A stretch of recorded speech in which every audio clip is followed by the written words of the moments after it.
Gates of Imagination presents Treasure Island by Robert Louis Stevenson. Read by Arthur Lane.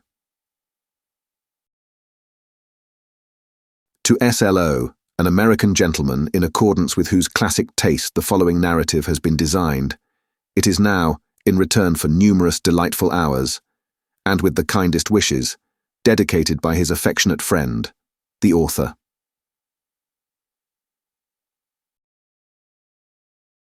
To the hesitating purchaser, if sailor tales to sailor tunes, storm and adventure, heat and cold, if schooners, islands and maroons, and buccaneers, and buried gold, and all the old romance, retold exactly in the ancient way, can please, as me they pleased of old, the wiser youngsters of today, so be it, and fall on. If not, if studious youth no longer crave, his ancient appetites forgot, Kingston or Ballantyne the brave, or Cooper of the wood and wave, so be it, also. And may I and all my pirates share the grave where these and their creations lie. Part 1. The Old Buccaneer.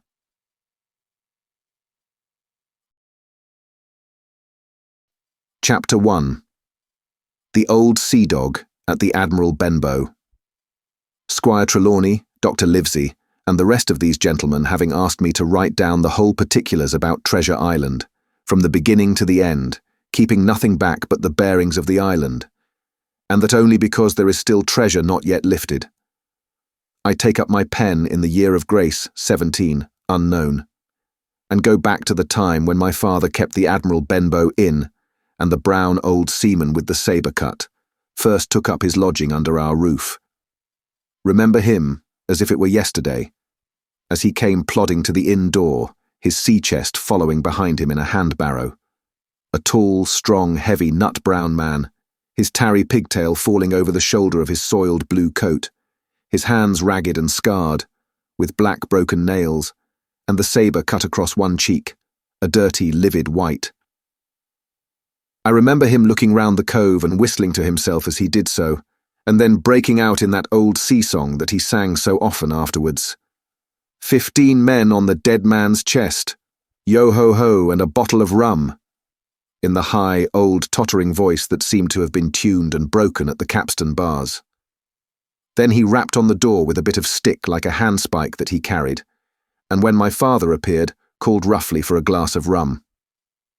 This, when it was brought to him, he drank slowly, like a connoisseur, lingering on the taste, and still looking about him at the cliffs and up at our signboard. "This is a handy cove," says he at length, "and a pleasant sitiated grog shop. Much company, mate?" My father told him no, very little company, the more was the pity. "Well then," said he, "this is the berth for me. Here you, matey," he cried to the man who trundled the barrow, "bring up alongside and help up my chest. I'll stay here a bit," he continued. "I'm a plain man. Rum and bacon and eggs is what I want, and that head up there for to watch ships off. What you mought call me? You mought call me Captain. Oh, I see what you're at. There." And he threw down 3 or 4 gold pieces on the threshold. "You can tell me when I've worked through that," says he, looking as fierce as a commander. And indeed, bad as his clothes were, and coarsely as he spoke, he had none of the appearance of a man who sailed before the mast, but seemed like a mate or skipper accustomed to be obeyed or to strike. The man who came with the barrow told us the mail had set him down the morning before at the Royal George, that he had inquired what inns there were along the coast, and hearing ours well spoken of, I suppose, and described as lonely, had chosen it from the others for his place of residence. And that was all we could learn of our guest. He was a very silent man by custom. All day he hung round the cove or upon the cliffs with a brass telescope. All evening he sat in a corner of the parlour next the fire and drank rum and water very strong. Mostly he would not speak when spoken to, only look up sudden and fierce and blow through his nose like a foghorn. And we and the people who came about our house soon learned to let him be. Every day when he came back from his stroll, he would ask if any seafaring men had gone by along the road. At first we thought it was the want of company of his own kind that made him ask this question. But at last we began to see he was desirous to avoid them.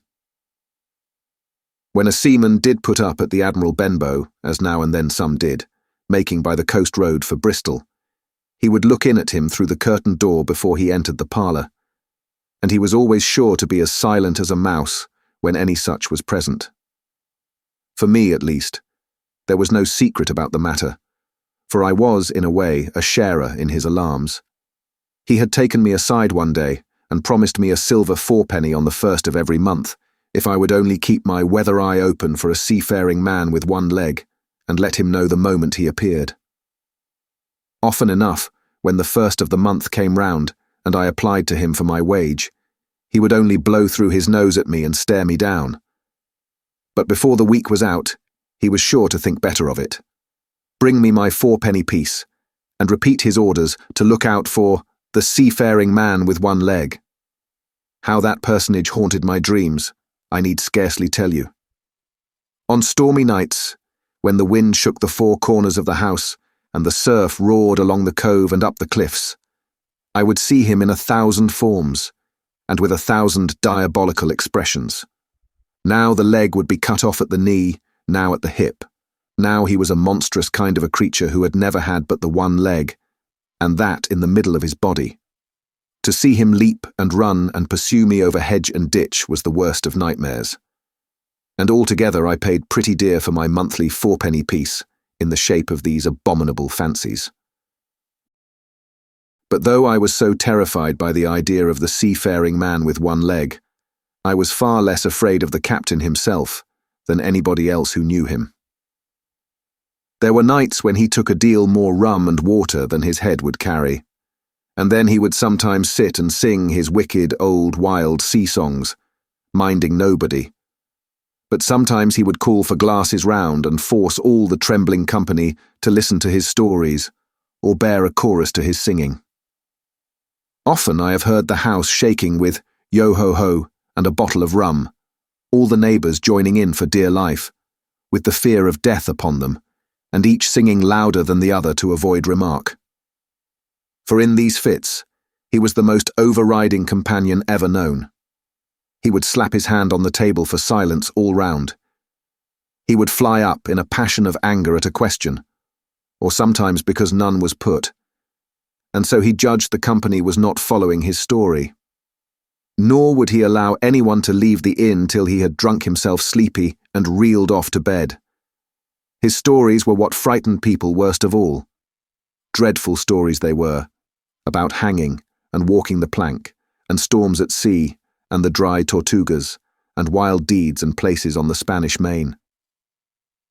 By his own account he must have lived his life among some of the wickedest men that God ever allowed upon the sea, and the language in which he told these stories shocked our plain country people almost as much as the crimes that he described. My father was always saying the inn would be ruined, for people would soon cease coming there to be tyrannized over and put down and sent shivering to their beds. But I really believe his presence did us good. People were frightened at the time, but on looking back they rather liked it. It was a fine excitement in a quiet country life, and there was even a party of the younger men who pretended to admire him, calling him a true sea dog and a real old salt, and such like names, and saying there was the sort of man that made England terrible at sea. In one way, indeed, he bade fair to ruin us, for he kept on staying week after week, and at last month after month, so that all the money had been long exhausted, and still my father never plucked up the heart to insist on having more. If ever he mentioned it, the captain blew through his nose so loudly that you might say he roared, and stared my poor father out of the room. I have seen him wringing his hands after such a rebuff, and I am sure the annoyance and the terror he lived in must have greatly hastened his early and unhappy death. All the time he lived with us, the captain made no change whatever in his dress, but to buy some stockings from a hawker. One of the cocks of his hat having fallen down, he let it hang from that day forth, though it was a great annoyance when it blew. I remember the appearance of his coat, which he patched himself upstairs in his room, and which, before the end, was nothing but patches, He never wrote or received a letter, and he never spoke with any but the neighbours, and with these, for the most part, only when drunk on rum. The great sea chest none of us had ever seen open. He was only once crossed, and that was towards the end, when my poor father was far gone in a decline that took him off. Dr. Livesey came late one afternoon to see the patient, took a bit of dinner from my mother, and went into the parlour to smoke a pipe until his horse should come down from the hamlet, for we had no stabling at the old Benbow. I followed him in, and I remember observing the contrast, the neat, bright doctor, with his powder as white as snow, and his bright black eyes and pleasant manners, made with the coltish country folk, and above all, with that filthy, heavy, bleared scarecrow of a pirate of ours, sitting, far gone in rum, with his arms on the table. Suddenly he, the captain that is, began to pipe up his eternal song, 15 men on the dead man's chest, yo-ho-ho and a bottle of rum, drink and the devil had done for the rest, yo-ho-ho and a bottle of rum.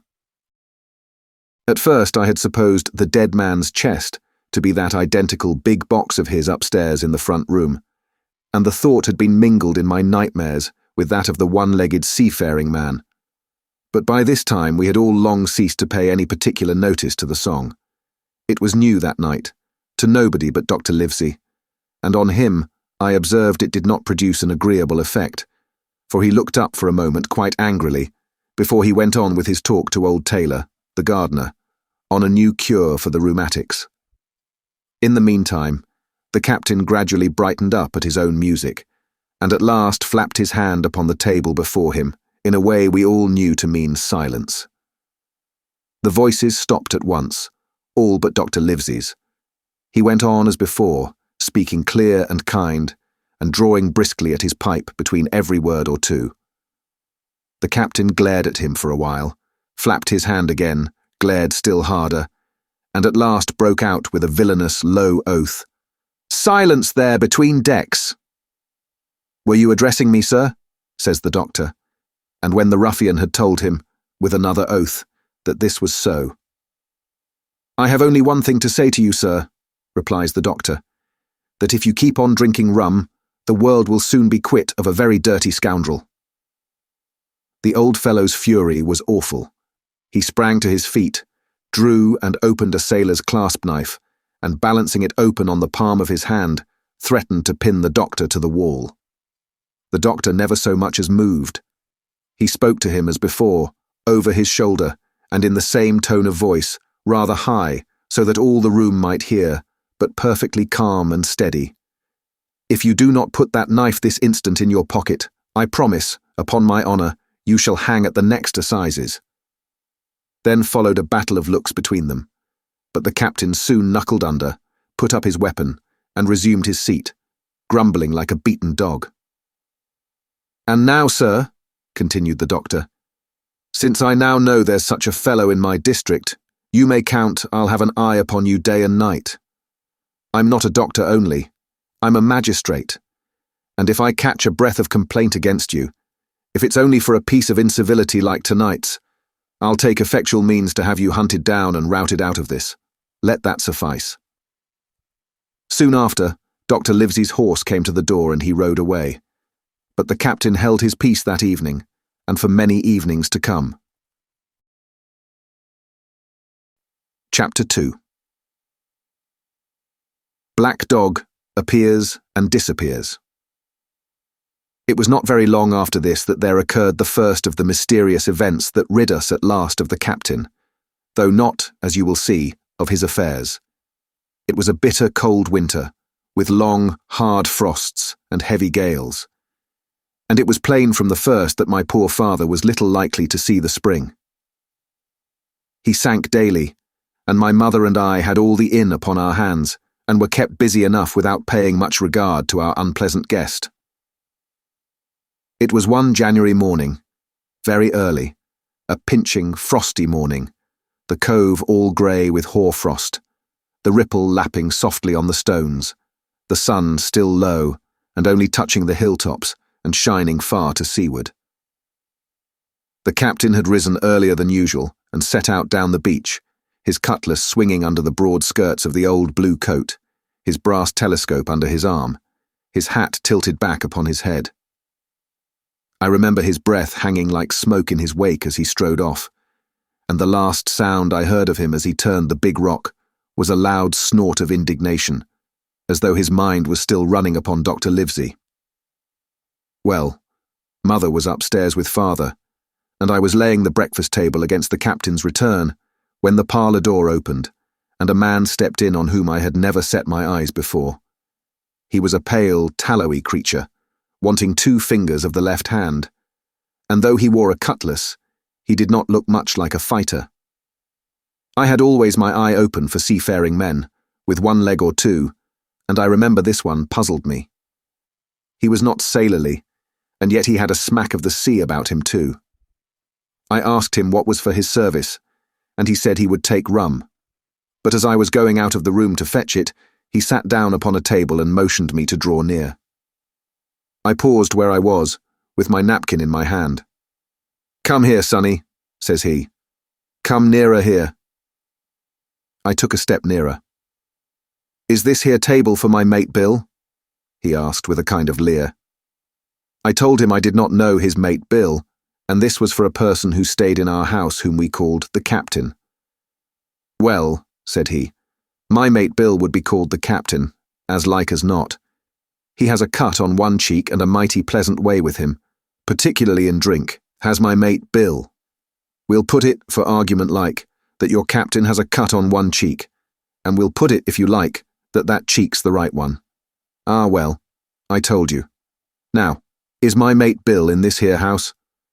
I told him he was out walking. "Which way, sonny? Which way is he gone?" And when I had pointed out the rock and told him how the captain was likely to return, and how soon, and answered a few other questions, "Ah," said he, "this'll be as good as drink to my mate Bill." The expression of his face as he said these words was not at all pleasant, and I had my own reasons for thinking that the stranger was mistaken, even supposing he meant what he said. But it was no affair of mine, I thought, and besides it was difficult to know what to do. The stranger kept hanging about just inside the inn door, peering round the corner like a cat waiting for a mouse. Once I stepped out myself into the road, but he immediately called me back, and as I did not obey quick enough for his fancy, a most horrible change came over his tallowy face, and he ordered me in with an oath that made me jump. As soon as I was back again, he returned to his former manner, half fawning, half sneering, patted me on the shoulder, told me I was a good boy and he had taken quite a fancy to me. "I have a son of my own," said he, "as like you as 2 blocks, and he's all the pride of my art. But the great thing for boys is discipline, sonny, discipline. Now, if you had sailed along of Bill, you wouldn't have stood there to be spoke to twice, not you. That was never Bill's way, nor the way of sich as sailed with him. And here, sure enough, is my mate Bill, with a spyglass under his arm, bless his old art, to be sure. You and me'll just go back into the parlour, sonny, and get behind the door, and we'll give Bill a little surprise. Bless his art, I say again." So saying, the stranger backed along with me into the parlour and put me behind him in the corner so that we were both hidden by the open door. I was very uneasy and alarmed, as you may fancy, and it rather added to my fears to observe that the stranger was certainly frightened himself. He cleared the hilt of his cutlass and loosened the blade in the sheath. And all the time we were waiting there, he kept swallowing as if he felt what we used to call a lump in the throat. At last, in strode the captain, slammed the door behind him, without looking to the right or left, and marched straight across the room to where his breakfast awaited him. "Bill," said the stranger, in a voice that I thought he had tried to make bold and big. The captain spun round on his heel and fronted us. All the brown had gone out of his face, and even his nose was blue. He had the look of a man who sees a ghost, or the evil one, or something worse, if anything can be. And upon my word, I felt sorry to see him all in a moment turn so old and sick. "Come, Bill, you know me. You know an old shipmate, Bill, surely. said the stranger. The captain made a sort of gasp. "Black dog," said he. "And who else?" returned the other, getting more at his ease. "Black dog as ever was, come for to see his old shipmate Billy at the Admiral Benbow Inn. Ah, Bill, we have seen a sight of times, us two, since I lost them 2 talons," holding up his mutilated hand.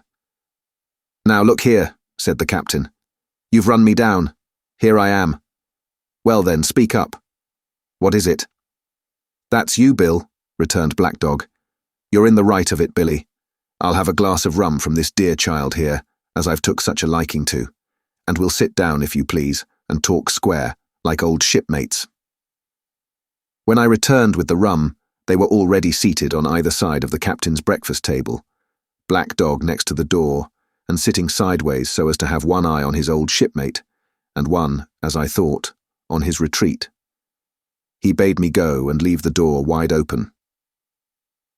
"None of your keyholes for me, sonny," he said, and I left them together and retired into the bar. For a long time, though I certainly did my best to listen, I could hear nothing but a low gattling. But at last the voices began to grow higher, and I could pick up a word or two, mostly oaths, from the captain. "No, and an end of it," he cried once. And again, "If it comes to swinging, swing all, say I." Then all of a sudden, there was a tremendous explosion of oaths and other noises. The chair and table went over in a lump, a clash of steel followed, and then a cry of pain, and the next instant I saw Black Dog in full flight, and the captain hotly pursuing, both with drawn cutlasses, and the former streaming blood from the left shoulder.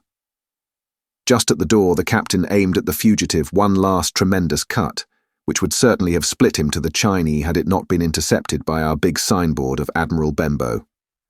You may see the notch on the lower side of the frame to this day. That blow was the last of the battle. Once out upon the road, Black Dog, in spite of his wound, showed a wonderful clean pair of heels, and disappeared over the edge of the hill in half a minute. The captain, for his part, stood staring at the signboard like a bewildered man. Then he passed his hand over his eyes several times, and at last turned back into the house.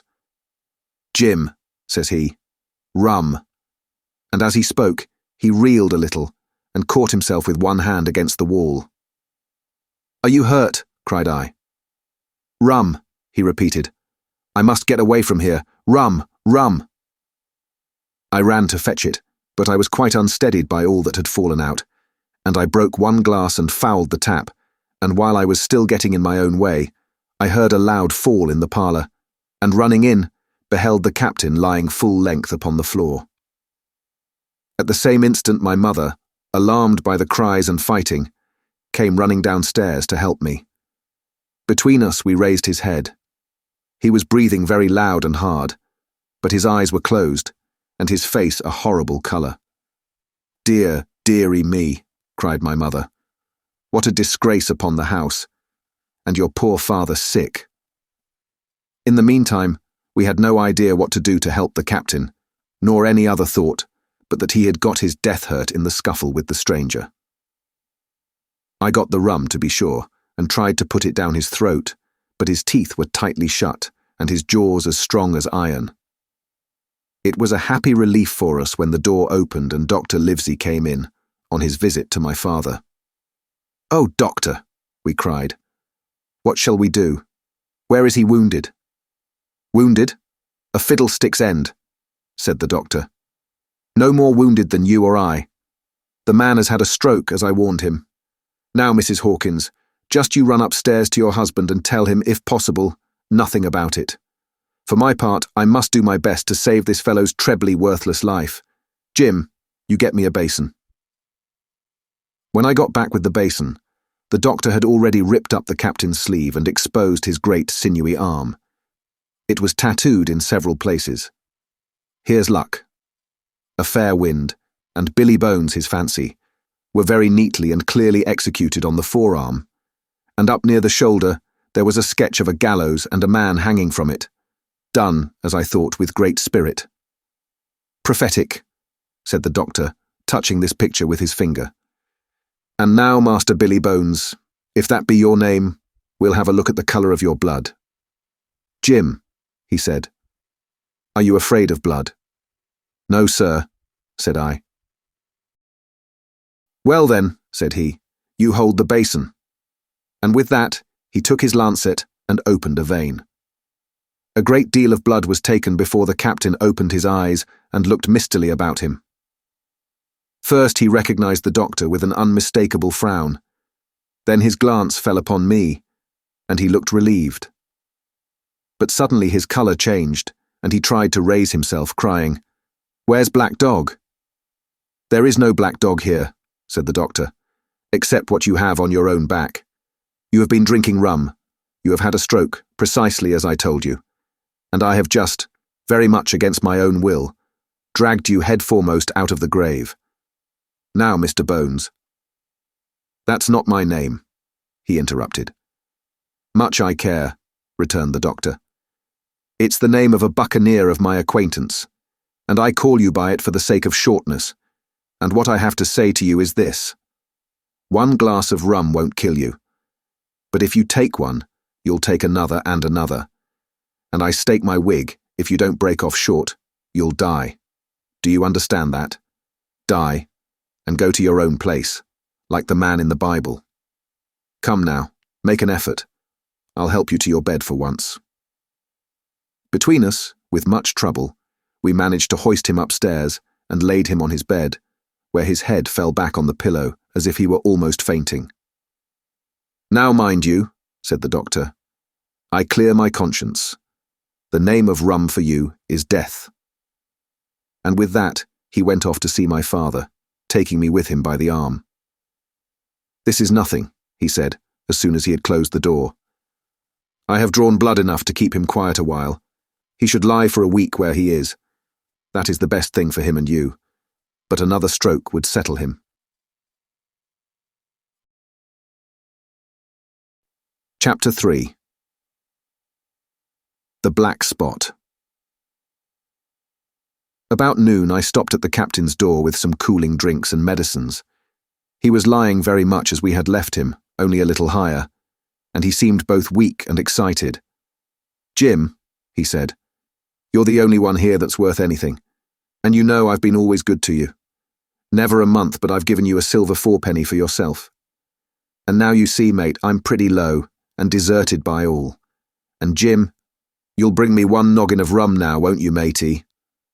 "The doctor," I began. But he broke in cursing the doctor, in a feeble voice but heartily. "Doctors is all swabs," he said. "And that doctor there, why, what do he know about seafaring men? I've been in places hot as pitch, and mates dropping round with yellowjack, and the blessed land a-heaving like the sea with earthquakes. What do the doctor know of lands like that? And I lived on rum, I tell you. It's been meat and drink, and man and wife to me.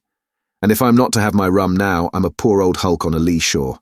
My blood'll be on you, Jim, and that doctor swab." And he ran on again for a while with curses. "Look, Jim, how my fingers fidges," he continued in the pleading tone. "I can't keep 'em still, not I. I haven't had a drop this blessed day. That doctor's a fool, I tell you. If I don't have a dram of rum, Jim, I'll have the horrors. I seen some on 'em already. I seen old Flint in the corner there, behind you. As plain as print, I seen him. And if I get the horrors, I'm a man that has lived rough, and I'll raise Cain. Your doctor himself said one glass wouldn't hurt me. I'll give you a golden guinea for a noggin, Jim." He was growing more and more excited, and this alarmed me for my father, who was very low that day and needed quiet. Besides, I was reassured by the doctor's words, now quoted to me, and rather offended by the offer of a bribe. "I want none of your money," said I, "but what you owe my father. I'll get you one glass, and no more." When I brought it to him, he seized it greedily and drank it out. "Aye, aye," said he, "that's some better, sure enough. And now, matey, did that doctor say how long I was to lie here in this old berth?" "A week at least," said I. "Thunder," he cried. "A week! I can't do that. They'd have the black spot on me by then." The lubbers is going about to get the wind of me this blessed moment. Lubbers as couldn't keep what they got, and want to nail what is another's. Is that seamanly behaviour now, I want to know? But I'm a saving soul. I never wasted good money of mine, nor lost it neither. And I'll trick 'em again. I'm not afraid on 'em. I'll shake out another reef, matey, and daddle 'em again. As he was thus speaking, he had risen from bed with great difficulty, holding to my shoulder with a grip that almost made me cry out, and moving his legs like so much dead weight. His words, spirited as they were in meaning, contrasted sadly with the weakness of the voice in which they were uttered. He paused when he had got into a sitting position on the edge. "That doctor's done me," he murmured. "My ears is singing. Lay me back." Before I could do much to help him, he had fallen back again to his former place, where he lay for a while silent. "Jim," he said at length, "you saw that seafaring man today?" "Black Dog?" I asked. "Ah, Black Dog," says he. "He's a bad un, but there's worse that put him on. Now, if I can't get away nohow, and they tip me the black spot, mind you, it's my old sea chest they're after. You get on a horse. You can, can't you? Well then, you get on a horse, and go to— well, yes I will, to that eternal Dr. Swab, and tell him to pipe all hands, magistrates and sich, and he'll lay 'em aboard at the Admiral Benbow. All old Flint's crew, man and boy, all on 'em that's left. I was first mate, I was. Old Flint's first mate, and I'm the only one as knows the place. He gave it me at Savannah, when he lay a-dying, like as if I was two now, you see. But you won't peach unless they get the black spot on me, or unless you see that Black Dog again, or a seafaring man with one leg, Jim, him above all." "But what is the black spot, Captain?" I asked. "That's a summons, mate. I'll tell you if they get that. But you keep your weather eye open, Jim, and I'll share with you equals, upon my honour." He wandered a little longer, his voice growing weaker, but soon after I had given him his medicine, which he took like a child, with the remark, "If ever a seaman wanted drugs, it's me." He fell at last into a heavy, swoon-like sleep, in which I left him. What I should have done had all gone well, I do not know. Probably I should have told the whole story to the doctor, for I was in mortal fear lest the captain should repent of his confessions and make an end of me. But as things fell out, my poor father died quite suddenly that evening, which put all other matters on one side. Our natural distress, the visits of the neighbours, the arranging of the funeral, and all the work of the inn to be carried on in the meanwhile kept me so busy that I had scarcely time to think of the captain, far less to be afraid of him. He got downstairs next morning, to be sure, and had his meals as usual, though he ate little and had more, I am afraid, than his usual supply of rum, for he helped himself out of the bar, scowling and blowing through his nose, and no one dared to cross him. On the night before the funeral, he was as drunk as ever, and it was shocking, in that house of mourning, to hear him singing away at his ugly old sea-song. But weak as he was, we were all in the fear of death for him, and the doctor was suddenly taken up with a case many miles away, and was never near the house after my father's death.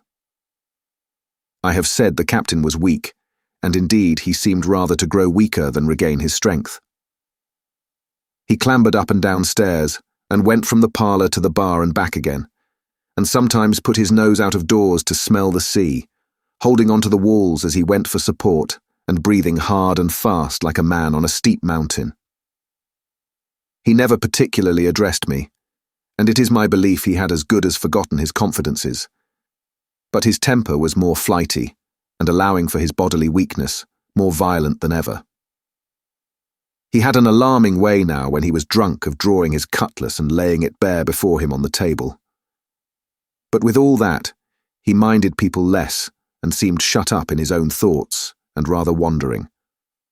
Once, for instance, to our extreme wonder, he piped up to a different air, a kind of country love song that he must have learned in his youth before he had begun to follow the sea. So things passed until, the day after the funeral, and about 3 o'clock of a bitter, foggy, frosty afternoon, I was standing at the door for a moment, full of sad thoughts about my father, when I saw someone drawing slowly near along the road. He was plainly blind, for he tapped before him with a stick and wore a great green shade over his eyes and nose, and he was hunched, as if with age or weakness, and wore a huge old tattered sea cloak with a hood that made him appear positively deformed. I never saw in my life a more dreadful-looking figure. He stopped a little from the inn, and raising his voice in an odd sing-song, addressed the air in front of him. "Will any kind friend inform a poor blind man, who has lost the precious sight of his eyes in the gracious defence of his native country, England, and God bless King George, where or in what part of this country he may now be?" "You are at the Admiral Benbow, Black Hill Cove, my good man," said I. "I hear a voice," said he, "a young voice. Will you give me your hand, my kind young friend, and lead me in?" I held out my hand, and the horrible, soft-spoken, eyeless creature gripped it in a moment like a vice. I was so much startled that I struggled to withdraw, but the blind man pulled me close up to him with a single action of his arm. "Now, boy," he said, "take me in to the captain."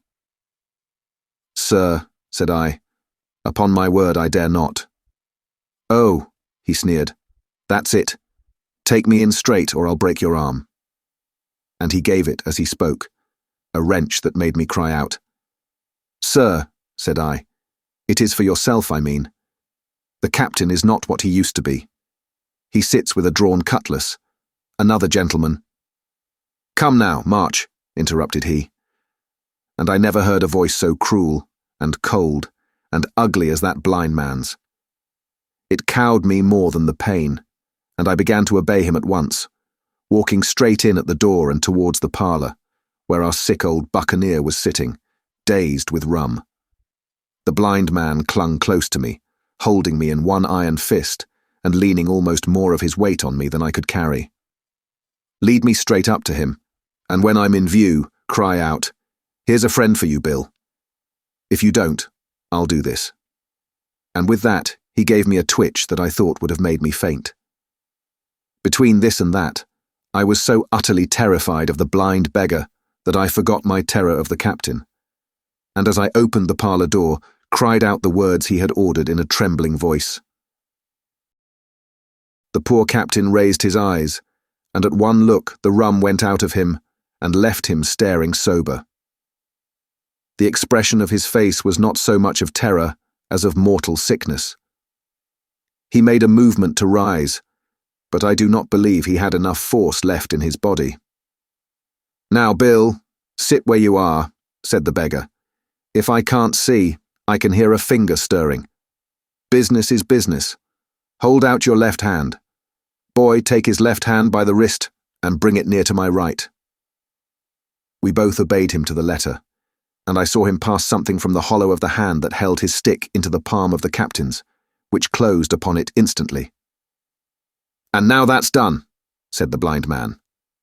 And at the words, he suddenly left hold of me, and with incredible accuracy and nimbleness, skipped out of the parlour and into the road, where, as I still stood motionless, I could hear his stick go tap-tap-tapping into the distance. It was some time before either I or the captain seemed to gather our senses, but at length, and about at the same moment, I released his wrist, which I was still holding, and he drew in his hand and looked sharply into the palm. 10 o'clock, he cried. 6 hours. We'll do them yet. And he sprang to his feet. Even as he did so, he reeled, put his hand to his throat, stood swaying for a moment, and then, with a peculiar sound, fell from his whole height, face foremost to the floor. I ran to him at once, calling to my mother, but haste was all in vain. The captain had been struck dead by thundering apoplexy. It is a curious thing to understand, for I had certainly never liked the man, though of late I had begun to pity him. But as soon as I saw that he was dead, I burst into a flood of tears. It was the second death I had known, and the sorrow of the first was still fresh in my heart. Chapter 4. The Sea Chest. I lost no time, of course, in telling my mother all that I knew, and perhaps should have told her long before, and we saw ourselves at once in a difficult and dangerous position. Some of the man's money, if he had any, was certainly due to us, but it was not likely that our captain's shipmates, above all the 2 specimens seen by me, Black Dog and the blind beggar, would be inclined to give up their booty in payment of the dead man's debts. The captain's order to mount at once and ride for Dr. Livesey would have left my mother alone and unprotected, which was not to be thought of. Indeed, it seemed impossible for either of us to remain much longer in the house. The fall of coals in the kitchen grate, the very ticking of the clock, filled us with alarms. The neighbourhood, to our ears, seemed haunted by approaching footsteps, and what between the dead body of the captain on the parlour floor and the thought of that detestable blind beggar hovering near at hand and ready to return, there were moments when, as the saying goes, I jumped in my skin for terror.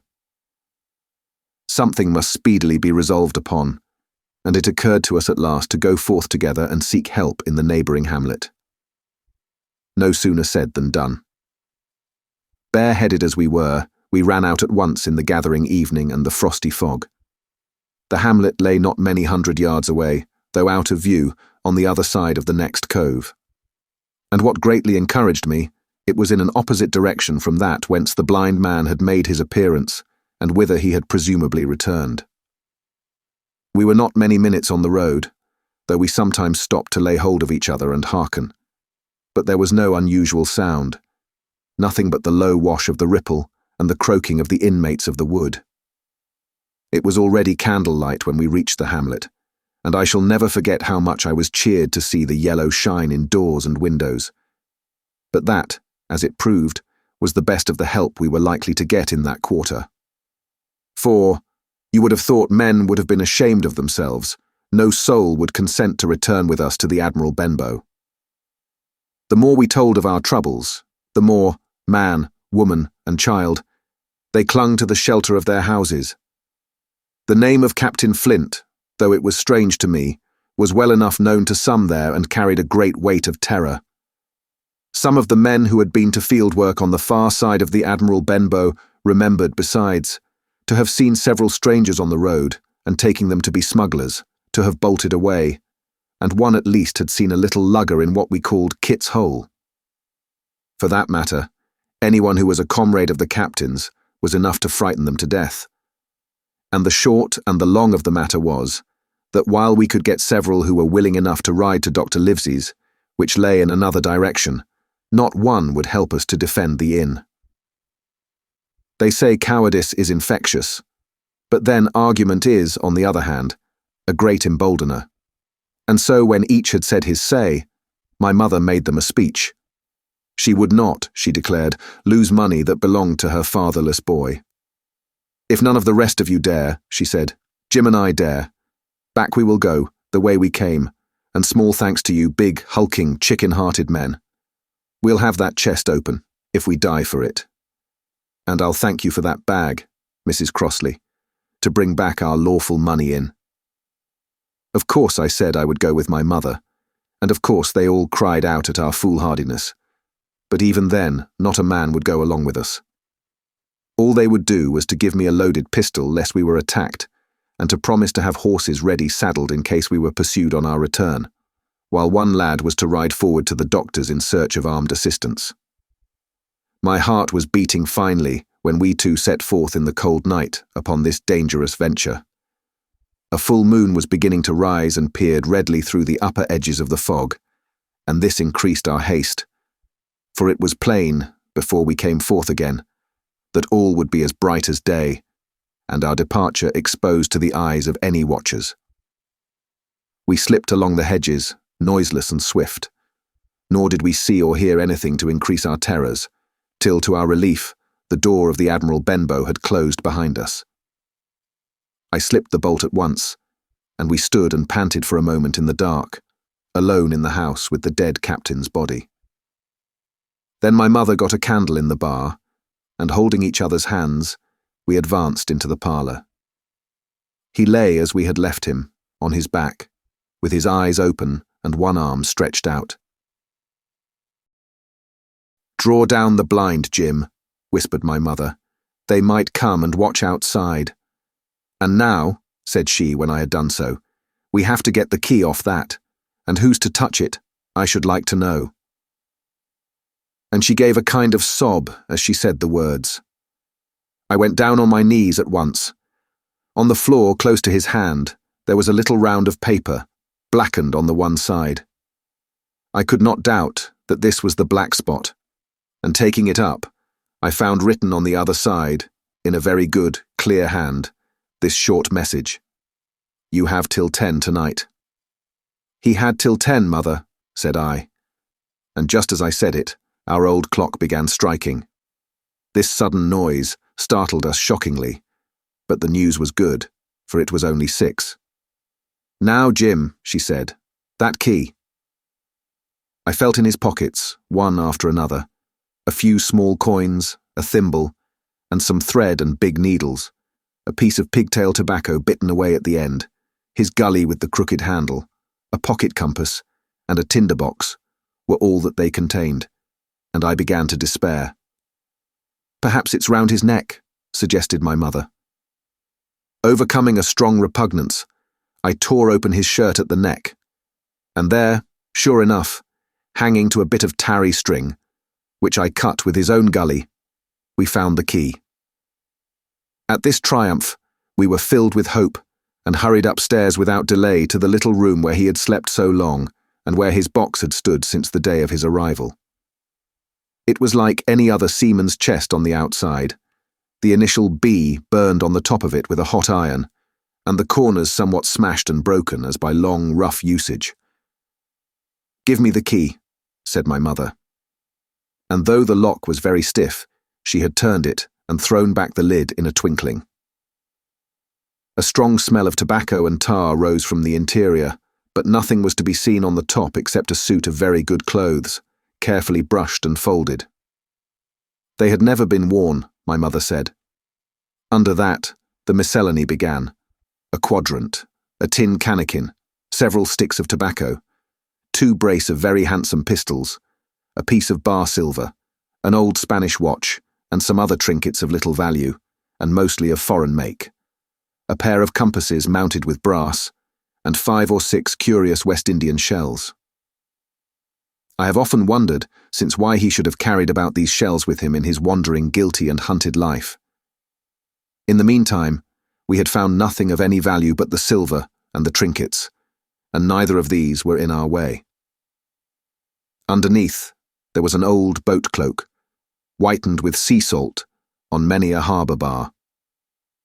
My mother pulled it up with impatience, and there lay before us, the last things in the chest, a bundle tied up in oilcloth and looking like papers, and a canvas bag that gave forth, at a touch, the jingle of gold. I'll show these rogues that I'm an honest woman, said my mother. I'll have my dues, and not a farthing over. Hold Mrs. Crossley's bag. And she began to count over the amount of the captain's score from the sailor's bag into the one that I was holding.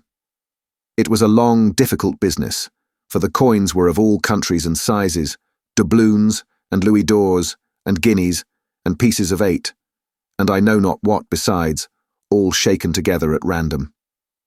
The guineas, too, were about the scarcest, and it was with these only that my mother knew how to make her count. When we were about halfway through, I suddenly put my hand upon her arm, for I had heard in the silent frosty air a sound that brought my heart into my mouth, the tap-tapping of the blind man's stick upon the frozen road.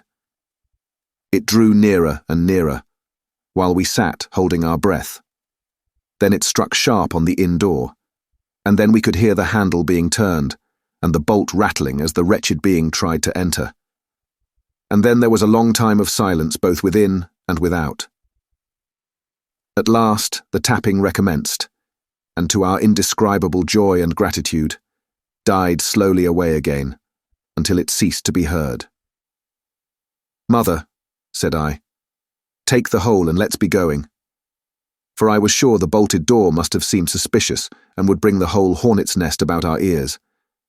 Though how thankful I was that I had bolted it, none could tell who had never met that terrible blind man. But my mother, frightened as she was would not consent to take a fraction more than was due to her, and was obstinately unwilling to be content with less. It was not yet 7, she said, by a long way. She knew her rights, and she would have them. And she was still arguing with me when a little low whistle sounded a good way off upon the hill. That was enough, and more than enough, for both of us. "I'll take what I have," she said, jumping to her feet. "And I'll take this to square the count," said I, picking up the oilskin packet. Next moment we were both groping downstairs, leaving the candle by the empty chest, and the next we had opened the door and were in full retreat. We had not started a moment too soon. The fog was rapidly dispersing. Already the moon shone quite clear on the high ground on either side, and it was only in the exact bottom of the dell and round the tavern door that a thin veil still hung unbroken to conceal the first steps of our escape. Far less than halfway to the hamlet, very little beyond the bottom of the hill, we must come forth into the moonlight. Nor was this all, for the sound of several footsteps running came already to our ears, and as we looked back in their direction, a light tossing to and fro and still rapidly advancing showed that one of the newcomers carried a lantern. "My dear," said my mother suddenly, "take the money and run on. I am going to faint." This was certainly the end for both of us, I thought. How I cursed the cowardice of the neighbours. How I blamed my poor mother for her honesty and her greed, for her past foolhardiness and present weakness. We were just at the little bridge by good fortune, and I helped her, tottering as she was, to the edge of the bank, where, sure enough, she gave a sigh and fell on my shoulder. I do not know how I found the strength to do it at all, and I am afraid it was roughly done, but I managed to drag her down the bank and a little way under the arch. Farther I could not move her, for the bridge was too low to let me do more than crawl below it. So there we had to stay, my mother almost entirely exposed, and both of us within earshot of the inn. Chapter 5. The Last of the Blind Man. My curiosity, in a sense, was stronger than my fear, for I could not remain where I was, but crept back to the bank again, whence, sheltering my head behind a bush of broom, I might command the road before our door. I was scarcely in position ere my enemies began to arrive, 7 or 8 of them, running hard, their feet beating out of time along the road, and the man with the lantern some paces in front. 3 men ran together hand in hand, and I made out, even through the mist, that the middle man of this trio was the blind beggar. The next moment his voice showed me that I was right. "Down with the door," he cried. Aye, sir," answered 2 or 3, and a rush was made upon the Admiral Benbow, the lantern-bearer following, and then I could see them pause and hear speeches passed in a lower key, as if they were surprised to find the door open. But the pause was brief, for the blind man again issued his commands. His voice sounded louder and higher, as if he were afire with eagerness and rage. "In, in, in," he shouted, and cursed them for their delay. 4 or 5 of them obeyed at once, 2 remaining on the road with the formidable beggar. There was a pause, then a cry of surprise, and then a voice shouting from the house, "Bill's dead!" But the blind man swore at them again for their delay. "Search him, some of you shirking lubbers, and the rest of you aloft and get the chest," he cried. I could hear their feet rattling up our old stairs, so that the house must have shook with it. Promptly afterwards, fresh sounds of astonishment arose. The window of the captain's room was thrown open with a slam and a jingle of broken glass, and a man leaned out into the moonlight, head and shoulders, and addressed the blind beggar on the road below him. "Pew!" he cried. "They've been before us. Someone's turned the chest out, alow and aloft." "Is it there?" roared Pew. "The money's there." The blind man cursed the money. "Flint's fist, I mean," he cried. "We don't see it here nohow," returned the man. "Here, you below there, is it on Bill?" cried the blind man again. At that, another fellow, probably him who had remained below to search the captain's body, came to the door of the inn. "Bill's been overhauled already," said he. "Nothing left." "It's these people of the inn. It's that boy." "I wish I had put his eyes out," cried the blind man, Pew. "There were no time ago. They had the door bolted when I tried it. Scatter, lads, and find 'em." "Sure enough, they left their glim here," said the fellow from the window. "Scatter and find 'em. Rout the house out," reiterated Pew, striking with his stick upon the road. Then there followed a great to-do through all our old inn, heavy feet pounding to and fro, furniture thrown over, doors kicked in, until the very rocks re-echoed and the men came out again, one after another, on the road and declared that we were nowhere to be found. And just the same whistle that had alarmed my mother and myself over the dead captain's money was once more clearly audible through the night. But this time, twice repeated. I had thought it to be the blind man's trumpet, so to speak, summoning his crew to the assault, but I now found that it was a signal from the hillside towards the hamlet, and from its effect upon the Buccaneers, a signal to warn them of approaching danger. "There's Dirk again," said one. "Twice. We'll have to budge, mates." "Budge, you skulk," cried Pew. "Dirk was a fool and a coward from the first. You wouldn't mind him. They must be close by. They can't be far. You have your hands on it. Scatter and look for them, dogs." "Oh, shiver my soul," he cried. "If I had eyes." This appeal seemed to produce some effect, for two of the fellows began to look here and there among the lumber, but half-heartedly, I thought, and with half an eye to their own danger all the time, while the rest stood irresolute on the road. "You have your hands on thousands, you fools, and you hang a leg. You'd be as rich as kings if you could find it, and you know it's here, and you stand there skulking. There wasn't one of you dared face Bill, and I did it, a blind man. And I'm to lose my chance for you. I'm to be a poor, crawling beggar, sponging for rum, when I might be rolling in a coach. If you had the pluck of a weevil in a biscuit, you would catch them still." "Hang it, Pew. We've got the doubloons," grumbled one. "They might have hid the blessed thing," said another. "Take the Georges, Pew, and don't stand here squalling." Squalling was the word for it. Pew's anger rose so high at these objections, till at last, his passion completely taking the upper hand, he struck at them right and left in his blindness, and his stick sounded heavily on more than one. These, in their turn, cursed back at the blind miscreant, threatened him in horrid terms, and tried in vain to catch the stick and wrest it from his grasp. This quarrel was the saving of us, for while it was still raging, another sound came from the top of the hill on the side of the hamlet, the tramp of horses galloping.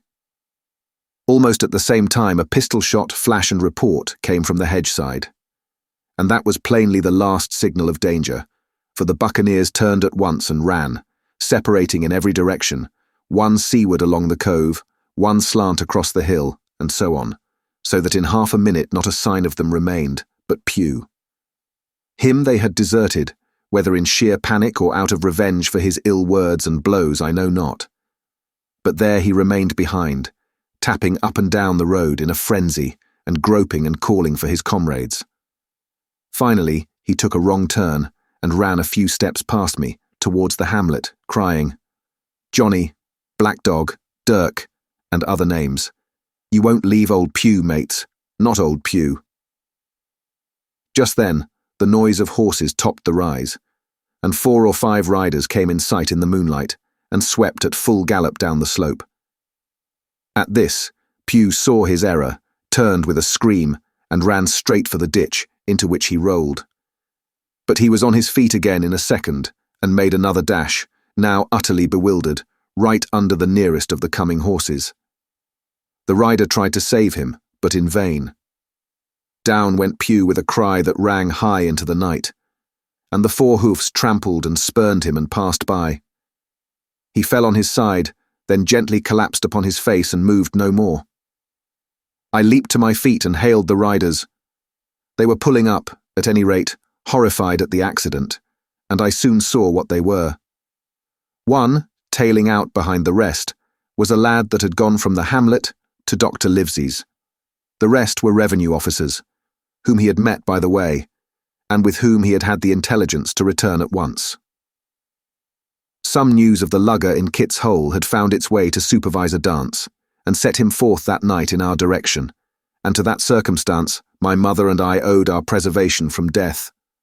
Pugh was dead, stone dead. As for my mother, when we had carried her up to the hamlet, a little cold water and salts, and that soon brought her back again, and she was none the worse for her terror, though she still continued to deplore the balance of the money. In the meantime, the supervisor rode on, as fast as he could, to Kit's Hole, but his men had to dismount and grope down the dingle, leading and sometimes supporting their horses, and in continual fear of ambushes. So it was no great matter for surprise that when they got down to the hole, the lugger was already under way, though still close in. He hailed her. A voice replied, telling him to keep out of the moonlight, or he would get some lead in him, and at the same time, a bullet whistled close by his arm. Soon after, the lugger doubled the point and disappeared. Mr. Dance stood there, as he said, like a fish out of water, and all he could do was to dispatch a man to warn the cutter. And that, said he, is just about as good as nothing. They've got off clean, and there's an end. Only, he added, I'm glad I trod on Master Pugh's corns, for by this time he had heard my story. I went back with him to the Admiral Benbow, and you cannot imagine a house in such a state of smash. The very clock had been thrown down by these fellows in their furious hunt after my mother and myself, and though nothing had actually been taken away except the captain's money bag and a little silver from the till, I could see at once that we were ruined. Mr. Dance could make nothing of the scene.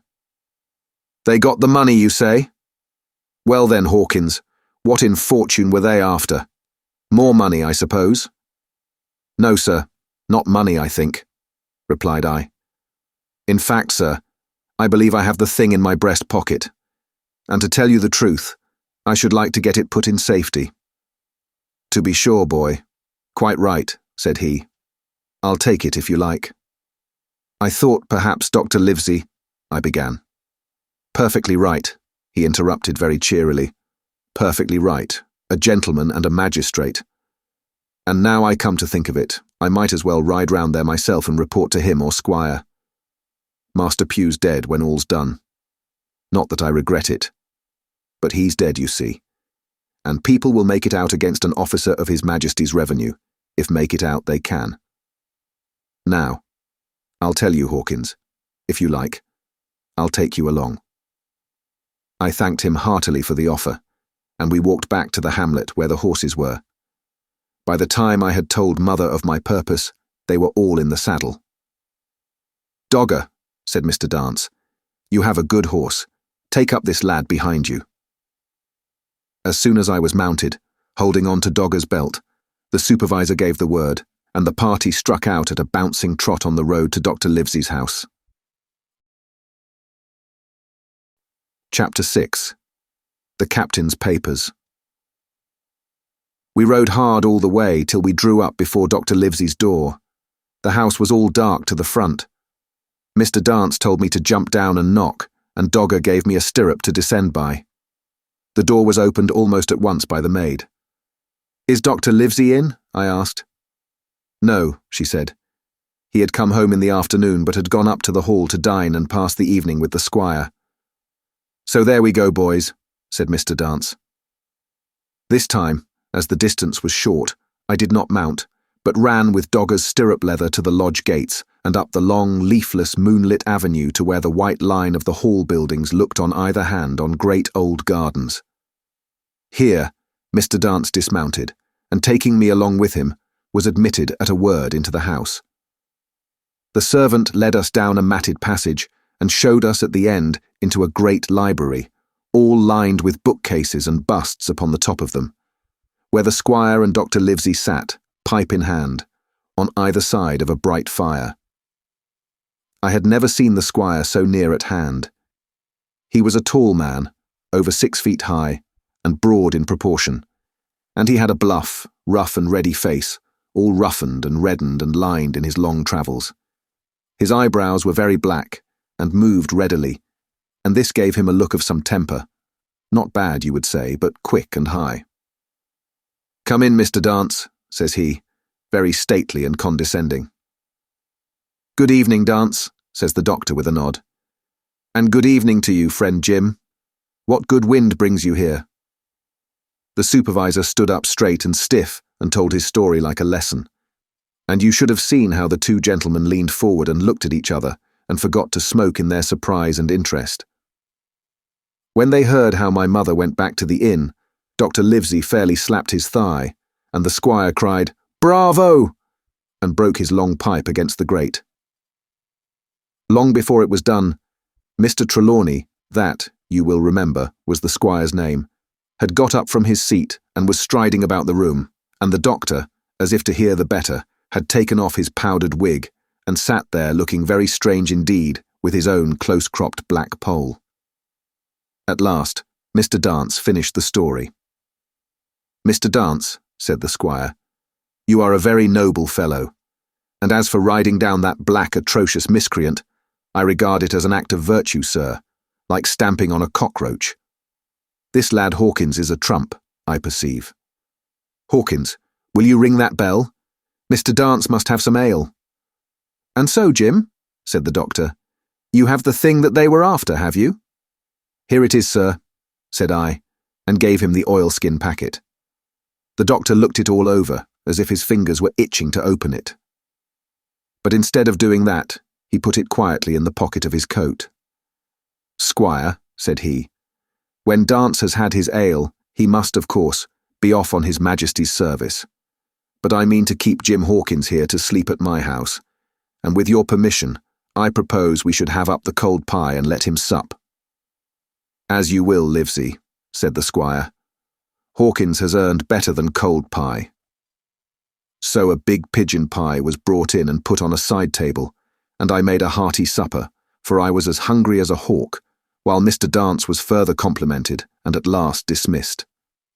"And now, squire," said the doctor. "And now, Livesey," said the squire in the same breath. One at a time," laughed Dr. Livesey. "You have heard of this Flint, I suppose?" "Heard of him?" cried the squire. "Heard of him, you say? He was the bloodthirstiest buccaneer that sailed." Blackbeard was a child to Flint. The Spaniards were so prodigiously afraid of him that, I tell you, sir, I was sometimes proud he was an Englishman. I've seen his topsails with these eyes, off Trinidad, and the cowardly son of a rum puncheon that I sailed with put back, sir, into Port of Spain." "Well, I've heard of him myself in England," said the doctor. "But the point is, had he money?" "Money," cried the squire. "Have you heard the story? What were these villains after but money? What do they care for but money? For what would they risk their rascal carcasses but money?" "That we shall soon know," replied the doctor. "But you are so confoundedly hot-headed and exclamatory that I cannot get a word in. What I want to know is this. Supposing that I have here in my pocket some clue to where Flint buried his treasure, will that treasure amount to much?" "Amount, sir," cried the squire. "It will amount to this. If we have the clue you talk about, I fit out a ship in Bristol dock and take you and Hawkins here along, and I'll have that treasure if I search a year." "Very well," said the doctor. "Now then, if Jim is agreeable, we'll open the packet." And he laid it before him on the table. The bundle was sewn together, and the doctor had to get out his instrument case and cut the stitches with his medical scissors. It contained two things, a book and a sealed paper. "First of all, we'll try the book," observed the doctor. The squire and I were both peering over his shoulder as he opened it, for Dr. Livesey had kindly motioned me to come round from the side table, where I had been eating, to enjoy the sport of the search. On the first page there were only some scraps of writing, such as a man with a pen in his hand might make for idleness or practice. One was the same as the tattoo mark. Billy Bones his fancy. Then there was, Mr. W. Bones, mate. No more rum. Off Palm Key he got it. And some other snatches, mostly single words and unintelligible. I could not help wondering who it was that had got it, and what it was that he got. a knife in his back, as like as not. "Not much instruction there," said Dr. Livesey as he passed on. The next 10 or 12 pages were filled with a curious series of entries. There was a date at one end of the line, and at the other a sum of money, as in common account books, but instead of explanatory writing, only a varying number of crosses between the two. On the 12th of June 1745, for instance, a sum of £70 had plainly become due to someone, and there was nothing but 6 crosses to explain the cause. In a few cases, to be sure, the name of a place would be added as Offe Caracas, or a mere entry of latitude and longitude, as 62 degrees, 17 minutes 20 seconds, 19 degrees, 2 minutes 40 seconds. The record lasted over nearly 20 years, the amount of the separate entries growing larger as time went on, and at the end a grand total had been made out after 5 or 6 wrong additions, and these words appended: "Bones, his pile." "I can't make head or tail of this," said Dr. Livesey. "The thing is as clear as noonday," cried the squire. "This is the black-hearted hound's account book. These crosses stand for the names of ships or towns that they sank or plundered. The sums are the scoundrel's share, and where he feared an ambiguity, you see he added something clearer. Offe Caracas, now, you see here was some unhappy vessel boarded off that coast. God help the poor souls that manned her, Coracle long ago." "Right," said the doctor. "See what it is to be a traveller. Right. And the amounts increase, you see, as he rose in rank." There was little else in the volume but a few bearings of places noted in the blank leaves towards the end, and a table for reducing French, English, and Spanish moneys to a common value. "Thrifty man," cried the doctor. "He wasn't the one to be cheated." "And now," said the squire, "for the other." The paper had been sealed in several places with a thimble by way of seal, the very thimble, perhaps, that I had found in the captain's pocket. The doctor opened the seals with great care, and there fell out the map of an island, with latitude and longitude, soundings, names of hills and bays and inlets, and every particular that would be needed to bring a ship to a safe anchorage upon its shores. It was about 9 miles long and 5 across, shaped, you might say, like a fat dragon standing up, and had 2 fine landlocked harbours, and a hill in the centre part marked the Spyglass. There were several editions of a later date, but above all, 3 crosses of red ink, 2 on the north part of the island, 1 in the southwest, and beside this last, in the same red ink, and in a small, neat hand, very different from the captain's tottery characters, these words: "Bulk of treasure here." Over on the back, the same hand had written this further information: "Tall tree, Spyglass shoulder, bearing a point to the north of north-northeast, Skeleton Island east-southeast, and by east 10 feet. The bar silver is in the north cache. You can find it by the trend of the east hummock, 10 fathoms south of the black crag with the face on it.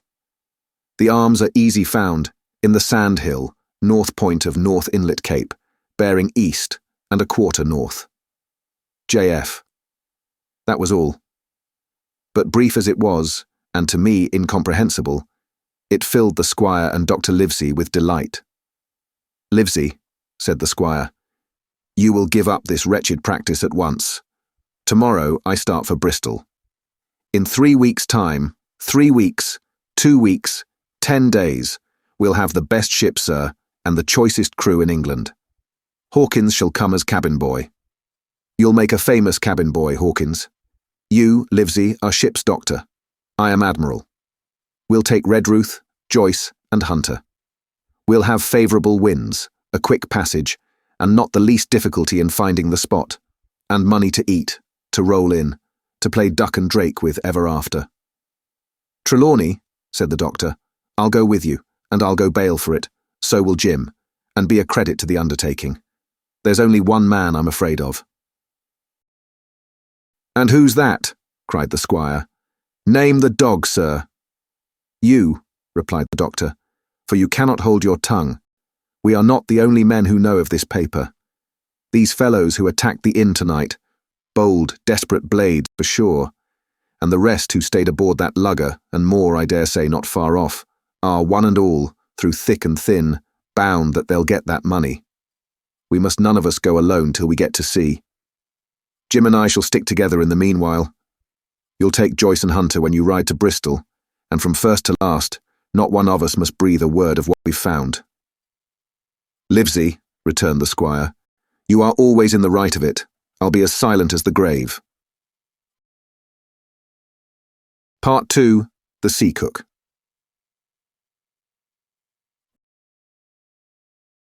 Chapter 7. I go to Bristol. It was longer than the squire imagined ere we were ready for the sea, and none of our first plans, not even Dr. Livesey's, of keeping me beside him, could be carried out as we intended. The doctor had to go to London for a physician to take charge of his practice. The squire was hard at work at Bristol, and I lived on at the Hall under the charge of old Redruth, the gamekeeper, almost a prisoner, but full of sea dreams and the most charming anticipations of strange islands and adventures. I brooded by the hour together over the map, all the details of which I well remembered. Sitting by the fire in the housekeeper's room, I approached that island in my fancy from every possible direction. I explored every acre of its surface. I climbed 1,000 times to that tall hill they call the Spyglass, and from the top enjoyed the most wonderful and changing prospects. Sometimes the isle was thick with savages, with whom we fought, sometimes full of dangerous animals that hunted us. But in all my fancies, nothing occurred to me so strange and tragic as our actual adventures. So the weeks passed on, till one fine day there came a letter addressed to Dr. Livesey, with this addition: to be opened, in the case of his absence, by Tom Redruth or young Hawkins. Obeying this order, we found, or rather I found, for the gamekeeper was a poor hand at reading anything but print, the following important news: Old Anchor Inn, Bristol, 1st of March, 17 unknown.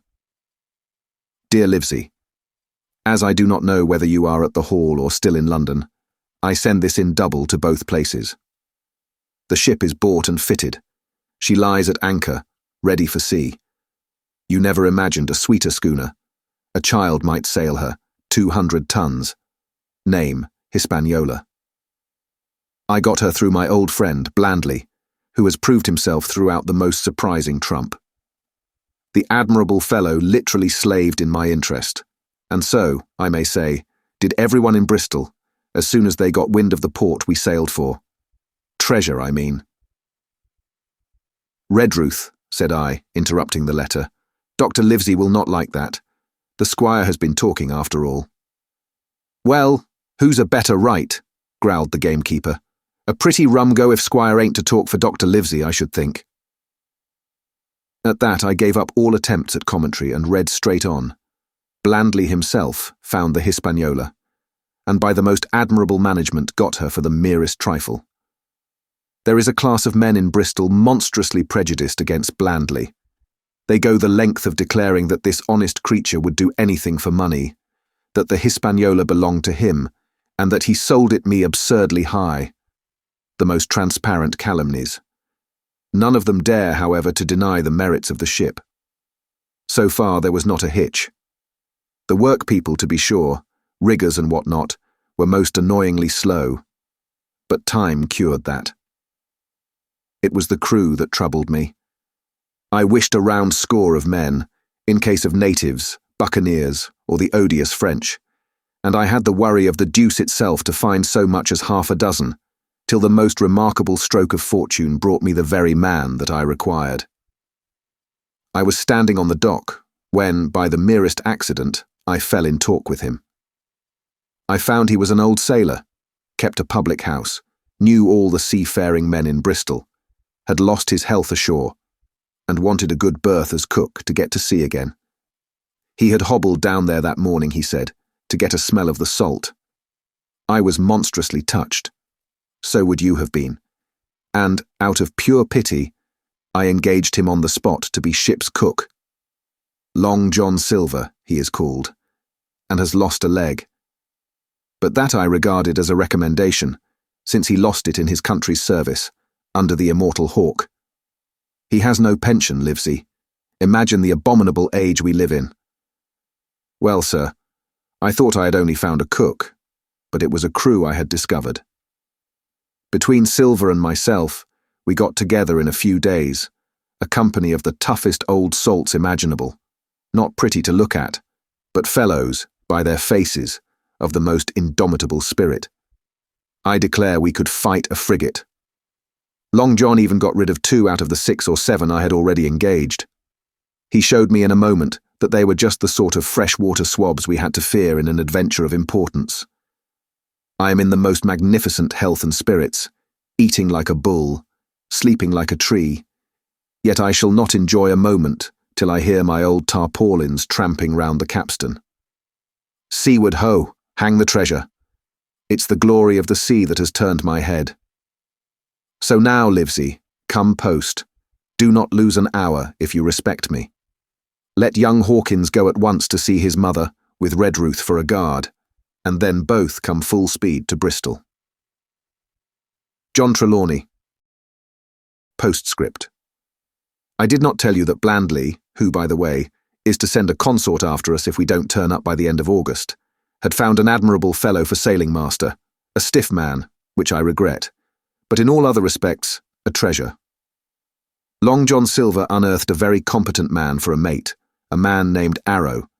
I have a boatswain who pipes Livesey, so things shall go man-of-war fashion on board the good ship Hispaniola. I forgot to tell you that Silver is a man of substance. I know of my own knowledge that he has a banker's account, which has never been overdrawn. He leaves his wife to manage the inn, and as she is a woman of colour, a pair of old bachelors like you and I may be excused for guessing that it is the wife, quite as much as the health, that sends him back to roving. P.P.S. Hawkins may stay one night with his mother. You can fancy the excitement into which that letter put me. I was half beside myself with glee, and if ever I despised a man, it was old Tom Redruth, who could do nothing but grumble and lament. Any of the under gamekeepers would gladly have changed places with him, but such was not the squire's pleasure, and the squire's pleasure was like law among them all. Nobody but old Redruth would have dared so much as even to grumble. The next morning he and I set out on foot for the Admiral Benbow, and there I found my mother in good health and spirits. The captain, who had so long been a cause of so much discomfort, was gone where the wicked cease from troubling. The squire had had everything repaired, and the public rooms and the sign repainted, and had added some furniture. Above all, a beautiful armchair for mother in the bar. He had found her a boy as an apprentice also, so that she should not want help while I was gone. It was on seeing that boy that I understood, for the first time, my situation. I had thought up to that moment of the adventures before me, not at all of the home that I was leaving, and now, at sight of this clumsy stranger, who was to stay here in my place beside my mother, I had my first attack of tears. I am afraid I led that boy a dog's life, for as he was new to the work, I had 100 opportunities of setting him right and putting him down, and I was not slow to profit by them. The night passed, and the next day, after dinner, Redruth and I were afoot again and on the road. I said goodbye to mother and the cove where I had lived since I was born, and the dear old Admiral Benbow, since he was repainted, no longer quite so dear. One of my last thoughts was of the captain, who had so often strode along the beach with his cocked hat, his sabre-cut cheek, and his old brass telescope. Next moment we had turned the corner, and my home was out of sight. The mail picked us up about dusk at the Royal George on the heath. I was wedged in between Redruth and a stout old gentleman, and in spite of the swift motion and the cold night air, I must have dozed a great deal from the very first, and then slept like a log up hill and down dale through stage after stage, for when I was awakened at last it was by a punch in the ribs, and I opened my eyes to find that we were standing still before a large building in a city street, and that the day had already broken a long time. "Where are we?" I asked. "Bristol," said Tom. "Get down." Mr. Trelawney had taken up his residence at an inn far down the docks to superintend the work upon the schooner. Thither we had now to walk, and our way, to my great delight, lay along the quays and beside the great multitude of ships of all sizes and rigs and nations. In one, sailors were singing at their work. In another, there were men aloft, high over my head, hanging to threads that seemed no thicker than a spider's. Though I had lived by the shore all my life, I seemed never to have been near the sea till then. The smell of tar and salt was something new. I saw the most wonderful figureheads that had all been far over the ocean. I saw, besides, many old sailors with rings in their ears and whiskers curled in ringlets and tarry pigtails and their swaggering, clumsy sea walk. And if I had seen as many kings or archbishops, I could not have been more delighted. And I was going to see myself, to sea in a schooner, with a piping boatswain and pigtailed singing seaman, to sea, bound for an unknown island, and to seek for buried treasure. While I was still in this delightful dream, we came suddenly in front of a large inn, and met Squire Trelawney, all dressed out like a sea officer, in stout blue cloth, coming out of the door with a smile on his face, and a capital imitation of a sailor's walk. "Here you are," he cried, "and the doctor came last night from London. Bravo! The ship's company complete." "Oh, sir," cried I, "when do we sail?" "Sail," says he. "We sail tomorrow." Chapter 8. At the Sign of the Spyglass. When I had done breakfasting, the squire gave me a note addressed to John Silver at the Sign of the Spyglass, and told me I should easily find the place by following the line of the docks and keeping a bright lookout for a little tavern, with a large brass telescope for sign. I set off, overjoyed at this opportunity to see some more of the ships and seamen, and picked my way among a great crowd of people and carts and bales, for the dock was now at its busiest, until I found the tavern in question. It was a bright enough little place of entertainment. The sign was newly painted, the windows had neat red curtains, the floor was cleanly sanded. There was a street on each side, and an open door on both, which made the large, low room pretty clear to see in spite of clouds of tobacco smoke. The customers were mostly seafaring men, and they talked so loudly that I hung at the door, almost afraid to enter. As I was waiting, a man came out of a side room, and at a glance I was sure he must be Long John. His left leg was cut off close by the hip, and under the left shoulder he carried a crutch, which he managed with wonderful dexterity, hopping about upon it like a bird. He was very tall and strong, with a face as big as a ham, plain and pale, but intelligent and smiling. Indeed, he seemed in the most cheerful spirits, whistling as he moved about among the tables, with a merry word or a slap on the shoulder, for the more favoured of his guests. Now, to tell you the truth, from the very first mention of Long John in Squire Trelawney's letter, I had taken a fear in my mind that he might prove to be the very one-legged sailor whom I had watched for so long at the old Benbow. But one look at the man before me was enough. I had seen the captain and Black Dog, and the blind man, Pew, and I thought I knew what a Buccaneer was like, a very different creature, according to me, from this clean and pleasant-tempered landlord. I plucked up courage at once, crossed the threshold, and walked right up to the man where he stood, propped on his crutch, talking to a customer. "Mr. Silver, sir?" I asked, holding out the note. "Yes, my lad," said he. "Such is my name, to be sure. And who may you be?" And then, as he saw the squire's letter, he seemed to me to give something almost like a start. "Oh," said he, quite loud, and offering his hand. "I see. You are our new cabin boy. Pleased I am to see you." And he took my hand in his large, firm grasp.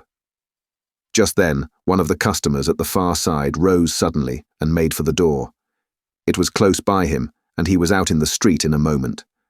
But his hurry had attracted my notice, and I recognized him at glance. It was the tallow-faced man, wanting 2 fingers, who had come first to the Admiral Benbow. "Oh," I cried, "stop him! It's Black Dog."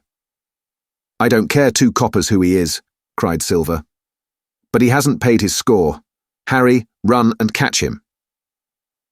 One of the others who was nearest the door leaped up and started in pursuit. "If he were Admiral Hawke, he shall pay his score," cried Silver, and then, relinquishing my hand. "Who did you say he was?" he asked. "Black what?" "Dog, sir," said I. "Has Mr. Trelawney not told you of the Buccaneers? He was one of them." "So?" cried Silver. "In my house. Ben, run and help Harry. One of those swabs, was he? Was that you drinking with him, Morgan? Step up here." The man whom he called Morgan, an old grey-haired, mahogany-faced sailor, came forward pretty sheepishly, rolling his quid. "Now, Morgan," said Long John very sternly, "you never clapped your eyes on that black dog before, did you now?" "Not I, sir," said Morgan with a salute. "You didn't know his name, did you?" "No, sir." "By the powers, Tom Morgan, it's as good for you," exclaimed the landlord. "If you had been mixed up with the like of that, you would never have put another foot in my house. You may lay to that. And what was he saying to you?" "I don't rightly know, sir," answered Morgan. "Do you call that a head on your shoulders, or a blessed dead eye?" cried Long John. "Don't rightly know, don't you? Perhaps you don't happen to rightly know who you was speaking to, perhaps. Come now, what was he jawing? Voyages, captains, ships? Pipe up. What was it?" "We was a-talking of keel-hauling," answered Morgan. "Keel-hauling was you. And a mighty suitable thing too, and you may lay to that. Get back to your place for a lubber, Tom." And then, as Morgan rolled back to his seat, Silver added to me in a confidential whisper that was very flattering, as I thought, "He's quite an honest man, Tom Morgan. Onny stupid. And now," he ran on again, aloud, "let's see. Black Dog? No, I don't know the name. Not I. Yet I kind of think Yes, I've seen the swab. He used to come here with a blind beggar he used."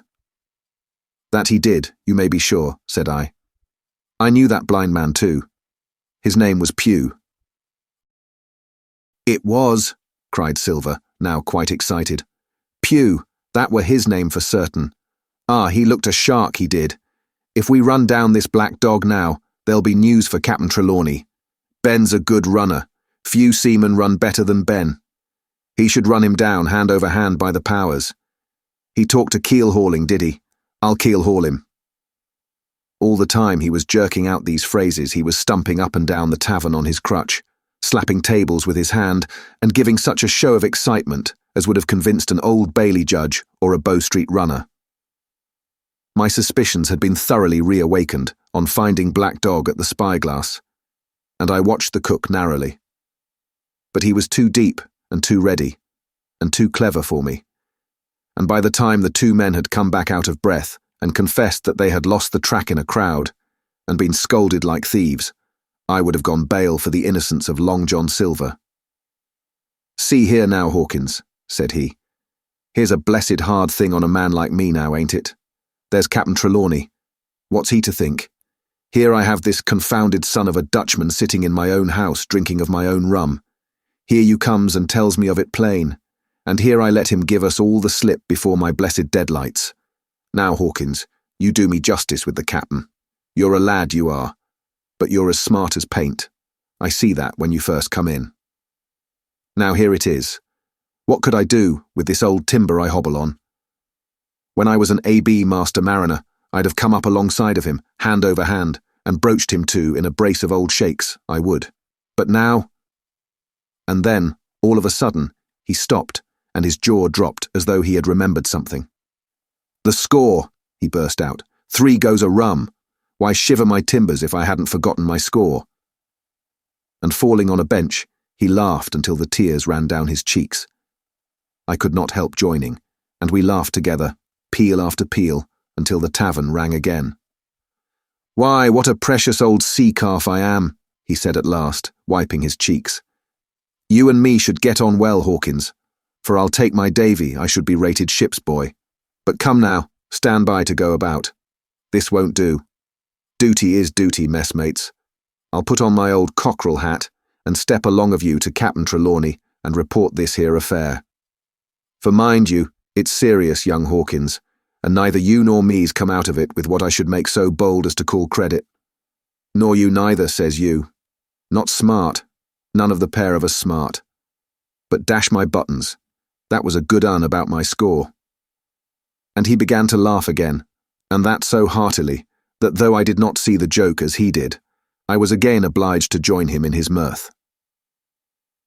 On our little walk along the quays, he made himself the most interesting companion, telling me about the different ships that we passed by, their rig, tonnage, and nationality, explaining the work that was going forward, how one was discharging, another taking in cargo, and a third making ready for sea, and every now and then telling me some little anecdote of ships or seamen, or repeating a nautical phrase till I had learned it perfectly.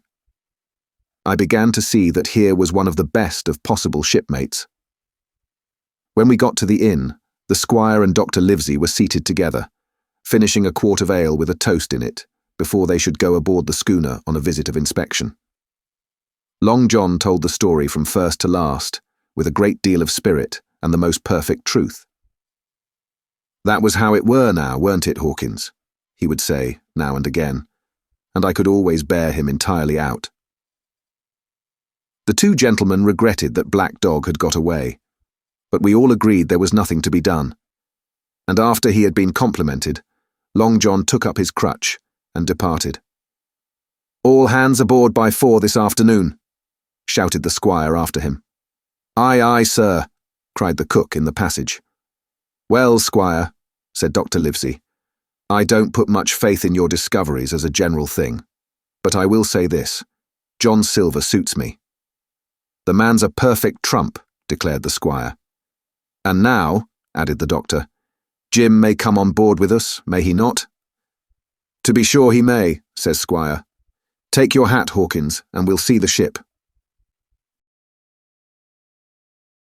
Chapter 9. Powder and Arms. The Hispaniola lay some way out, and we went under the figureheads and round the sterns of many other ships, and their cables sometimes grated underneath our keel, and sometimes swung above us. At last, however, we got alongside, and were met and saluted as we stepped aboard by the mate, Mr. Arrow, a brown old sailor with earrings in his ears and a squint. He and the squire were very thick and friendly, but I soon observed that things were not the same between Mr. Trelawney and the captain. This last was a sharp-looking man who seemed angry with everything on board, and was soon to tell us why, for we had hardly got down into the cabin when a sailor followed us. "Captain Smollett, sir, axing to speak with you," said he. "I am always at the captain's orders. Show him in," said the squire.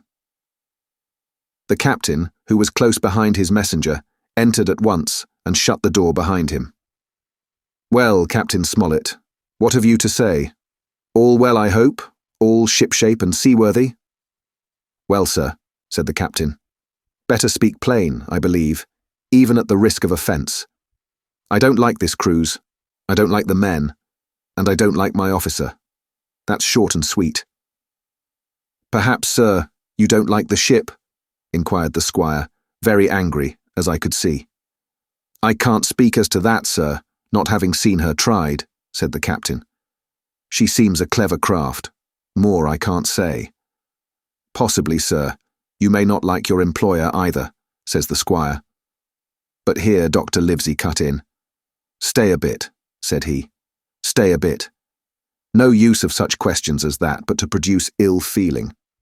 The captain has said too much or he has said too little, and I'm bound to say that I require an explanation of his words. You don't, you say, like this cruise. Now why?" "I was engaged, sir, on what we call sealed orders, to sail this ship for that gentleman where he should bid me," said the captain. "So far so good, but now I find that every man before the mast knows more than I do. I don't call that fair now, do you?" "No," said Dr. Livesey, "I don't."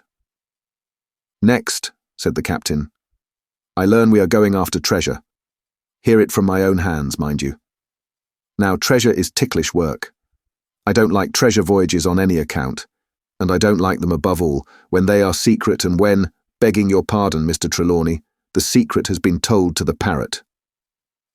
"Silver's parrot?" asked the squire.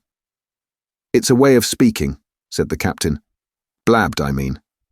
It's my belief neither of you gentlemen know what you are about, but I'll tell you my way of it. Life or death, and a close run. That is all clear, and I dare say true enough, replied Dr. Livesey. We take the risk, but we are not so ignorant as you believe us. Next, you say you don't like the crew. Are they not good seamen? I don't like them, sir, returned Captain Smollett, and I think I should have had the choosing of my own hands, if you go to that. Perhaps you should, replied the doctor. My friend should perhaps have taken you along with him, but the slight, if there be one, was unintentional. And you don't like Mr. Arrow? I don't, sir. I believe he's a good seaman, but he's too free with the crew to be a good officer. A mate should keep himself to himself. Shouldn't drink with the men before the mast. Do you mean he drinks? Cried the squire. No, sir, replied the captain. Only that he's too familiar. Well now, and the short and long of it, Captain, asked the doctor. Tell us what you want. Well, gentlemen, are you determined to go on this cruise? Like iron, answered the squire. Very good, said the captain. Then, as you've heard me very patiently, saying things that I could not prove, hear me a few words more. They are putting the powder and the arms in the forehold. Now, you have a good place under the cabin. Why not put them there? First point. Then, you are bringing 4 of your own people with you, and they tell me some of them are to be berthed forward. Why not give them the berths here beside the cabin? Second point. Any more? Asked Mr. Trelawney. One more, said the captain. There's been too much blabbing already. Far too much, agreed the doctor. I'll tell you what I've heard myself, continued Captain Smollett, that you have a map of an island, that there's crosses on the map to show where treasure is, and that the island lies. And then he named the latitude and longitude exactly. I never told that, cried the squire, to a soul. The hands know it, sir, returned the captain. Livesey, that must have been you or Hawkins, cried the squire. It doesn't much matter who it was, replied the doctor, and I could see that neither he nor the captain paid much regard to Mr. Trelawney's protestations. Neither did I, to be sure, he was so loose a talker. Yet in this case, I believe he was really right, and that nobody had told the situation of the island. Well, gentlemen, continued the captain, I don't know who has this map, but I make it a point. It shall be kept secret even from me and Mr. Arrow. Otherwise, I would ask you to let me resign. I see, said the doctor. You wish us to keep this matter dark, and to make a garrison of the stern part of the ship, manned with my friend's own people, and provided with all the arms and powder on board. In other words, you fear a mutiny. Sir, said Captain Smollett, with no intention to take offence, I deny your right to put words into my mouth. No captain, sir, would be justified in going to sea at all if he had ground enough to say that. As for Mr. Arrow, I believe him thoroughly honest. Some of the men are the same. All may be for what I know. But I am responsible for the ship's safety and the life of every man jack aboard of her. I see things going, as I think, not quite right. And I ask you to take certain precautions or let me resign my berth. And that's all. Captain Smollett, began the doctor with a smile, did ever you hear the fable of the mountain and the mouse? You'll excuse me, I dare say, but you remind me of that fable. When you came in here, I'll stake my wig, you meant more than this. Doctor, said the captain, you are smart. When I came in here, I meant to get discharged. I had no thought that Mr. Trelawney would hear a word. No more I would, cried the squire. Had Livesey not been here, I should have seen you to the deuce. As it is, I have heard you. I will do as you desire, but I think the worse of you. That's as you please, sir, said the captain. You'll find I do my duty. And with that, he took his leave. Trelawney, said the doctor, contrary to all my notions, I believed you have managed to get 2 honest men on board with you, that man and John Silver. Silver, if you like, cried the squire, But as for that intolerable humbug, I declare I think his conduct unmanly, unsailorly, and downright un-English." "Well," says the doctor, "we shall see." When we came on deck, the men had begun already to take out the arms and powder, yo-hoing at their work, while the captain and Mr. Arrow stood by, superintending. The new arrangement was quite to my liking. The whole schooner had been overhauled. 6 berths had been made astern out of what had been the after part of the main hold, and this set of cabins was only joined to the galley and forecastle by a sparred passage on the port side. It had been originally meant that the captain, Mr. Arrow, Hunter, Joyce, the doctor, and the squire were to occupy these 6 berths. Now Redruth and I were to get 2 of them, and Mr. Arrow and the captain were to sleep on deck in the companion, which had been enlarged on each side till you might almost have called it a roundhouse. Very low it was still, of course, but there was room to swing 2 hammocks, and even the mate seemed pleased with the arrangement. Even he, perhaps, had been doubtful as to the crew, but that is only guess, for as you shall hear, we had not long the benefit of his opinion. We were all hard at work, changing the powder and the berths, when the last man or 2, and Long John along with them, came off in a shore boat. The cook came up the side like a monkey for cleverness, and as soon as he saw what was doing, "So-ho, mates," says he. "What's this?"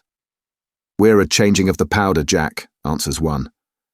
"Why, by the powers," cried Long John, "if we do, we'll miss the morning tide." "My orders," said the captain shortly. "You may go below, my man.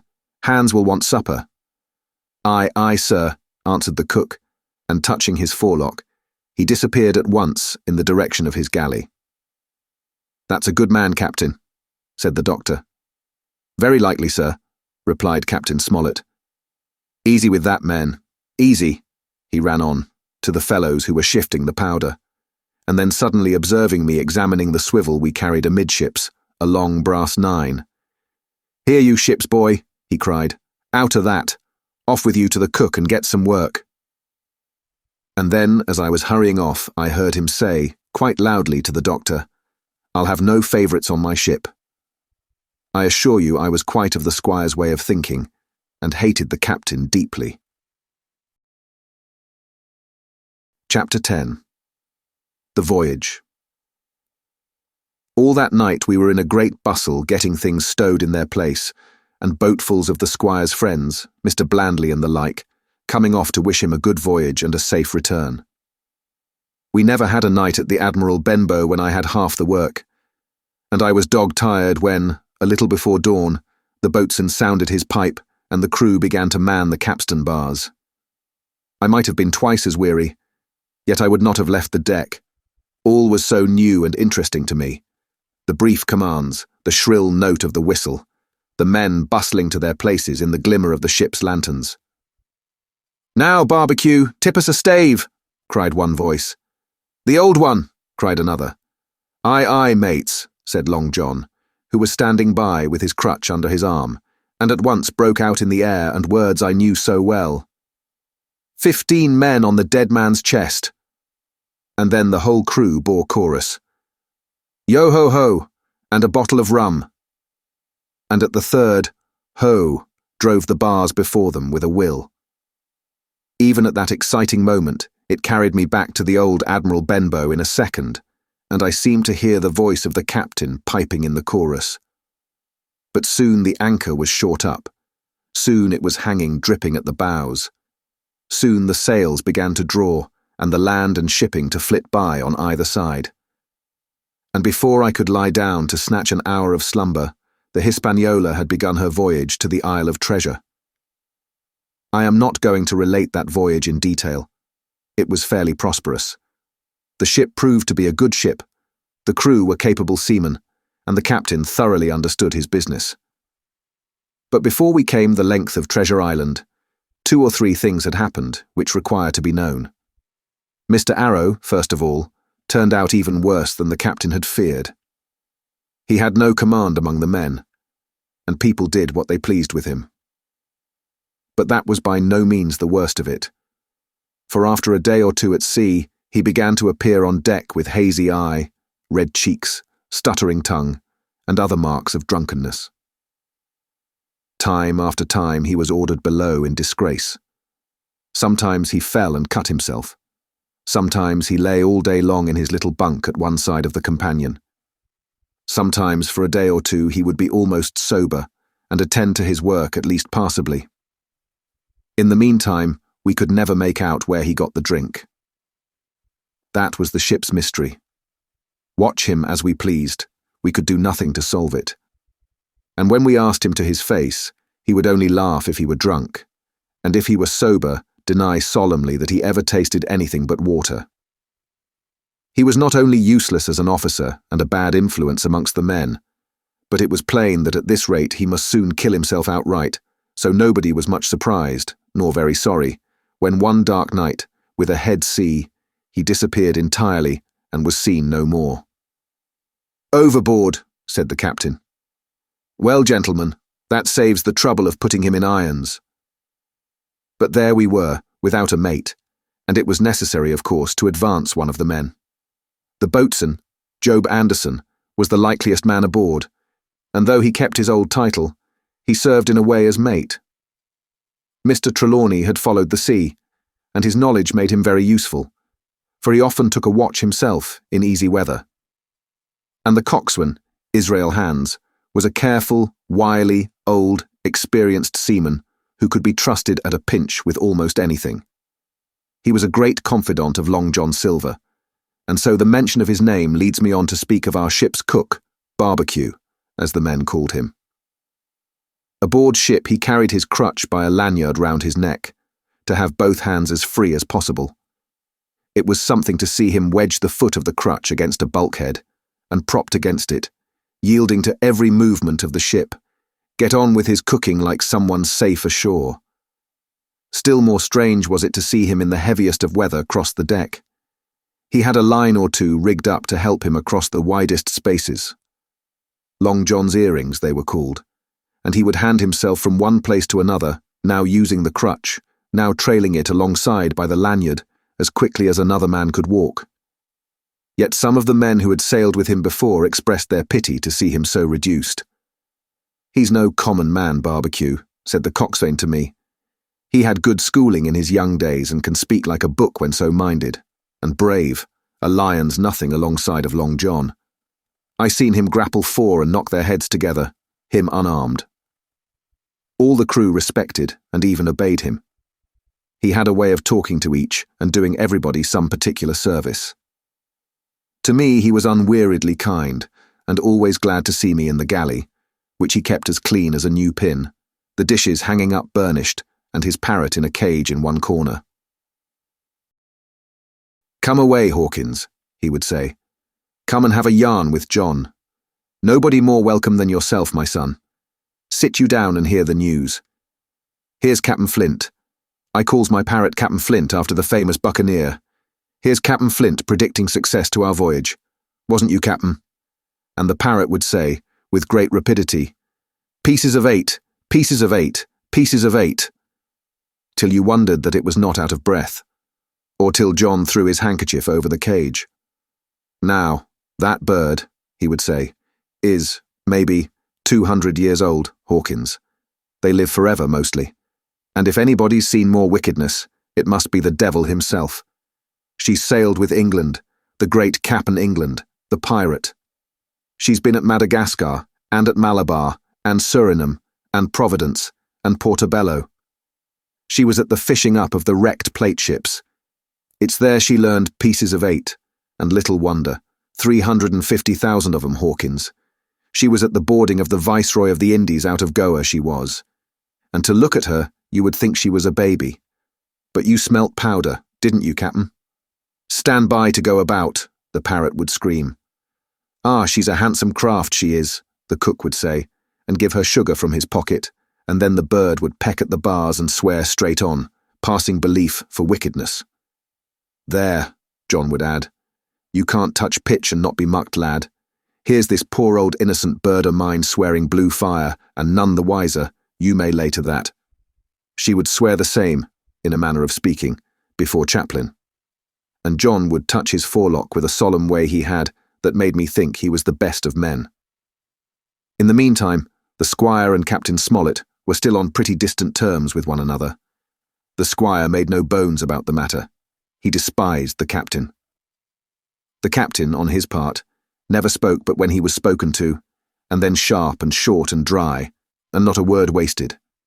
He owned, when driven into a corner, that he seemed to have been wrong about the crew, that some of them were as brisk as he wanted to see, and all had behaved fairly well.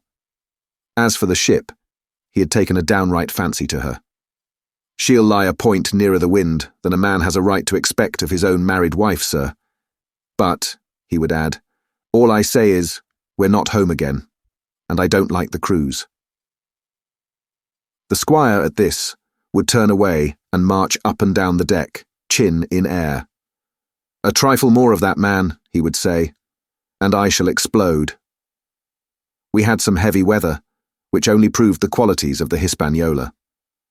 Every man on board seemed well content, and they must have been hard to please if they had been otherwise, for it is my belief there was never a ship's company so spoiled since Noah put to sea. Double grog was going on the least excuse.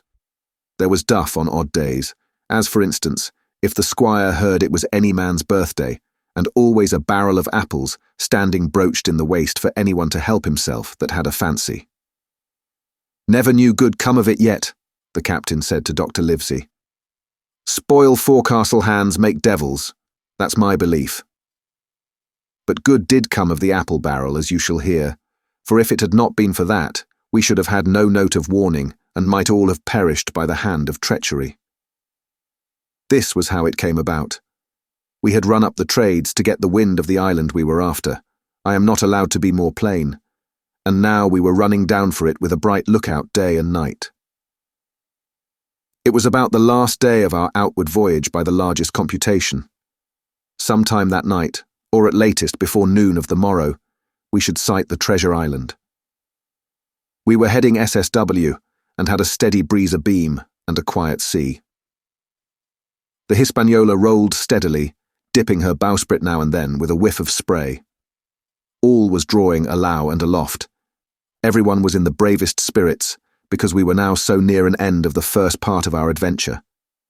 Now, just after sundown, when all my work was over and I was on my way to my berth, it occurred to me that I should like an apple. I ran on deck. The watch was all forward looking out for the island. The man at the helm was watching the luff of the sail and whistling away gently to himself, and that was the only sound excepting the swish of the sea against the bows and around the sides of the ship. In I got bodily into the apple barrel and found there was scarce an apple left, but sitting down there in the dark, what with the sound of the waters and the rocking movement of the ship, I had either fallen asleep or was on the point of doing so when a heavy man sat down with rather a clash close by. The barrel shook as he leaned his shoulders against it, and I was just about to jump up when the man began to speak. It was Silver's voice, and before I had heard a dozen words, I would not have shown myself for all the world, but lay there, trembling and listening, in the extreme of fear and curiosity. For from these dozen words I understood that the lives of all the honest men aboard depended upon me alone. Chapter 11. What I Heard in the Apple Barrel. No, not I, said Silver. Flint was cap'n, I was quartermaster, along of my timber leg. The same broadside I lost my leg. Old Pew lost his deadlights. It was a master surgeon, him that amputated me, out of college and all, Latin by the bucket, and what not. But he was hanged like a dog, and sun-dried like the rest, at Corso Castle. That was Robert's men, that was, and comed of changing names to their ships, Royal Fortune and so on. Now, what a ship was christened, so let her stay, I says. So it was with the Cassandra, as brought us all safe home from Malabar, after England took the Viceroy of the Indies. So it was with the old Walrus, Flint's old ship, as I've seen amuck with the red blood and fit to sink with gold. Ah, cried another voice, that of the youngest hand on board, and evidently full of admiration. He was the flower of the flock, was Flint. Davis was a man too, by all accounts, said Silver. I never sailed along of him. First with England, then with Flint. That's my story. And now here on my own account, in a manner of speaking. I laid by 900 safe from England, and 2,000 after Flint. That ain't bad for a man before the mast, all safe in bank. Tain't earning now, it's saving, does it? You may lay to that. Where's all England's men now? I don't know. Where's Flint's? Why, most on 'em aboard here, and glad to get the duff. Been begging before that, some on 'em. Old Pugh, as had lost his sight, and might have thought shame, spends £1,200 in a year, like a lord in Parliament. Where is he now? Well, he's dead now and under hatches. But for 2 years before that, shiver my timbers, the man was starving. He begged and he stole and he cut throats and starved at that by the powers. Well, it ain't much use after all, said the young seaman. Tain't much use for fools, you may lay to it. That nor nothing, cried Silver. But now you look here. You're young, you are, but you're as smart as paint. I see that when I set my eyes on you, and I'll talk to you like a man. You may imagine how I felt when I heard this abominable old rogue addressing another in the very same words of flattery as he had used to myself. I think, if I had been able, that I would have killed him through the barrel. Meantime, he ran on, little supposing he was overheard. Here it is about gentlemen of fortune. They lives rough, and they risk swinging, but they eat and drink like fighting cocks, and when a cruise is done, why, it's hundreds of pounds instead of hundreds of farthings in their pockets. Now, the most goes for rum and a good fling, and to sea again in their shirts. But that's not the course I lay. I puts it all away, some here, some there, and none too much anywheres, by reason of suspicion. I'm 50, mark you. Once back from this cruise, I set up gentlemen in earnest. Time enough too, says you. Ah, but I've lived easy in the meantime, never denied myself a nothing heart desires, and slept soft and ate dainty all my days but when at sea. And how did I begin? Before the mast, like you. Well, said the other, but all the other money's gone now, ain't it? You daren't show face in Bristol after this. Why, where might you suppose it was? Asked Silver derisively. At Bristol, in banks and places, answered his companion. It were, said the cook, it were when we weighed anchor. But my old missus has it all by now, and the spyglass is sold, lease and goodwill and rigging, and the old girl's off to meet me. I would tell you where, for I trust you, but it'd make jealousy among the mates. And can you trust your missus? Asked the other. Gentlemen of fortune, returned the cook, usually trusts little among themselves, and right they are, you may lay to it. But I have a way with me, I have. When a mate brings a slip on his cable, one as knows me, I mean, it won't be in the same world with old John. There was some that was feared of Pugh, and some that was feared of Flint. But Flint his own self was feared of me. Feared he was, and proud. They was the roughest crew afloat, was Flint's. The devil himself would have been feared to go to sea with them. Well, now I tell you, I'm not a boasting man, and you've seen yourself how easy I keep company. But when I was quartermaster, lambs wasn't the word for Flint's old Buccaneers. Ah, you may be sure of yourself in old John's ship. Well, I tell you now, replied the lad, I didn't half a quarter like the job till I had this talk with you, John, but there's my hand on it now. And a brave lad you were, and smart too, answered Silver, shaking hands so heartily that all the barrel shook, and a finer figurehead for a gentleman of fortune I never clapped my eyes on. By this time I had begun to understand the meaning of their terms. By a gentleman of fortune they plainly meant neither more nor less than a common pirate, and the little scene that I had overheard was the last act in the corruption of one of the honest hands, perhaps of the last one left aboard. But on this point I was soon to be relieved, for Silver giving a little whistle, a third man strolled up and sat down by the party. Dick's square, said Silver. Oh, I know Dick was square, returned the voice of the coxswain, Israel hands. "He's no fool, is Dick." And he turned his quid and spat. "But look here," he went on. "Here's what I want to know, Barbecue. How long are we going to stand off and on like a blessed bumboat? I've had most enough of Captain Smollett. He's hazed me long enough, by thunder. I want to go into that cabin, I do. I want their pickles and wines and that." "Israel," said Silver, "your head ain't much account, nor ever was. But you're able to hear, I reckon. Leastways your ears is big enough. Now here's what I say. You'll berth forward, and you'll live hard, and you'll speak soft, and you'll keep sober till I give the word, and you may lay to that, my son." "Well, I don't say no, do I?" growled the coxswain. "What I say is when. That's what I say." "When? By the powers!" cried Silver. "Well now, if you want to know, I'll tell you when. The last moment I can manage, and that's when. Here's a first-rate seaman, Captain Smollett, sails the blessed ship for us. Here's this squire and doctor with a map and such. I don't know where it is, do I? No more do you, says you.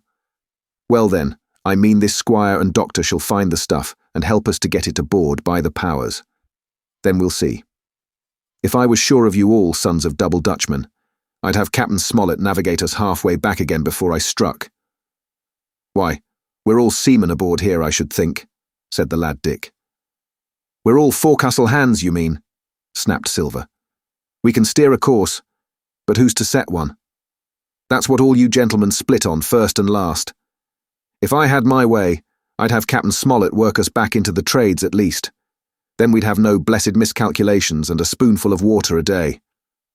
But I know the sort you are. I'll finish with them at the island, as soon's the blunt's on board, and a pity it is.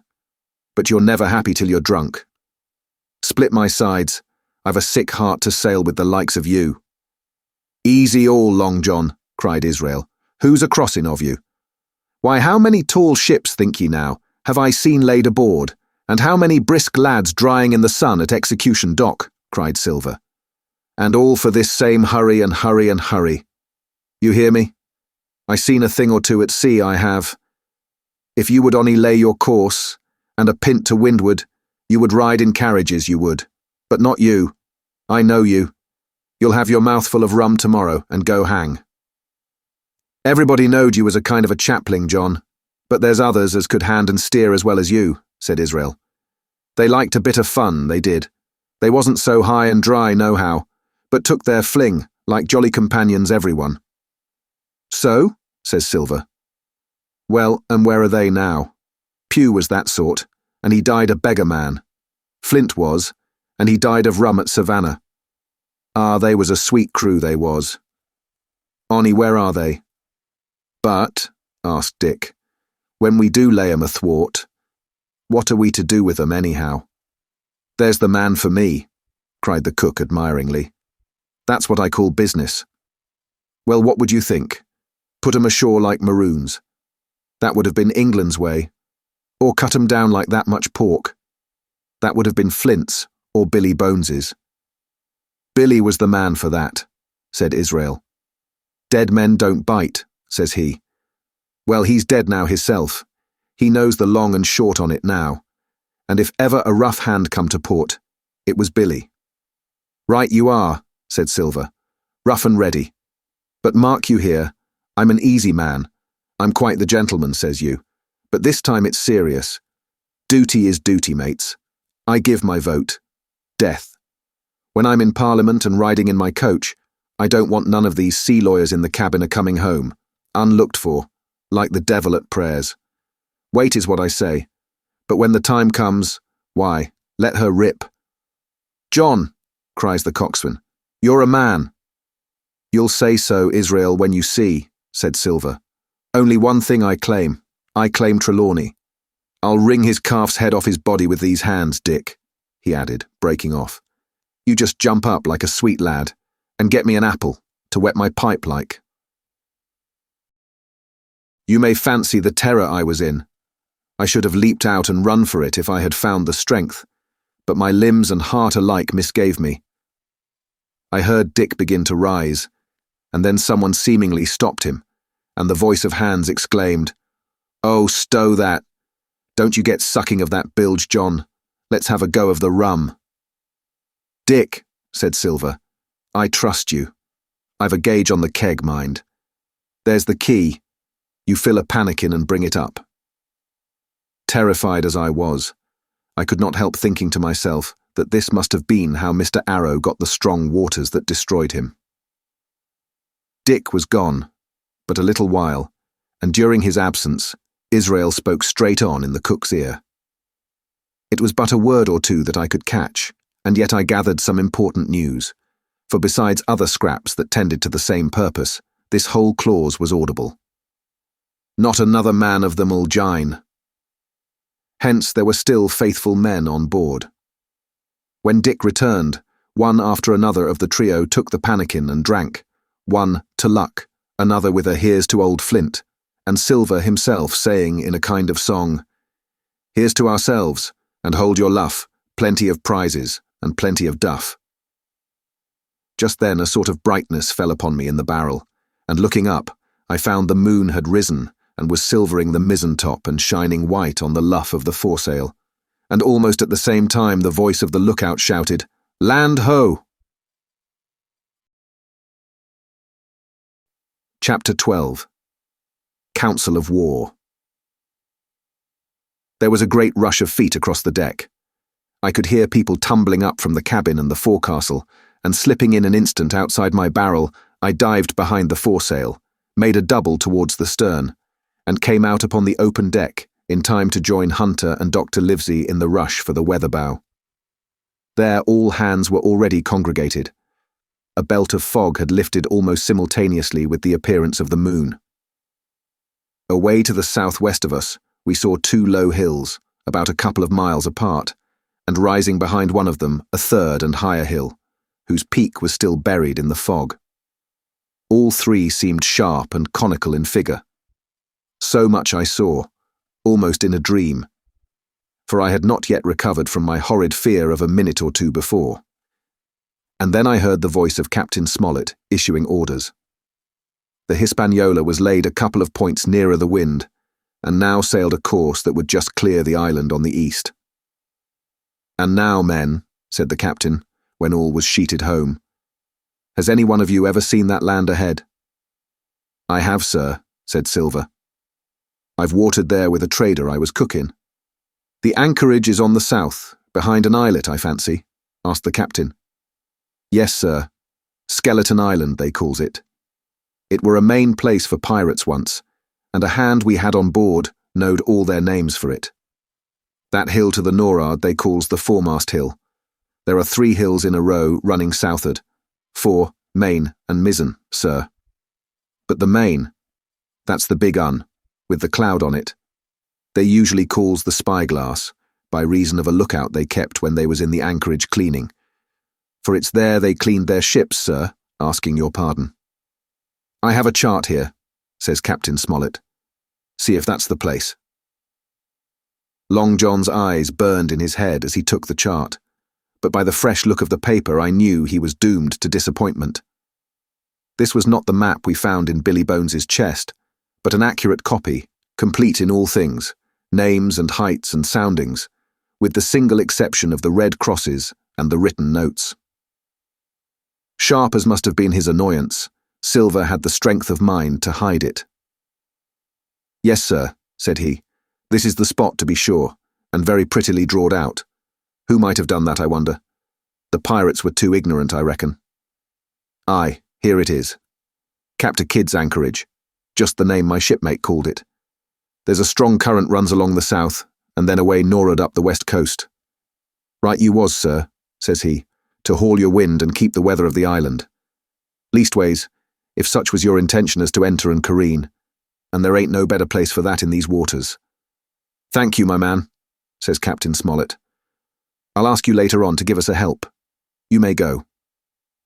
I was surprised at the coolness with which John avowed his knowledge of the island, and I own. I was half frightened when I saw him drawing nearer to myself.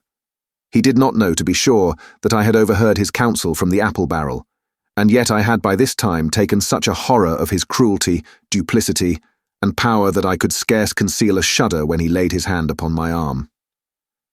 "Ah," says he, "this here is a sweet spot, this island, a sweet spot for a lad to get ashore on. You'll bathe, and you'll climb trees, and you'll hunt goats, you will. And you'll get aloft on them hills, like a goat yourself. Why, it makes me young again. I was going to forget my timber leg, I was. It's a pleasant thing to be young and have 10 toes, and you may lay to that. When you want to go a bit of exploring, you just ask old John, and he'll put up a snack for you to take along." And clapping me in the friendliest way upon the shoulder, he hobbled off forward and went below. Captain Smollett, the squire, and Dr. Livesey were talking together on the quarter-deck, and anxious as I was to tell them my story, I durst not interrupt them openly. While I was still casting about in my thoughts to find some probable excuse, Dr. Livesey called me to his side. He had left his pipe below, and being a slave to tobacco had meant that I should fetch it. But as soon as I was near enough to speak, and not to be overheard, I broke immediately. "Doctor, let me speak. Get the captain and squire down to the cabin, and then make some pretence to send for me. I have terrible news." The doctor changed countenance a little, but next moment he was master of himself. "Thank you, Jim," said he quite loudly. "That was all I wanted to know," as if he had asked me a question. And with that he turned on his heel and rejoined the other two. They spoke together for a little, and though none of them started, or raised his voice, or so much as whistled, it was plain enough that Dr. Livesey had communicated my request, for the next thing that I heard was the captain giving an order to Job Anderson, and all hands were piped on deck. "My lads," said Captain Smollett, "I've a word to say to you. This land that we have sighted is the place we have been sailing for. Mr. Trelawney, being a very open-handed gentleman, as we all know, has just asked me a word or two, and as I was able to tell him that every man on board had done his duty, alow and aloft, as I never asked to see it done better, why, he and I and the doctor are going below to the cabin to drink your health and luck, and you'll have grog served out for you to drink our health and luck. I'll tell you what I think of this. I think it handsome. And if you think as I do, you'll give a good sea cheer for the gentleman that does it." The cheer followed. That was a matter of course. But it rang out so full and hearty that I confess I could hardly believe these same men were plotting for our blood. "One more cheer for Captain Smollett," cried Long John, when the first had subsided. And this also was given with a will. On the top of that, the 3 gentlemen went below, and not long after, word was sent forward that Jim Hawkins was wanted in the cabin. I found them all 3 seated round the table, a bottle of Spanish wine and some raisins before them, and the doctor smoking away, with his wig on his lap, and that, I knew, was a sign that he was agitated. The stern window was open, for it was a warm night, and you could see the moon shining behind on the ship's wake. "Now, Hawkins," said the squire, "you have something to say. Speak up." I did as I was bid, and as short as I could make it, told the whole details of Silver's conversation. Nobody interrupted me till I was done, nor did any one of the 3 of them make so much as a movement, but they kept their eyes upon my face from first to last. "Jim," said Dr. Livesey, "take a seat." And they made me sit down at table beside them, poured me out a glass of wine, filled my hands with raisins, and all 3, one after the other, and each with a bow, drank my good health and their service to me, for my luck and courage. "Now, Captain," said the squire, "you were right, and I was wrong. I own myself an ass, and I await your orders." "No more an ass than I, sir," returned the captain. "I never heard of a crew that meant to mutiny but what showed signs before, for any man that had an eye in his head to see the mischief and take steps according. But this crew," he added, "beats me." "Captain," said the doctor, "with your permission, that's Silver, a very remarkable man." "He'd look remarkably well from a yardarm, sir," returned the captain. "But this is talk. This don't lead to anything. I see 3 or 4 points, and with Mr. Trelawney's permission, I'll name them. You, sir, are the captain, "It is for you to speak," says Mr. Trelawney grandly. "First point," began Mr. Smollett. "We must go on, because we can't turn back. If I gave the word to go about, they would rise at once. Second point, we have time before us, at least until this treasure's found. Third point, there are faithful hands. Now, sir, it's got to come to blows sooner or later, and what I propose is to take time by the forelock, as the saying is, and come to blows some fine day when they least expect it. We can count, I take it, on your own home servants, Mr. Trelawney." "As upon myself," declared the squire. "3, reckoned the captain. "Ourselves make 7, counting Hawkins here. Now, about the honest hands?" "Most likely Trelawney's own men," said the doctor. "Those he had picked up for himself before he lit on silver." "Nay," replied the squire. "Hans was one of mine." "I did think I could have trusted Hans," added the captain. "And to think that they're all Englishmen," broke out the squire. "Sir, I could find it in my heart to blow the ship up." "Well, gentlemen," said the captain, "the best that I can say is not much. We must lay to, if you please, and keep a bright lookout. It's trying on a man, I know. It would be pleasanter to come to blows, but there's no help for it till we know our men. Lay to, and whistle for a wind. That's my view. Jim here," said the doctor, "can help us more than anyone. The men are not shy with him, and Jim is a noticing lad. Hawkins, I put prodigious faith in you," added the squire. I began to feel pretty desperate at this, for I felt altogether helpless. And yet, by an odd train of circumstances, it was indeed through me that safety came. In the meantime, talk as we pleased, there were only 7 out of the 26 on whom we knew we could rely. And out of these 7 one was a boy, so that the grown men on our side were 6 to their 19.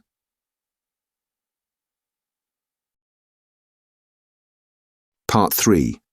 My Shore Adventure.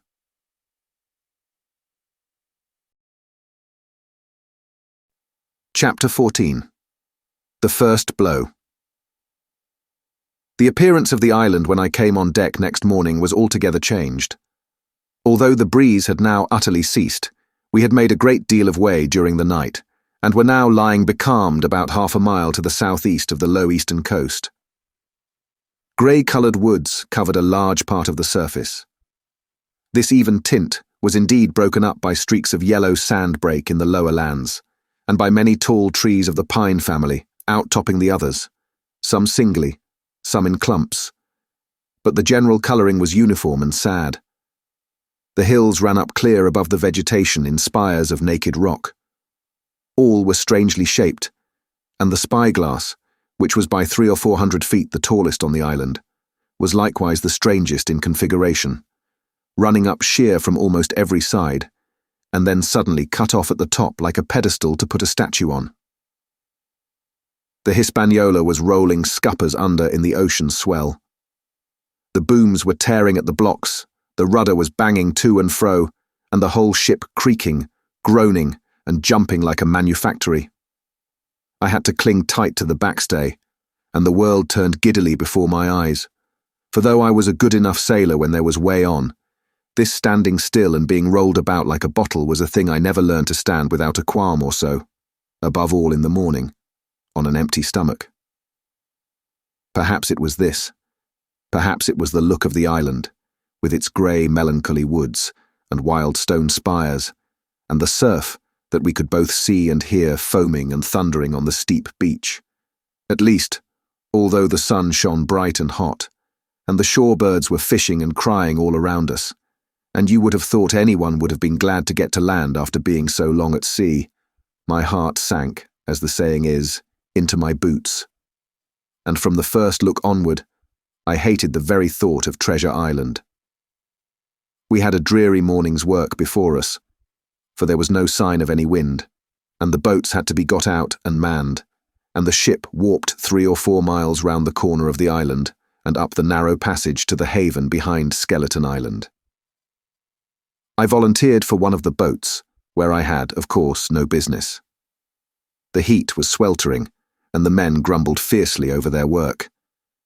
Anderson was in command of my boat, and instead of keeping the crew in order, he grumbled as loud as the worst. "Well," he said with an oath, "it's not forever."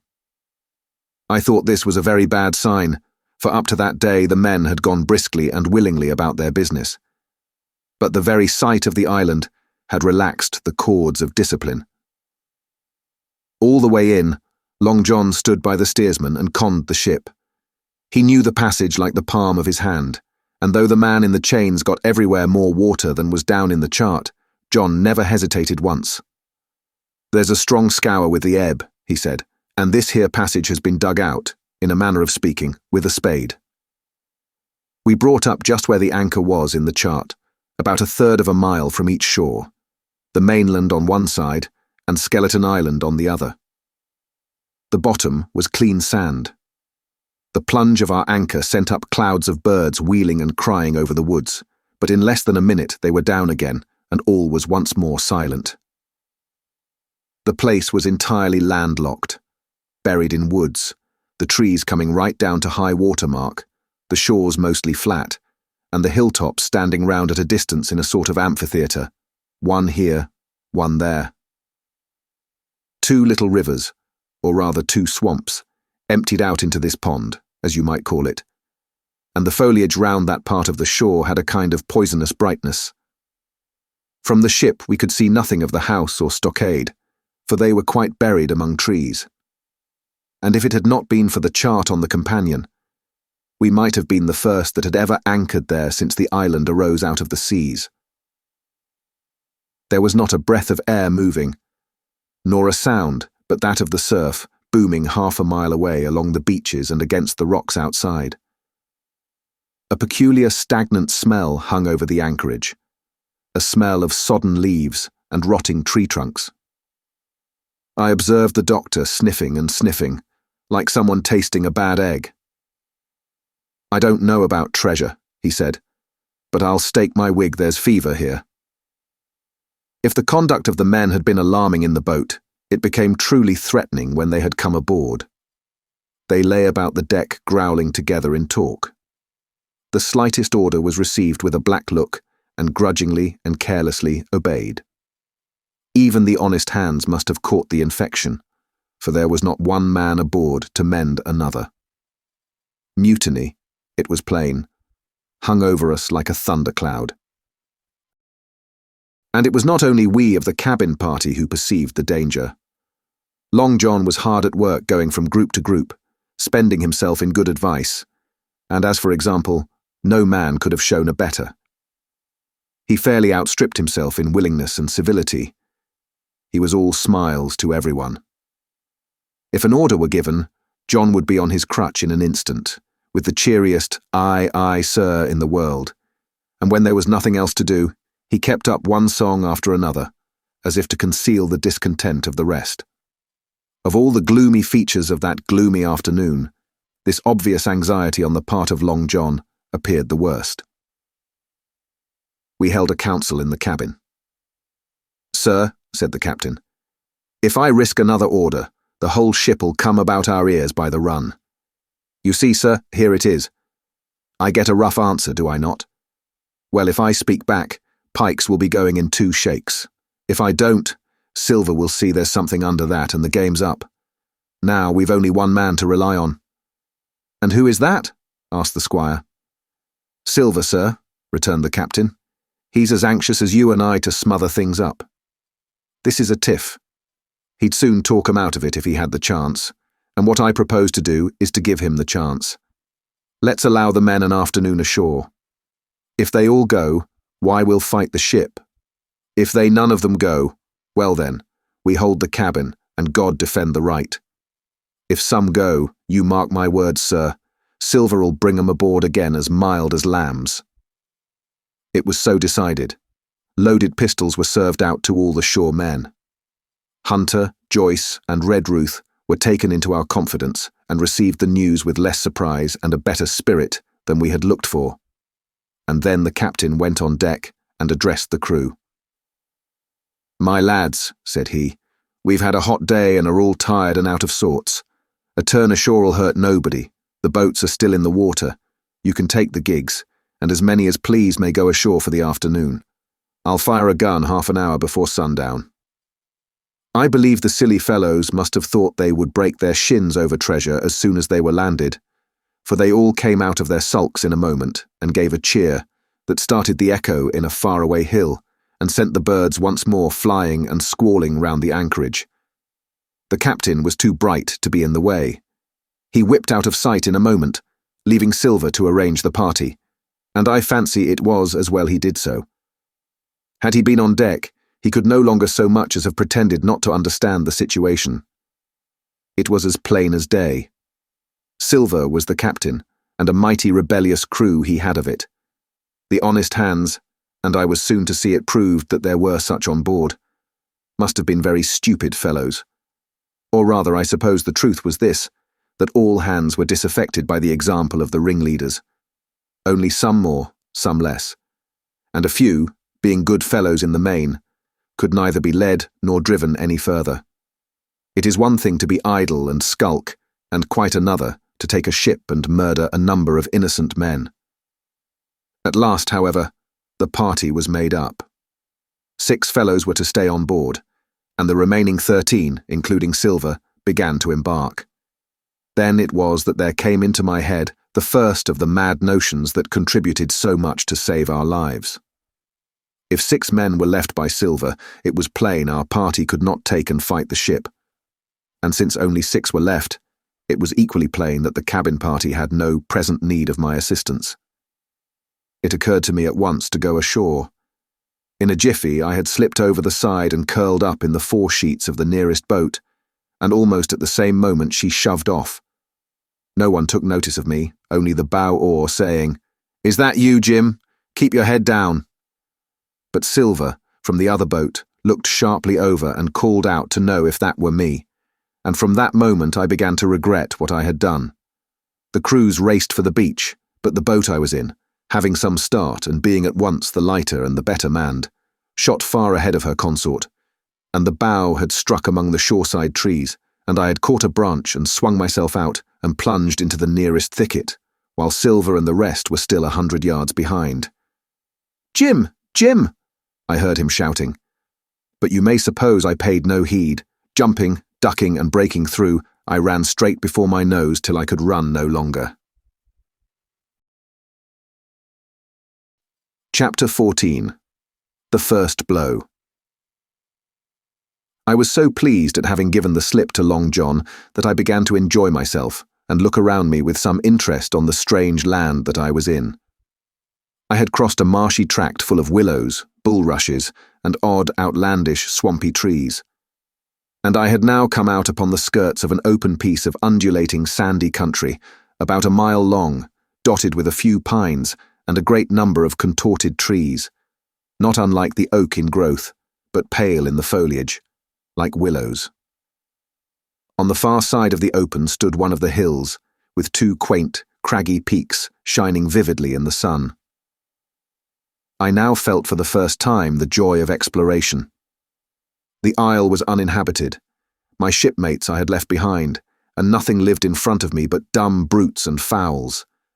I turned hither and thither among the trees. Here and there were flowering plants, unknown to me. Here and there I saw snakes, and one raised his head from a ledge of rock and hissed at me with a noise not unlike the spinning of a top. Little did I suppose that he was a deadly enemy, and that the noise was the famous rattle. Then I came to a long thicket of these oak-like trees. Live, or evergreen, oaks, I heard afterwards they should be called, which grew low along the sand like brambles, the boughs curiously twisted, the foliage compact, like thatch. The thicket stretched down from the top of one of the sandy knolls, spreading and growing taller as it went, until it reached the margin of the broad, reedy fen, through which the nearest of the little rivers soaked its way into the anchorage. The marsh was steaming in the strong sun, and the outline of the spyglass trembled through the haze. All at once there began to go a sort of bustle among the bulrushes. A wild duck flew up with a quack.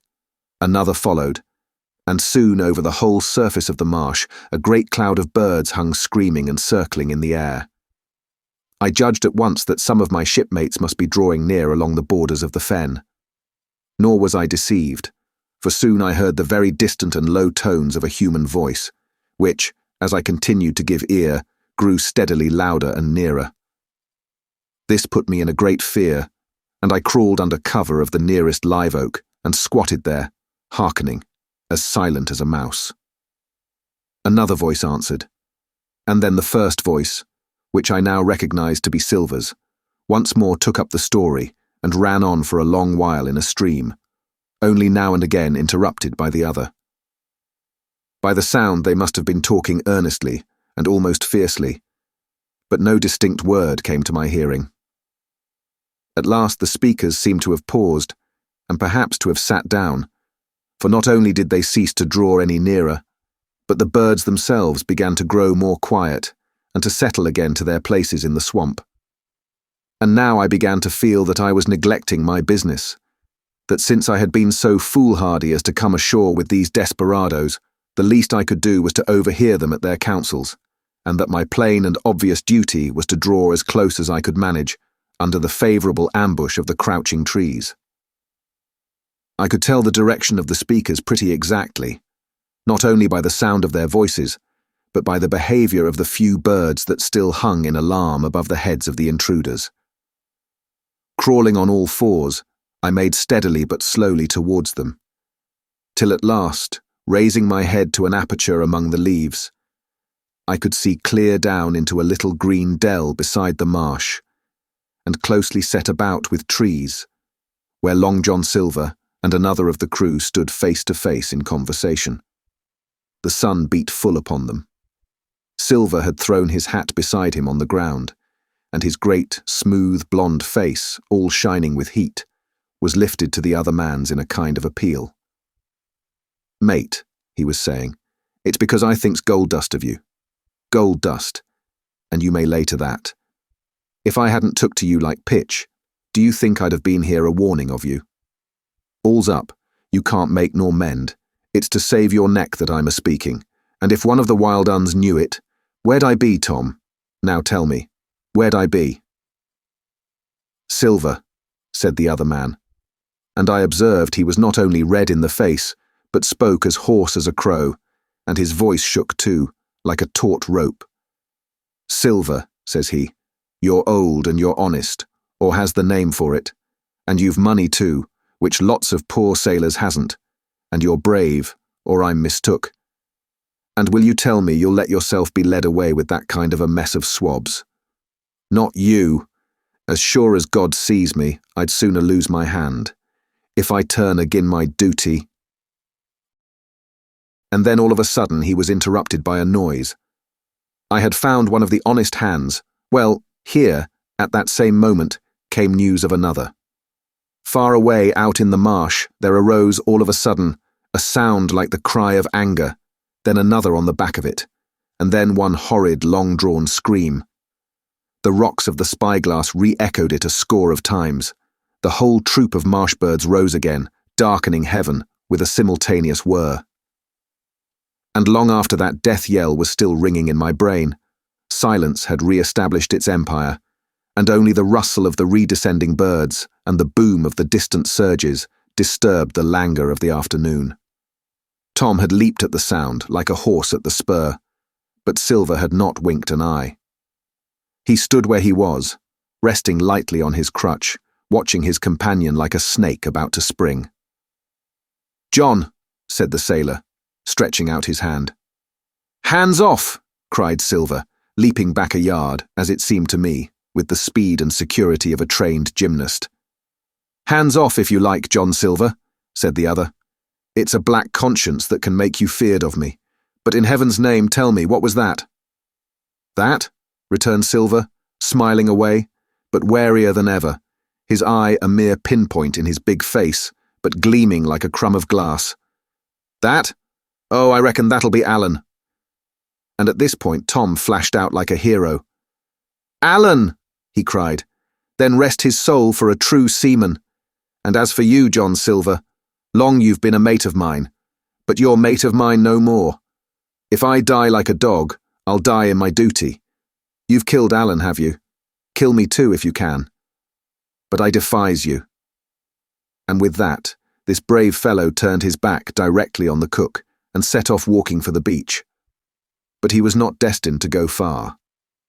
With a cry, John seized the branch of a tree, whipped the crutch out of his armpit, and sent that uncouth missile hurtling through the air.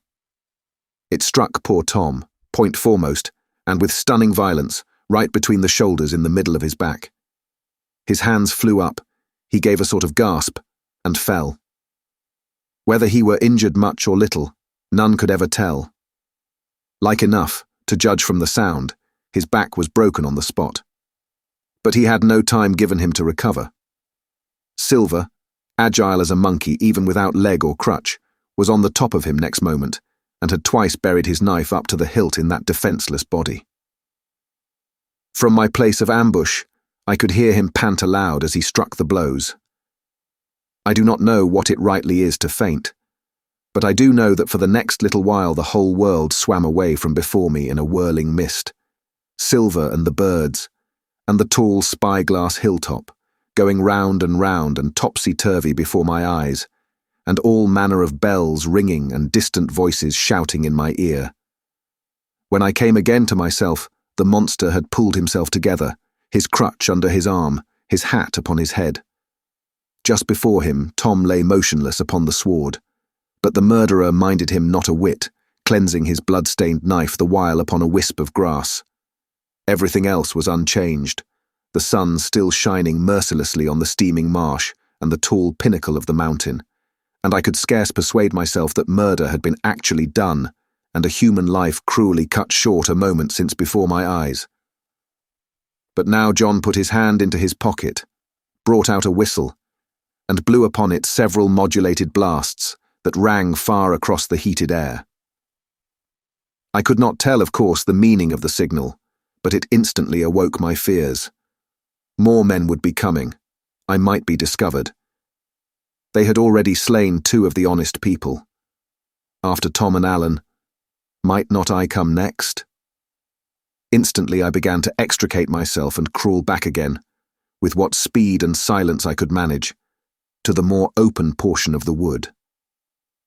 As I did so, I could hear hails coming and going between the old Buccaneer and his comrades, and this sound of danger lent me wings. As soon as I was clear of the thicket, I ran as I never ran before, scarce minding the direction of my flight, so long as it led me from the murderers. And as I ran, fear grew and grew upon me, until it turned into a kind of frenzy. Indeed, could anyone be more entirely lost than I? When the gun fired, how should I dare to go down to the boats among those fiends, still smoking from their crime? Would not the first of them who saw me wring my neck like a snipe's? Would not my absence itself be an evidence to them of my alarm, and therefore of my fatal knowledge? It was all over, I thought. Goodbye to the Hispaniola, goodbye to the squire, the doctor, and the captain. There was nothing left for me but death by starvation or death by the hands of the mutineers. All this while, as I say, I was still running, and without taking any notice, I had drawn near to the foot of the little hill with the 2 peaks, and had got into a part of the island where the live oaks grew more widely apart, and seemed more like forest trees in their bearing and dimensions.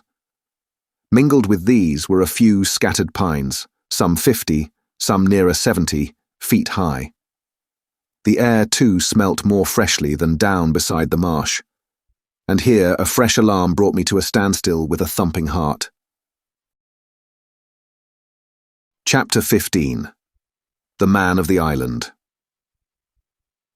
From the side of the hill, which was here steep and stony, a spout of gravel was dislodged, and fell rattling and bounding through the trees. My eyes turned instinctively in that direction, and I saw a figure leap with great rapidity behind the trunk of a pine. What it was, whether bear or man or monkey, I could in no wise tell. It seemed dark and shaggy. More I knew not. But the terror of this new apparition brought me to a stand. I was now, it seemed, cut off upon both sides. Behind me the murderers, before me this lurking nondescript. and immediately I began to prefer the dangers that I knew to those I knew not. Silver himself appeared less terrible in contrast with this creature of the woods, and I turned on my heel, and looking sharply behind me over my shoulder, began to retrace my steps in the direction of the boats. Instantly, the figure reappeared, and making a wide circuit, began to head me off. I was tired, at any rate, but had I been as fresh as when I rose, I could see it was in vain for me to contend in speed with such an adversary. From trunk to trunk the creature flitted like a deer, running manlike on 2 legs, but unlike any man that I had ever seen, stooping almost double as it ran. Yet a man it was. I could no longer be in doubt about that. I began to recall what I had heard of cannibals.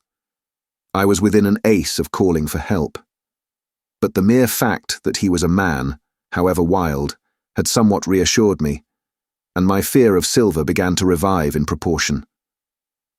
I stood still, therefore, and cast about for some method of escape, and as I was so thinking, the recollection of my pistol flashed into my mind.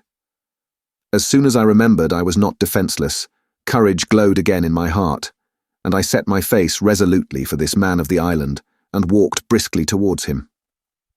He was concealed by this time behind another tree trunk, but he must have been watching me closely, for as soon as I began to move in his direction, he reappeared and took a step to meet me. Then he hesitated, drew back, came forward again, and at last, to my wonder and confusion, threw himself on his knees and held out his clasped hands in supplication. At that I once more stopped. "Who are you?" I asked. "Ben Gunn," he answered, and his voice sounded hoarse and awkward, like a rusty lock. "I'm poor Ben Gunn, I am, and I haven't spoke with a Christian these 3 years." I could now see that he was a white man like myself, and that his features were even pleasing. His skin, wherever it was exposed, was burnt by the sun. Even his lips were black, and his fair eyes looked quite startling in so dark a face. Of all the beggar men that I had seen or fancied, he was the chief for raggedness. He was clothed with tatters of old ship's canvas and old sea cloth, and this extraordinary patchwork was all held together by a system of the most various and incongruous fastenings, brass buttons, bits of stick, and loops of tarry gaskin. About his waist he wore an old brass-buckled leather belt, which was the one thing solid in his whole accoutrement. "3 years," I cried. "Were you shipwrecked?" "Nay, mate," said he, "marooned." I had heard the word, and I knew it stood for a horrible kind of punishment common enough among the Buccaneers, in which the offender is put ashore with a little powder and shot and left behind on some desolate and distant island. "Marooned 3 years agone," he continued, "and lived on goats since then, and berries and oysters. Wherever a man is, says I, a man can do for himself. But, mate, my heart is sore for Christian diet. You mightn't happen to have a piece of cheese about you now? No? Well, many's the long night I've dreamed of cheese, toasted mostly, and woke up again, and here I were. If ever I can get aboard again, said I, you shall have cheese by the stone." All this time he had been feeling the stuff of my jacket, smoothing my hands, looking at my boots, and generally in the intervals of his speech, showing a childish pleasure in the presence of a fellow creature. But at my last words he perked up into a kind of startled slyness. "If ever you can get aboard again, says you," he repeated. "Why now, who's to hinder you?" "Not you, I know," was my reply. "And right you was," he cried. "Now what do you call yourself, mate?" "Jim," I told him. Jim, says he, quite pleased apparently. "Well now, Jim, I've lived that rough as you'd be ashamed to hear of. Now, for instance, you wouldn't think I had had a pious mother to look at me?" he asked. "Why no, not in particular," I answered. "Ah well," said he, "but I had, remarkable pious, and I was a civil, pious boy, and could rattle off my catechism that fast, as you couldn't tell one word from another. And here's what it come to, Jim, and it begun with Chuckfarthing on the blessed gravestones. That's what it begun with, but it went further than that, and so my mother told me, and predict the whole she did, the pious woman. But it were Providence that put me here. I've thought it all out in this here lonely island, and I'm back on piety. You don't catch me tasting rum so much, but just a thimbleful for luck, of course, the first chance I have. I'm bound I'll be good, and I see the way too.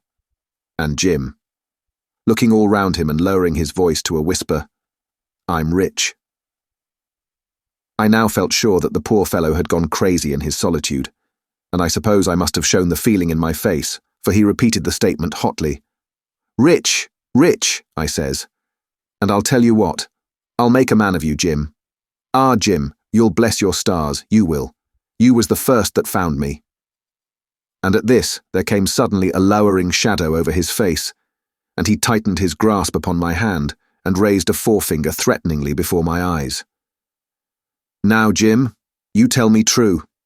That ain't Flint's ship? He asked. At this, I had a happy inspiration. I began to believe that I had found an ally, and I answered him at once. It's not Flint's ship, and Flint is dead. But I'll tell you true as you ask me. There are some of Flint's hands aboard. Worse luck for the rest of us. Not a man. With one leg, he gasped. Silver? I asked. Ah, Silver, says he. That were his name. He's the cook and the ringleader too. He was still holding me by the wrist, and at that he give it quite a ring. If you was sent by Long John, he said, I'm as good as pork, and I know it. But where was you, do you suppose? I had made my mind up in a moment, and by way of answer told him the whole story of our voyage and the predicament in which we found ourselves. He heard me with the keenest interest, and when I had done he patted me on the head. You're a good lad, Jim, he said, and you're all in a clove hitch, ain't you? Well, you just put your trust in Ben Gunn. Ben Gunn's the man to do it. Would you think it likely now that your squire would prove a liberal-minded one in case of help, him being in a clove hitch, as you remark? I told him the squire was the most liberal of men. Aye, but you see, returned Ben Gunn, I didn't mean giving me a gate to keep, and a suit of livery clothes and such. That's not my mark, Jim. What I mean is, would he be likely to come down to the tune of, say, £1,000 out of money that's as good as a man's own already? I am sure he would, said I. As it was, all hands were to share. And a passage home? He added, with a look of great shrewdness. Why, I cried, the squire's a gentleman. And besides, if we got rid of the others, we should want you to help work the vessel home. Ah, said he, so you would. And he seemed very much relieved. Now, I'll tell you what, he went on. So much I'll tell you, and no more. I were in Flint's ship when he buried the treasure, he and 6 along, 6 strong seamen. They was ashore nigh on a week, and us standing off and on in the old Walrus. One fine day up went the signal, and here come Flint by himself in a little boat, and his head done up in a blue scarf. The sun was getting up, and mortal white he looked about the cutwater. But there he was, you mind, and the 6 all dead, dead and buried. How he done it, not a man aboard us could make out. It was battle, murder, and sudden death, leastways, him against 6. Billy Bones was the mate. Long John, he was quartermaster, and they asked him where the treasure was. Ah, says he, you can go ashore if you like, and stay, he says. But as for the ship, she'll beat up for more, by thunder. That's what he said. Well, I was in another ship 3 years back, and we sighted this island. Boys, said I, here's Flint's treasure. Let's land and find it. The captain was displeased at that, but my messmates were all of a mind and landed. 12 days they looked for it, and every day they had the worse word for me, until one fine morning all hands went aboard. As for you, Benjamin Gunn, says they, here's a musket, they says, and a spade and pickaxe. You can stay here and find Flint's money for yourself, they says. Well, Jim, 3 years have I been here, and not a bite of Christian diet from that day to this. But now, you look here. Look at me. Do I look like a man before the mast? No, says you. Nor I weren't neither, I says. And with that he winked and pinched me hard. Just you mention them words to your squire, Jim, he went on. Nor he weren't neither, that's the words. 3 years he were the man of this island, light and dark, fair and rain. And sometimes he would maybe think upon a prayer, says you, and sometimes he would maybe think of his old mother, so be as she's alive, you'll say. But the most part of Gunn's time, this is what you'll say, the most part of his time was took up with another matter. And then you'll give him a nip, like I do. And he pinched me again in the most confidential manner. Then, he continued, then you'll up, and you'll say this.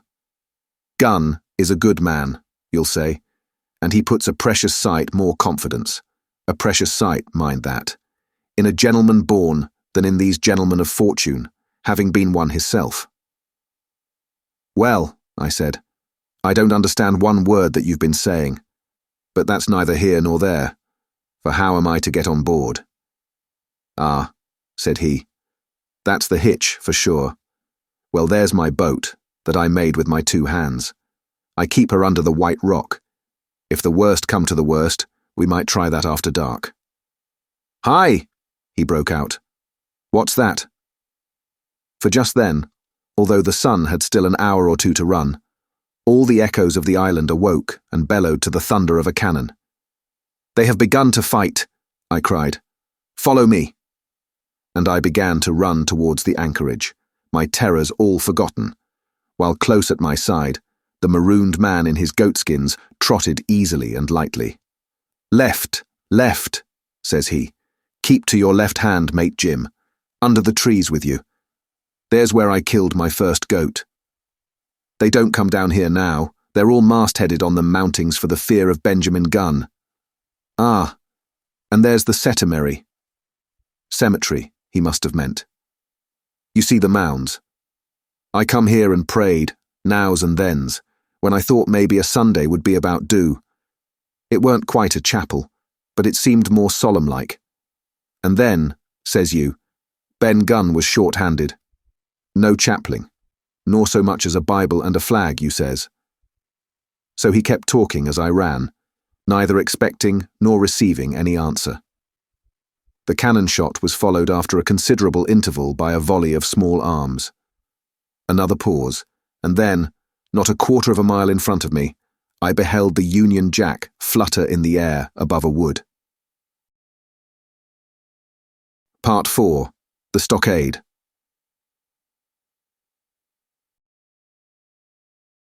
Chapter 16. Narrative continued by the doctor. How the ship was abandoned. It was about 1:30, 3 bells in the sea phrase, that the 2 boats went ashore from the Hispaniola. The captain, the squire and I were talking matters over in the cabin.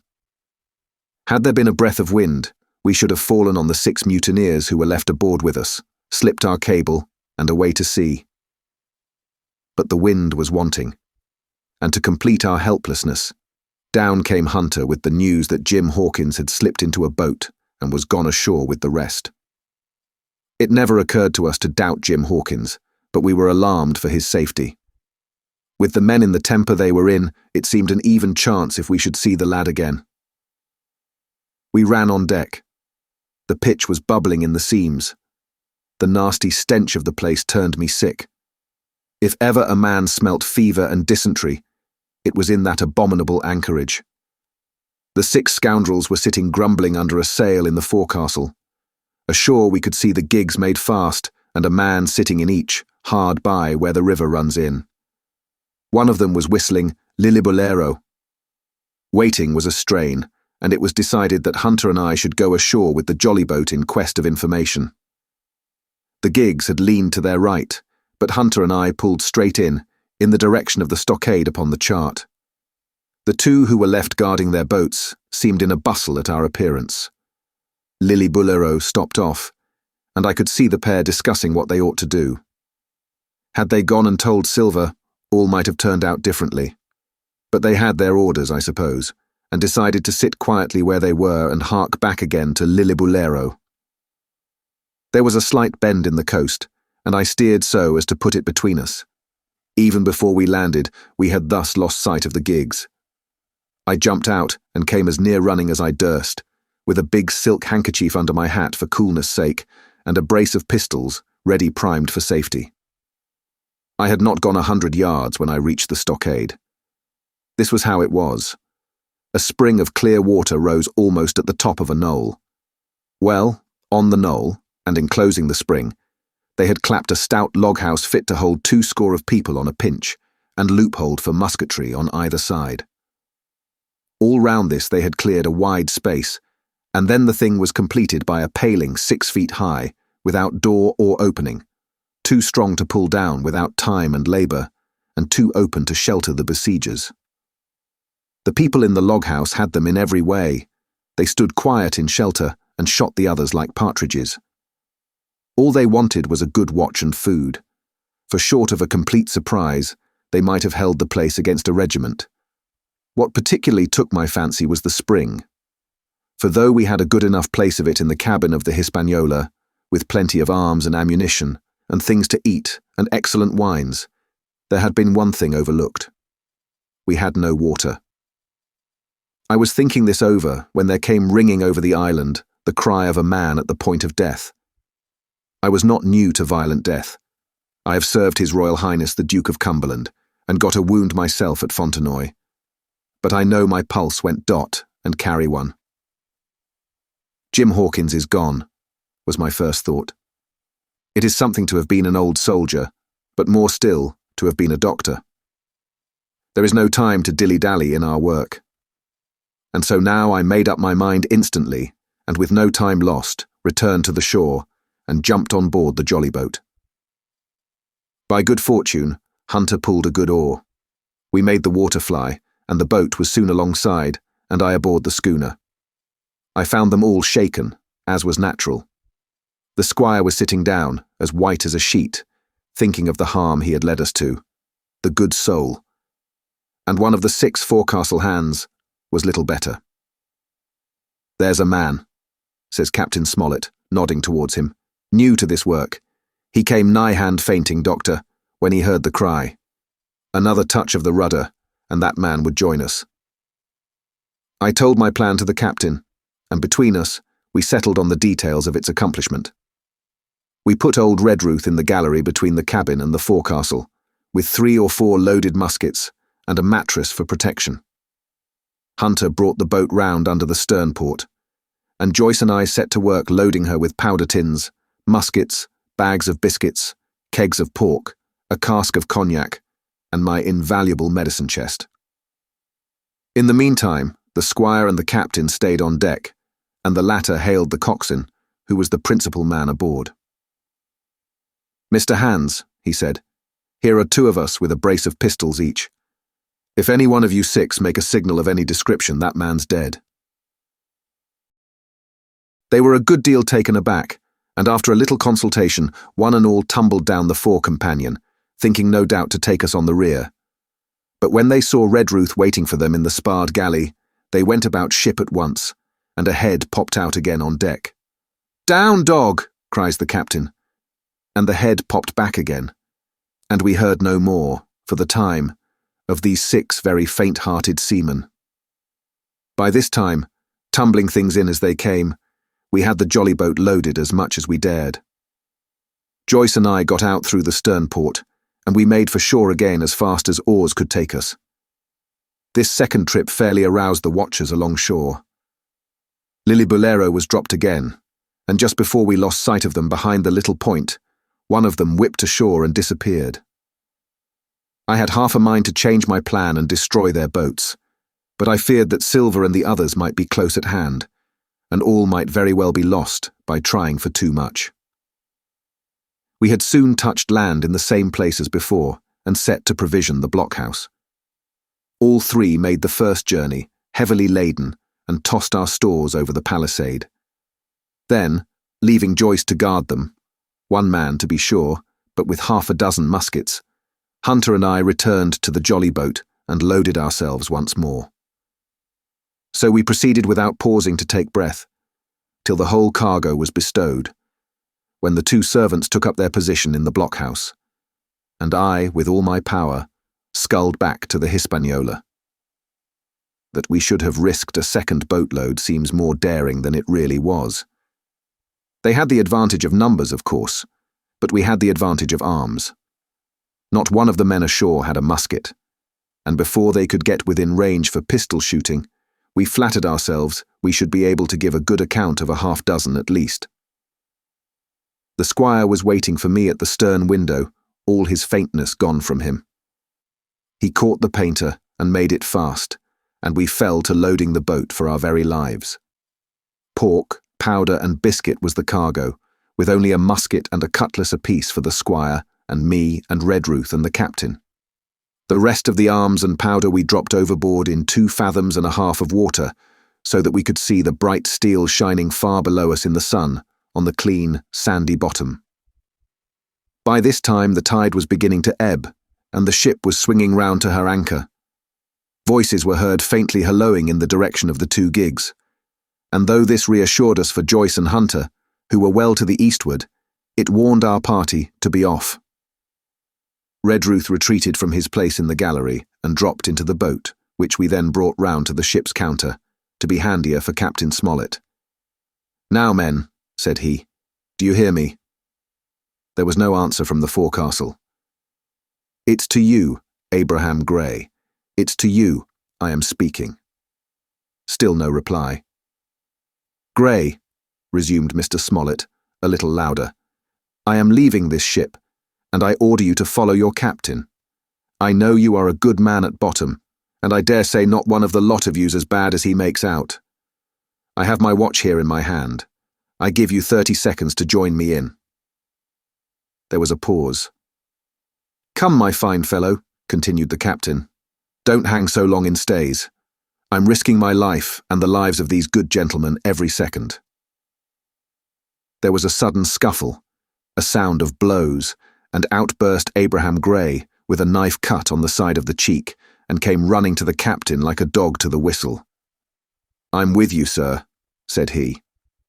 And the next moment he and the captain had dropped aboard of us, and we had shoved off and given way. We were clear out of the ship, but not yet ashore in our stockade. Chapter 17. Narrative continued by the Doctor. The jolly boat's last trip. This 5th trip was quite different from any of the others. In the first place, the little gallipot of a boat that we were in was gravely overloaded. 5 grown men, and 3 of them, Trelawney, Redruth, and the captain, over 6 feet high, was already more than she was meant to carry. Add to that the powder, pork, and bread bags. The gunwale was lipping astern.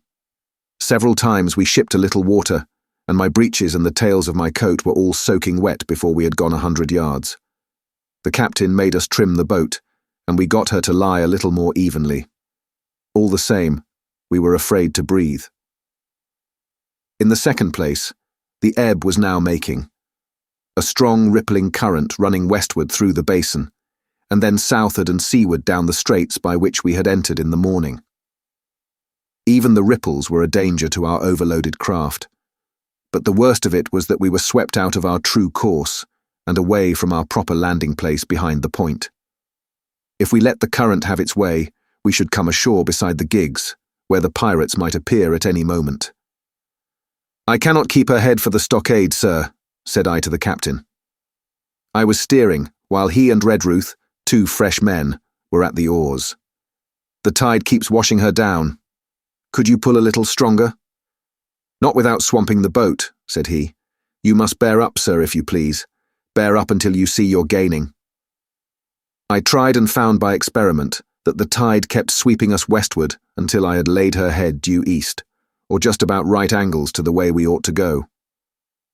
"We'll never get ashore at this rate," said I. "If it's the only course that we can lie, sir, we must even lie it," returned the captain. "We must keep upstream. You see, sir," he went on, "if once we drop to leeward of the landing place, it's hard to say where we should get ashore, besides the chance of being boarded by the gigs. Whereas, the way we go, The current must slacken, and then we can dodge back along the shore." "The current's less ready, sir," said the man Grey, who was sitting in the foresheets. "You can ease her off a bit." "Thank you, my man," said I, quite as if nothing had happened, for we had all quietly made up our minds to treat him like one of ourselves. Suddenly the captain spoke up again, and I thought his voice was a little changed. "The gun," said he. "I have thought of that," said I, for I made sure he was thinking of a bombardment of the fort. They could never get the gun ashore, and if they did, they could never haul it through the woods. "Look astern, Doctor," replied the captain. We had entirely forgotten the long 9, and there, to our horror, were the 5 rogues busy about her, getting off her jacket, as they called the stout tarpaulin cover under which she sailed. Not only that, but it flashed into my mind at the same moment that the round shot and the powder for the gun had been left behind, and a stroke with an axe would put it all into the possession of the evil ones abroad. "Israel was Flint's gunner," said Grey hoarsely. At any risk, we put the boat's head direct for the landing place. By this time we had got so far out of the run of the current that we kept steerage way even at our necessarily gentle rate of rowing, and I could keep her steady for the goal. But the worst of it was that with the course I now held, we turned our broadside instead of our stern to the Hispaniola, and offered a target like a barn door. I could hear as well as see that brandy-faced rascal Israel Hands plumping down a round shot on the deck. "Who's the best shot?" asked the captain. "Mr. Trelawney, out and away," said I. "Mr. Trelawney, will you please pick me off one of these men, sir?" "Hands, if possible," said the captain. Trelawney was as cool as steel. He looked to the priming of his gun. "Now," cried the captain, "easy with that gun, sir, or you'll swamp the boat. All hands stand by to trim her when he aims." The squire raised his gun, the rowing ceased, and we leaned over to the other side to keep the balance, and all was so nicely contrived that we did not ship a drop. They had the gun, by this time, slewed round upon the swivel, and Hands, who was at the muzzle with the rammer, was in consequence the most exposed. However, we had no luck, for just as Trelawney fired, down he stooped, the ball whistled over him, and it was one of the other 4 who fell. The cry he gave was echoed not only by his companions on board, but by a great number of voices from the shore, and looking in that direction, I saw the other pirates trooping out from among the trees and tumbling into their places in the boats. "Here come the gigs, sir," said I. "Give way then," cried the captain.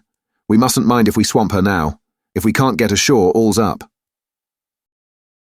"Only one of the gigs is being manned, sir," I added, "the crew of the other most likely going round by shore to cut us off." "They'll have a hot run, sir," returned the captain. "Jack ashore, you know. It's not them I mind. It's the round shot. Carpet bowls. My lady's maid couldn't miss. Tell us, squire, when you see the match, and we'll hold water." In the meanwhile, we had been making headway at a good pace for a boat so overloaded, and we had shipped but little water in the process. We were now close in, 30 or 40 strokes, and we should beach her, for the ebb had already disclosed a narrow belt of sand below the clustering trees. The gig was no longer to be feared. The little point had already concealed it from our eyes. The ebb tide, which had so cruelly delayed us, was now making reparation and delaying our assailants. The one source of danger was the gun. "If I durst," said the captain, "I'd stop and pick off another man." But it was plain that they meant nothing should delay their shot. They had never so much as looked at their fallen comrade, though he was not dead, and I could see him trying to crawl away. "Ready!" cried the squire. "Hold!" cried the captain, quick as an echo, and he and Redruth backed with a great heave that sent her stern bodily under water. The report fell in at the same instant of time. This was the first that Jim heard, the sound of the squire's shot not having reached him. Where the ball passed, not one of us precisely knew, but I fancy it must have been over our heads, and that the wind of it may have contributed to our disaster.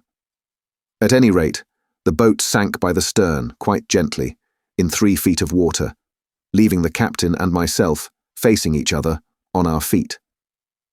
The other three took complete headers and came up again drenched and bubbling. So far there was no great harm, no lives were lost, and we could wade ashore in safety.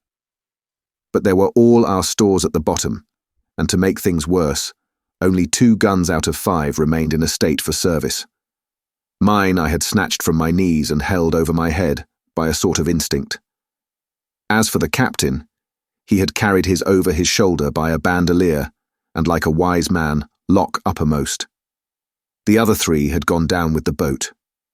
To add to our concern, we heard voices already drawing near us in the woods along shore, and we had not only the danger of being cut off from the stockade in our half-crippled state, but the fear before us whether, if Hunter and Joyce were attacked by half a dozen, they would have the sense and conduct to stand firm. Hunter was steady, that we knew. Joyce was a doubtful case. A pleasant, polite man for a valet and to brush one's clothes, but not entirely fitted for a man of war. With all this in our minds, we waded ashore as fast as we could, leaving behind us the poor jolly boat and a good half of all our powder and provisions. Chapter 18. Narrative continued by the Doctor. End of the first day's fighting. We made our best speed across the strip of wood that now divided us from the stockade, and at every step we took the voices of the Buccaneers rang nearer. Soon we could hear their footfalls as they ran and the cracking of the branches as they breasted across a bit of thicket. I began to see we should have a brush for it in earnest, and looked to my priming. "Captain," said I, "Trelawney is the dead shot. Give him your gun, his own is useless."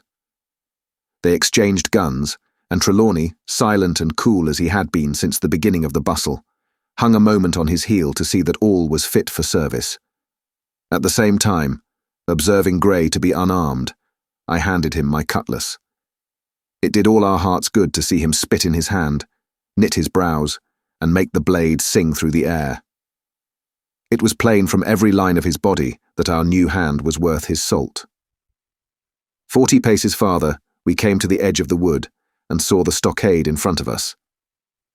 We struck the enclosure about the middle of the south side, and almost at the same time, 7 mutineers, Job Anderson, the boatswain, at their head, appeared in full cry at the southwestern corner. They paused as if taken aback, and before they recovered, not only the squire and I, but Hunter and Joyce from the blockhouse had time to fire. The 4 shots came in rather a scattering volley, but they did the business. One of the enemy actually fell, and the rest, without hesitation, turned and plunged into the trees. After reloading, we walked down the outside of the palisade to see to the fallen enemy. He was stone dead, shot through the heart.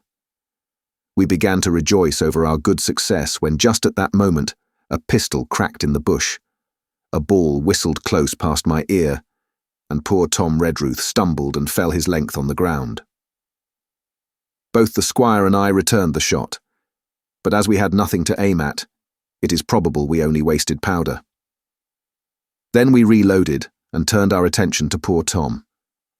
The captain and Grey were already examining him, and I saw with half an eye that all was over.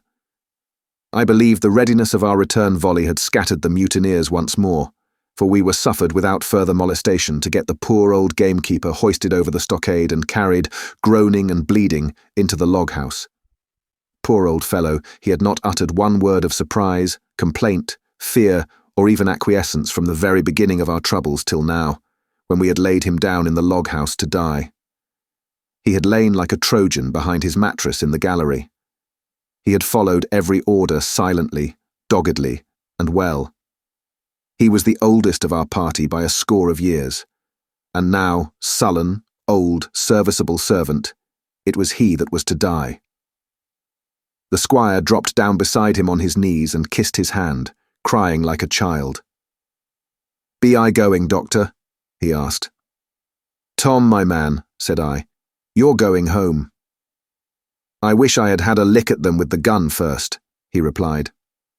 "Tom," said the squire, "say you forgive me, won't you?"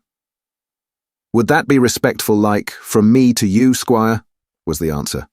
"Howsoever, so be it. Amen." After a little while of silence, he said he thought somebody might read a prayer. "It's the custom, sir," he added apologetically.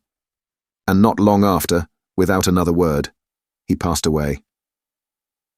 In the meantime, the captain, whom I had observed to be wonderfully swollen about the chest and pockets, had turned out a great many various stores: the British colours, a Bible, a coil of stoutish rope, pen, ink, the logbook, and pounds of tobacco.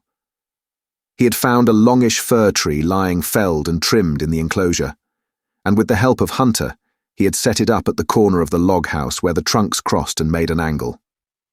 Then, climbing on the roof, he had with his own hand bent and run up the colours. This seemed mightily to relieve him. He re-entered the log house and set about counting up the stores as if nothing else existed. But he had an eye on Tom's passage for all that, and as soon as all was over, came forward with another flag and reverently spread it on the body. "Don't you take on, sir," he said, shaking the squire's hand. "All's well with him. No fear for a hand that's been shot down in his duty to captain and owner. It mayn't be good divinity, but it's a fact." Then he pulled me aside. "Dr. Livesey," he said, "in how many weeks do you and Squire expect the consort?" I told him it was a question not of weeks, but of months, that if we were not back by the end of August, Blandley was to send to find us, but neither sooner nor later. "You can calculate for yourself," I said. "Why, yes," returned the captain, scratching his head. "And making a large allowance, sir, for all the gifts of Providence, I should say we were pretty close hauled." "How do you mean?" I asked. "It's a pity, sir. We lost that second load." "That's what I mean," replied the captain. "As for powder and shot, we'll do. But the rations are short, very short. So short, Dr. Livesey, that we're perhaps as well without that extra mouth." And he pointed to the dead body under the flag. Just then, with a roar and a whistle, a round shot passed high above the roof of the log house and plumped far beyond us in the wood. "Oh ho," said the captain. "Blaze away. You've little enough powder already, my lads." At the second trial, the aim was better, and the ball descended inside the stockade, scattering a cloud of sand, but doing no further damage. "Captain," said the squire, "the house is quite invisible from the ship. It must be the flag they are aiming at. Would it not be wiser to take it in?" "Strike my colours," cried the captain. "No, sir, not I." And as soon as he had said the words, I think we all agreed with him. For it was not only a piece of stout, seamanly good feeling, it was good policy besides, and showed our enemies that we despised their cannonade. All through the evening, they kept thundering away. Ball after ball flew over, or fell short, or kicked up the sand in the enclosure. But they had to fire so high that the shot fell dead and buried itself in the soft sand.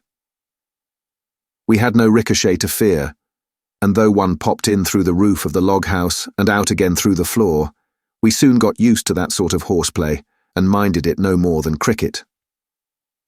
"There is one good thing about all this," observed the captain. "The wood in front of us is likely clear. The ebb has made a good while. Our stores should be uncovered. Volunteers to go and bring in pork." Gray and Hunter were the first to come forward. Well armed, they stole out of the stockade, but it proved a useless mission. The mutineers were bolder than we fancied, or they put more trust in Israel's gunnery. For 4 or 5 of them were busy carrying off our stores and wading out with them to one of the gigs that lay close by, pulling an oar or so to hold her steady against the current. Silver was in the stern sheets in command, and every man of them was now provided with a musket from some secret magazine of their own. The captain sat down to his log, and here is the beginning of the entry. Alexander Smollett, master. David Livesey, ship's doctor. Abraham Gray, carpenter's mate. John Trelawney, owner. John Hunter and Richard Joyce, owner's servants, landsmen. Being all that is left faithful of the ship's company, with stores for 10 days at short rations, came ashore this day and flew British colours on the log house in Treasure Island. Thomas Redruth, owner's servant, landsman, shot by the mutineers, James Hawkins, cabin boy. And at the same time, I was wondering over poor Jim Hawkins' fate, a hail on the land side. "Somebody hailing us," said Hunter, who was on guard. "Doctor, Squire, Captain."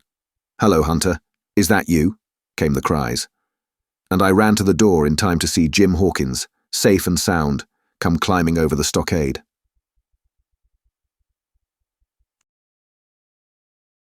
Chapter 19.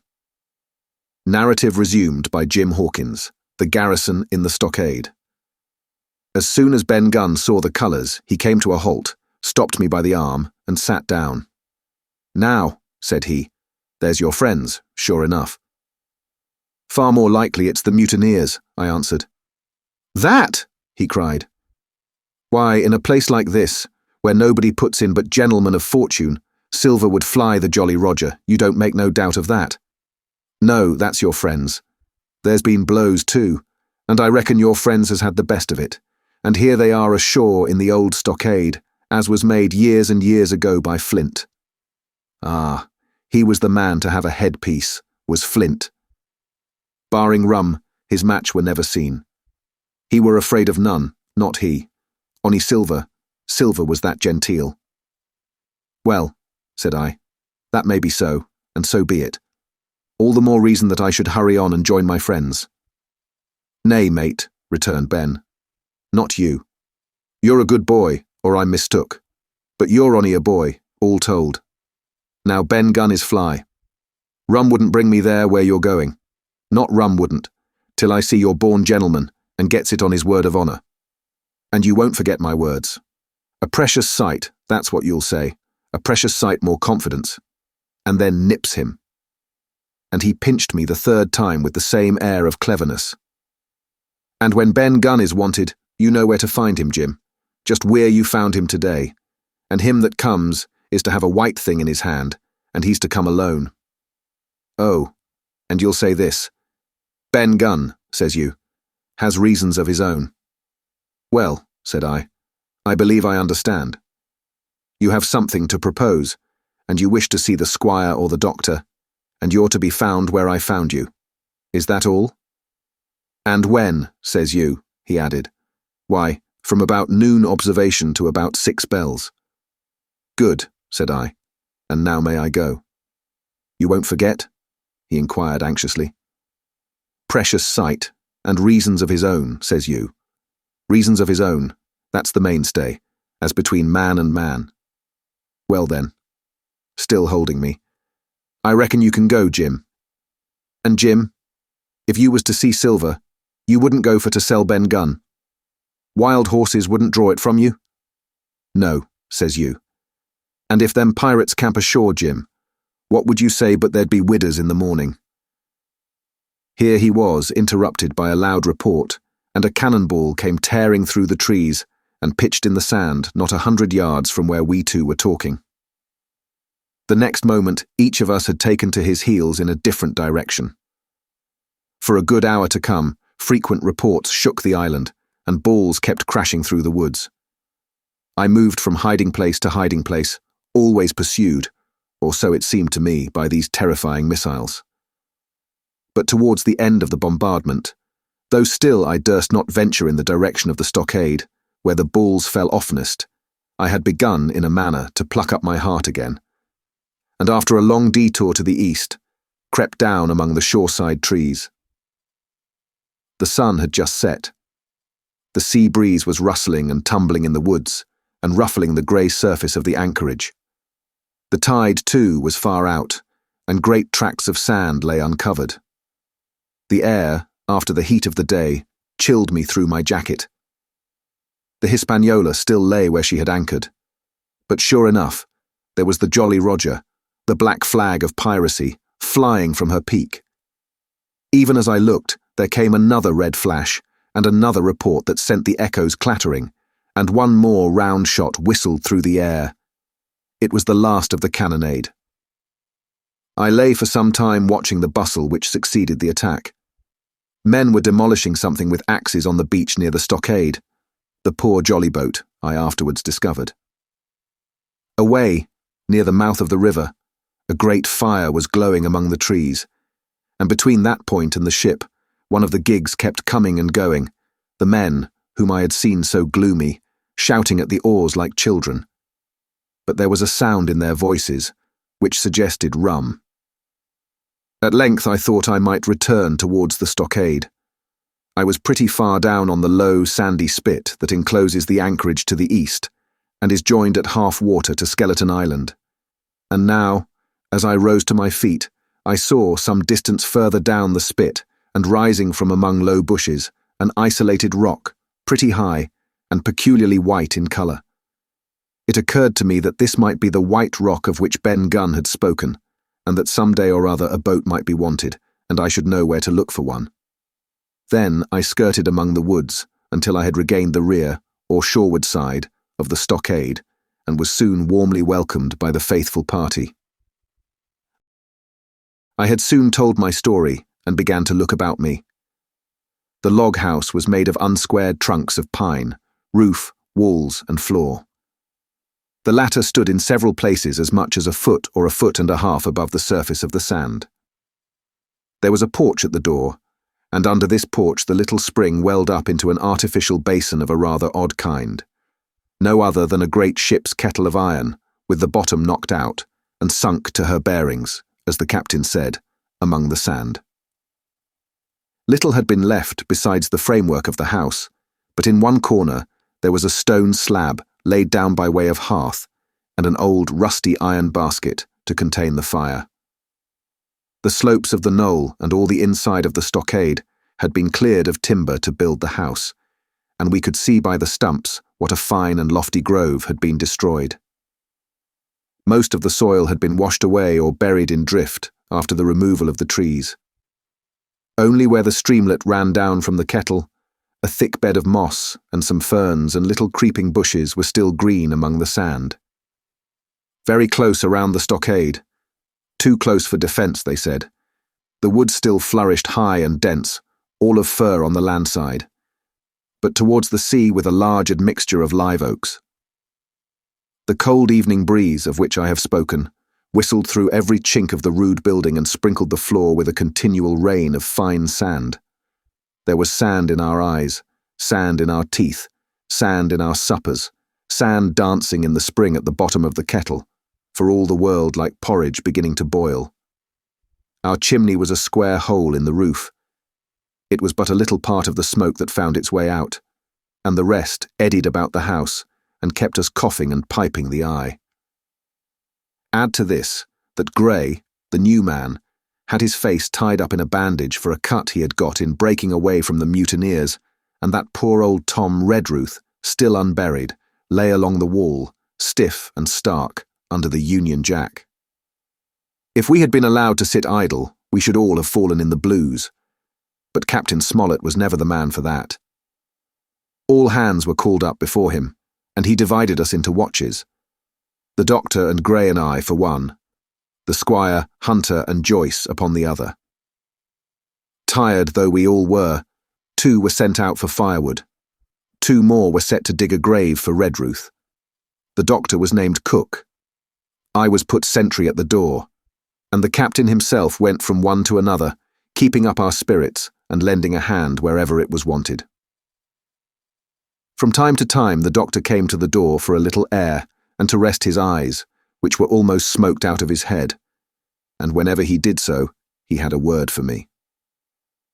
"That man Smollett," he said once, "is a better man than I am, and when I say that it means a deal, Jim." Another time he came and was silent for a while. Then he put his head on one side and looked at me. "Is this Ben Gunn a man?" he asked. "I do not know, sir," said I. "I am not very sure whether he's sane." "If there's any doubt about the matter, he is," returned the doctor. "A man who has been 3 years biting his nails on a desert island, Jim, can't expect to appear as sane as you or me. It doesn't lie in human nature. Was it cheese you said he had a fancy for?" "Yes, sir, cheese," I answered. "Well, Jim," says he. "Just see the good that comes of being dainty in your food. You've seen my snuff box, haven't you? And you never saw me take snuff. The reason being that in my snuff box I carry a piece of Parmesan cheese, a cheese made in Italy, very nutritious. Well, that's for Ben Gunn." Before supper was eaten, we buried old Tom in the sand and stood round him for a while, bareheaded in the breeze. A good deal of firewood had been got in, but not enough for the captain's fancy, and he shook his head over it and told us we must get back to this tomorrow rather livelier. Then, when we had eaten our pork, and each had a good stiff glass of brandy grog, the three chiefs got together in a corner to discuss our prospects. It appears they were at their wits' end what to do, the stores being so low that we must have been starved into surrender long before help came. But our best hope, it was decided, was to kill off the Buccaneers until they either hauled down their flag or ran away with the Hispaniola. From 19, they were already reduced to 15. 2 others were wounded, and one at least, the man shot beside the gun, severely wounded, if he were not dead.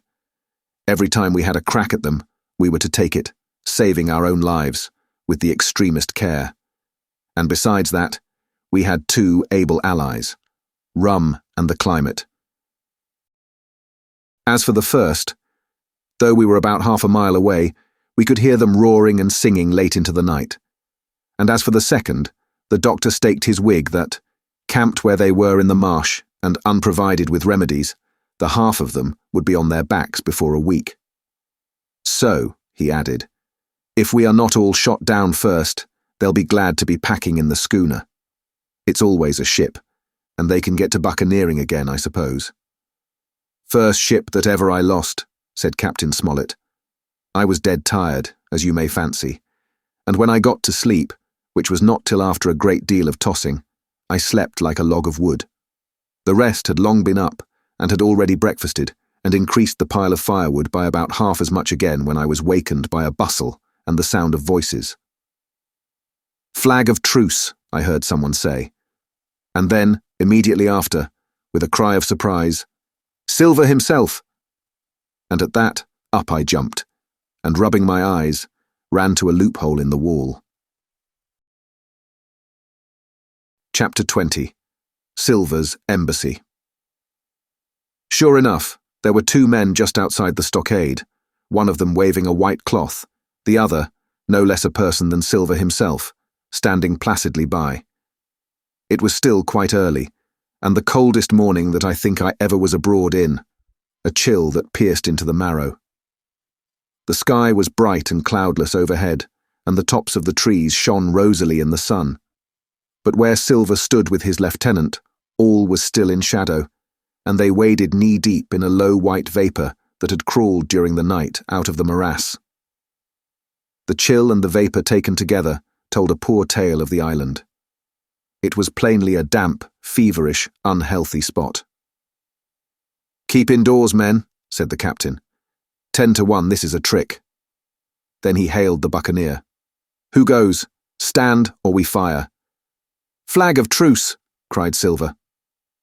The captain was in the porch, keeping himself carefully out of the way of a treacherous shot, should any be intended.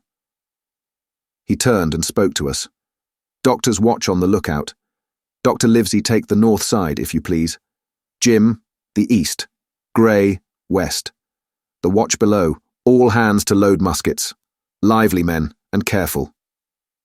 And then he turned again to the mutineers. "And what do you want with your flag of truce?" he cried. This time it was the other man who replied. "Captain Silver, sir, to come on board and make terms," he shouted. "Captain Silver? Don't know him."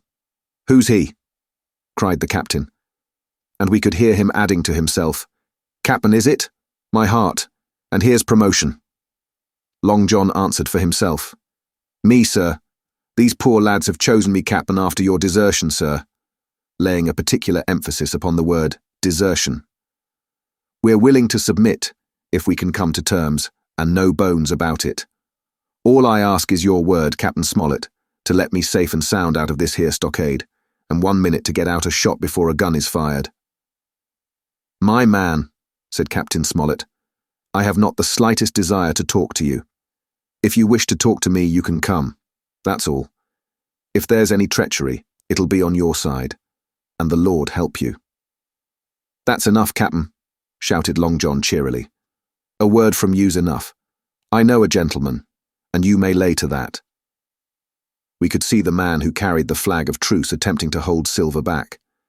Nor was that wonderful, seeing how cavalier had been the captain's answer. But Silver laughed at him aloud and slapped him on the back as if the idea of alarm had been absurd. Then he advanced to the stockade, threw over his crutch, got a leg up, and with great vigour and skill succeeded in surmounting the fence and dropping safely to the other side. I will confess that I was far too much taken up with what was going on to be of the slightest use as sentry. Indeed, I had already deserted my eastern loophole and crept up behind the captain, who had now seated himself on the threshold, with his elbows on his knees, his head in his hands, and his eyes fixed on the water as it bubbled out of the old iron kettle in the sand. He was whistling, "Come, lasses and lads." Silver had terrible hard work getting up the knoll. What with the steepness of the incline, the thick tree stumps and the soft sand, he and his crutch were as helpless as a ship in stays. But he stuck to it like a man in silence, and at last arrived before the captain, whom he saluted in the handsomest style. He was tricked out in his best. An immense blue coat, thick with brass buttons, hung as low as to his knees, and a fine laced hat was set on the back of his head. "Here you are, my man," said the captain, raising his head. "You had better sit down." "You ain't a-going to let me inside, Captain," complained Long John. "It's a main cold morning to be sure, sir, to sit outside upon the sand." "Why, Silver," said the captain, "if you had pleased to be an honest man, you might have been sitting in your galley. It's your own doing. You're either my ship's cook, and then you were treated handsome, or Captain Silver, a common mutineer and pirate, and then you can go hang."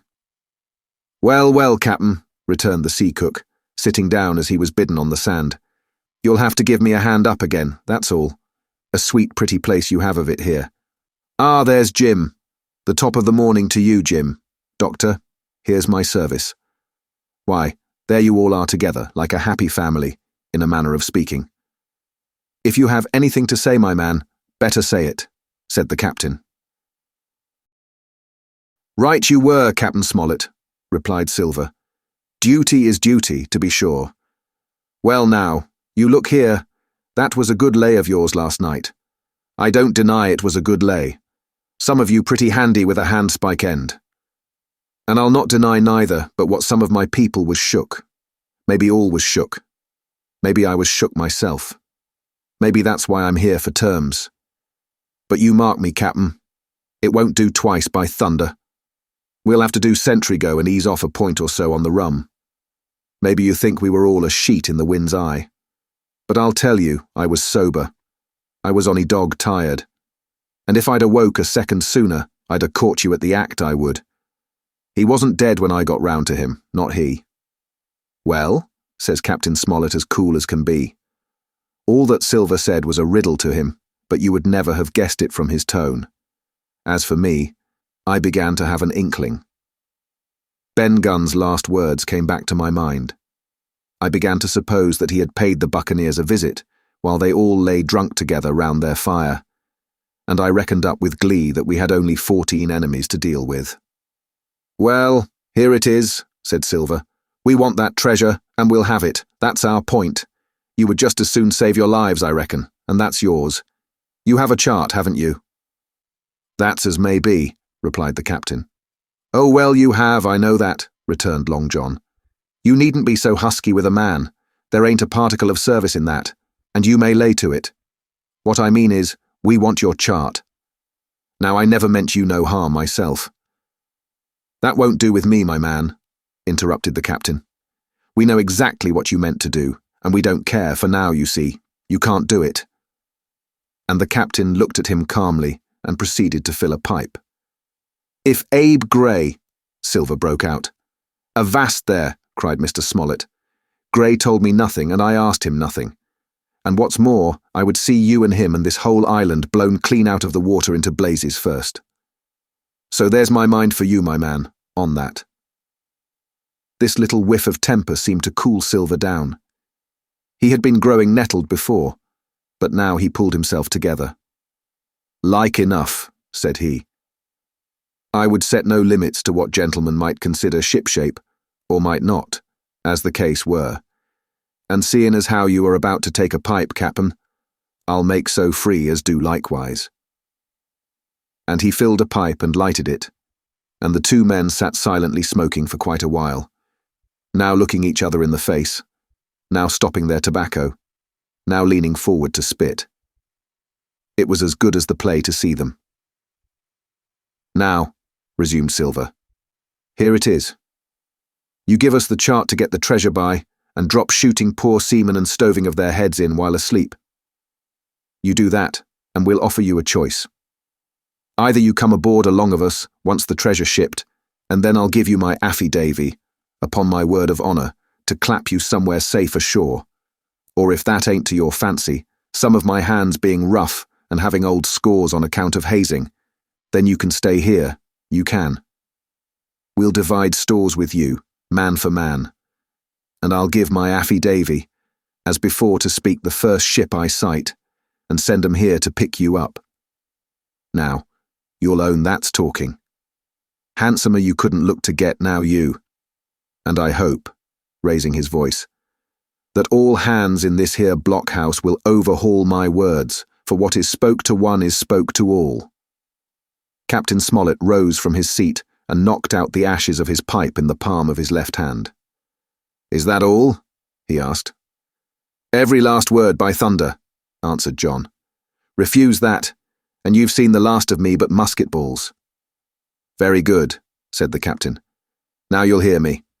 If you'll come up one by one, unarmed, I'll engage to clap you all in irons and take you home to a fair trial in England. If you won't, my name is Alexander Smollett. I've flown my sovereign's colours, and I'll see you all to Davy Jones. You can't find the treasure.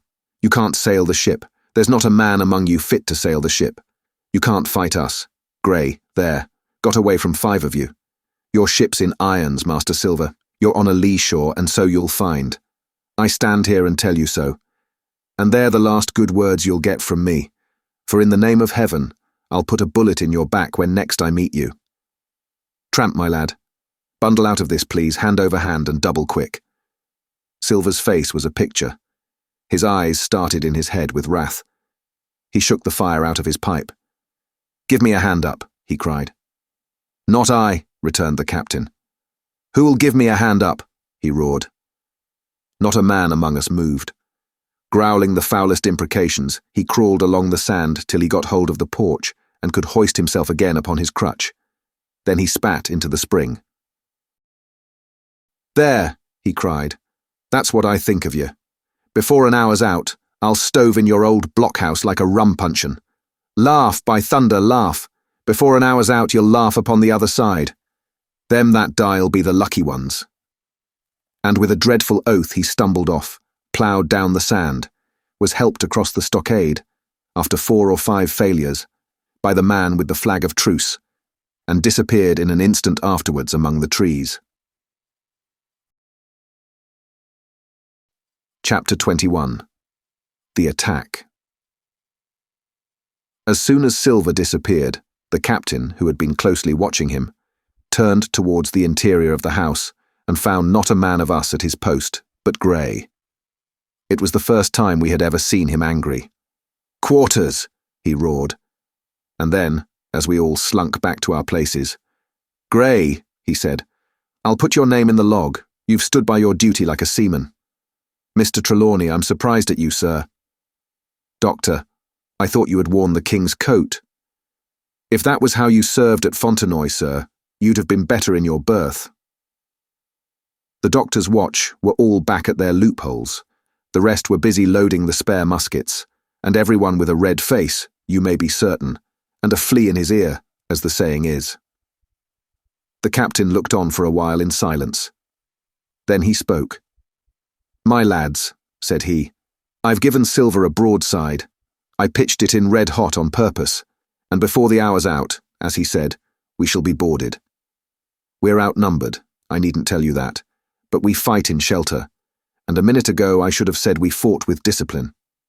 I've no manner of doubt that we can drub them, if you choose." Then he went the rounds and saw, as he said, that all was clear.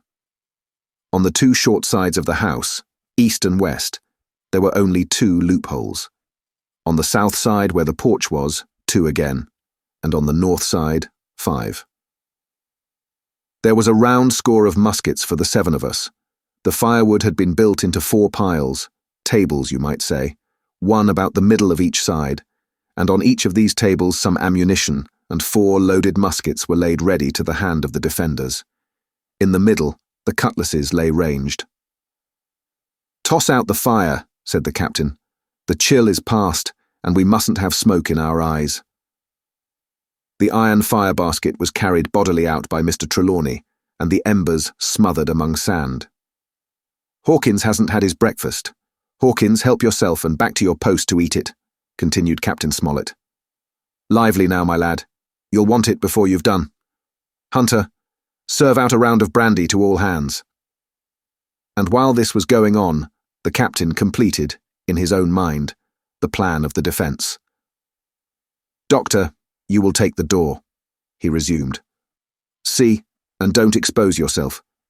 Keep within, and fire through the porch. Hunter, take the east side there. Joyce, you stand by the west, my man. Mr. Trelawney, you are the best shot. You and Gray will take this long north side, with the 5 loopholes. It's there the danger is. If they can get up to it and fire in upon us through our own ports, things would begin to look dirty. Hawkins, neither you nor I are much account at the shooting. We'll stand by to load and bear a hand." As the captain had said, the chill was past. As soon as the sun had climbed above our girdle of trees, it fell with all its force upon the clearing, and drank up the vapours at a draught. Soon the sand was baking, and the resin melting in the logs of the blockhouse. Jackets and coats were flung aside, shirts thrown open at the neck and rolled up to the shoulders, and we stood there, each at his post, in a fever of heat and anxiety. An hour passed away. "Hang them," said the captain. "This is as dull as the doldrums. Gray, whistle for a wind." And just at that moment came the first news of the attack. "If you please, sir," said Joyce, "if I see anyone, am I to fire?" "I told you so," cried the captain. "Thank you, sir," returned Joyce with the same quiet civility. Nothing followed for a time, but the remark had set us all on the alert, straining ears and eyes, the musketeers with their pieces balanced in their hands, the captain out in the middle of the blockhouse with his mouth very tight and a frown on his face. So some seconds passed, till suddenly Joyce whipped up his musket and fired. The report had scarcely died away ere it was repeated, and repeated from without in a scattering volley, shot behind shot like a string of geese from every side of the enclosure. Several bullets struck the log house, but not one entered, and as the smoke cleared away and vanished, the stockade and the woods around it looked as quiet and empty as before. Not a bough waved, not the gleam of a musket barrel betrayed the presence of our foes. "Did you hit your man?" asked the captain. "No, sir," replied Joyce. "I believe not, sir." "Next best thing to tell the truth," muttered Captain Smollett. "Load his gun, Hawkins. How many should say there were on your side, Doctor?" "I know precisely," said Dr. Livesey. 3 shots were fired on this side. I saw the 3 flashes, 2 close together, 1 farther to the west. "3," repeated the captain. "And how many on yours, Mr. Trelawney?" But this was not so easily answered. There had come many from the north, 7 by the squire's computation, 8 or 9 according to Gray. From the east and west only a single shot had been fired. It was plain, therefore, that the attack would be developed from the north, and that on the other 3 sides we were only to be annoyed by a show of hostilities. But Captain Smollett made no change in his arrangements. If the mutineers succeeded in crossing the stockade, he argued, they would take possession of any unprotected loophole and shoot us down like rats in our own stronghold. Nor had we much time left to us for thought.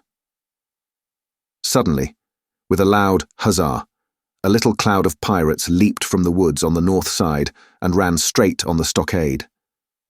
At the same moment, the fire was once more opened from the woods, and a rifle ball sang through the doorway and knocked the doctor's musket into bits.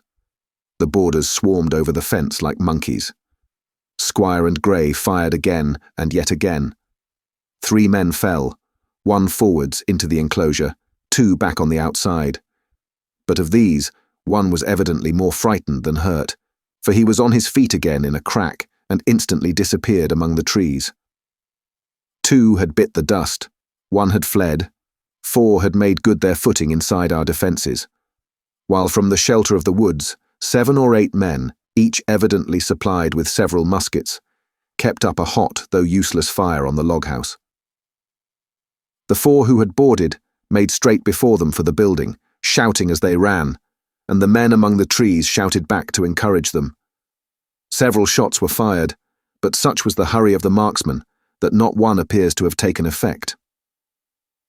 In a moment, the 4 pirates had swarmed up the mound and were upon us. The head of Job Anderson, the boatswain, appeared at the middle loophole. "At 'em! All hands! All hands!" he roared in a voice of thunder. At the same moment, another pirate grasped Hunter's musket by the muzzle, wrenched it from his hands, plucked it through the loophole, and with one stunning blow laid the poor fellow senseless on the floor. Meanwhile, a third, running unharmed all around the house, appeared suddenly in the doorway and fell with his cutlass on the doctor. Our position was utterly reversed. A moment since we were firing, under cover, at an exposed enemy. Now it was we who lay uncovered and could not return a blow. The log-house was full of smoke, to which we owed our comparative safety. Cries and confusion, the flashes and reports of pistol shots, and one loud groan rang in my ears. "Out, lads, out, and fight 'em in the open! Cutlasses!" cried the captain. I snatched a cutlass from the pile, and someone, at the same time snatching another, gave me a cut across the knuckles which I hardly felt. I dashed out of the door into the clear sunlight. Someone was close behind. I knew not whom.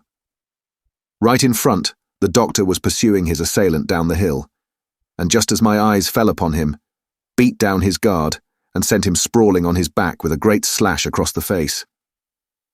"Round the house, lads! Round the house!" cried the captain. And even in the hurly-burly, I perceived a change in his voice. Mechanically I obeyed, turned eastwards, and with my cutlass raised, ran round the corner of the house. Next moment, I was face to face with Anderson.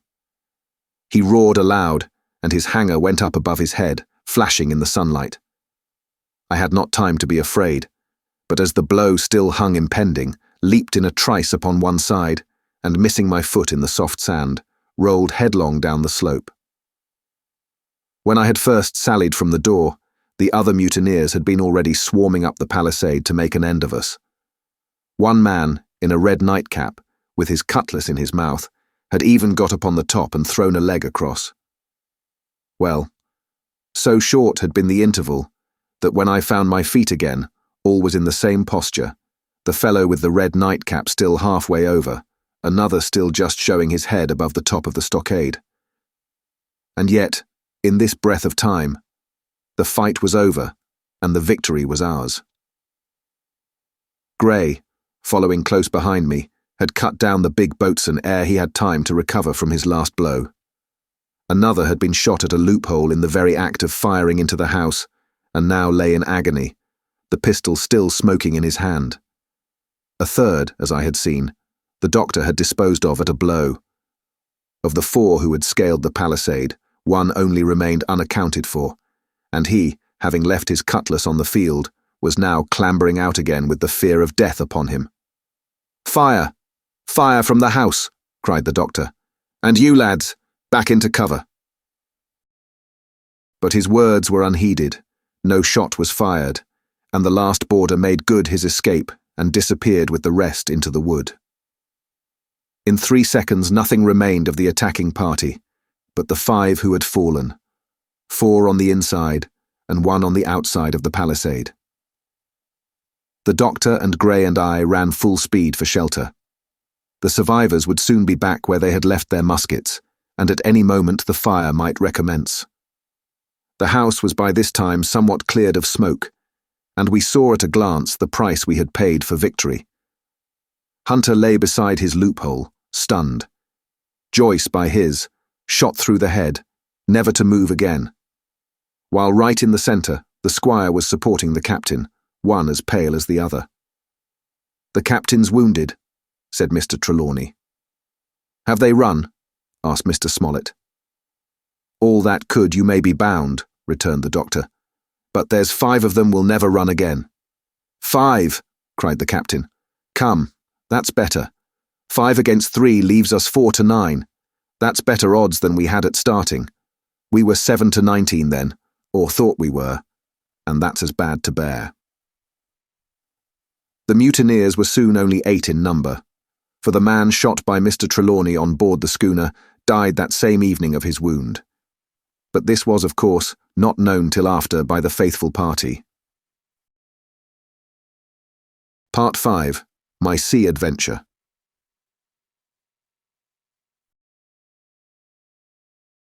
Chapter 22. How I began my sea adventure. There was no return of the mutineers, not so much as another shot out of the woods. They had got their rations for that day, as the captain put it, and we had the place to ourselves and a quiet time to overhaul the wounded and get dinner.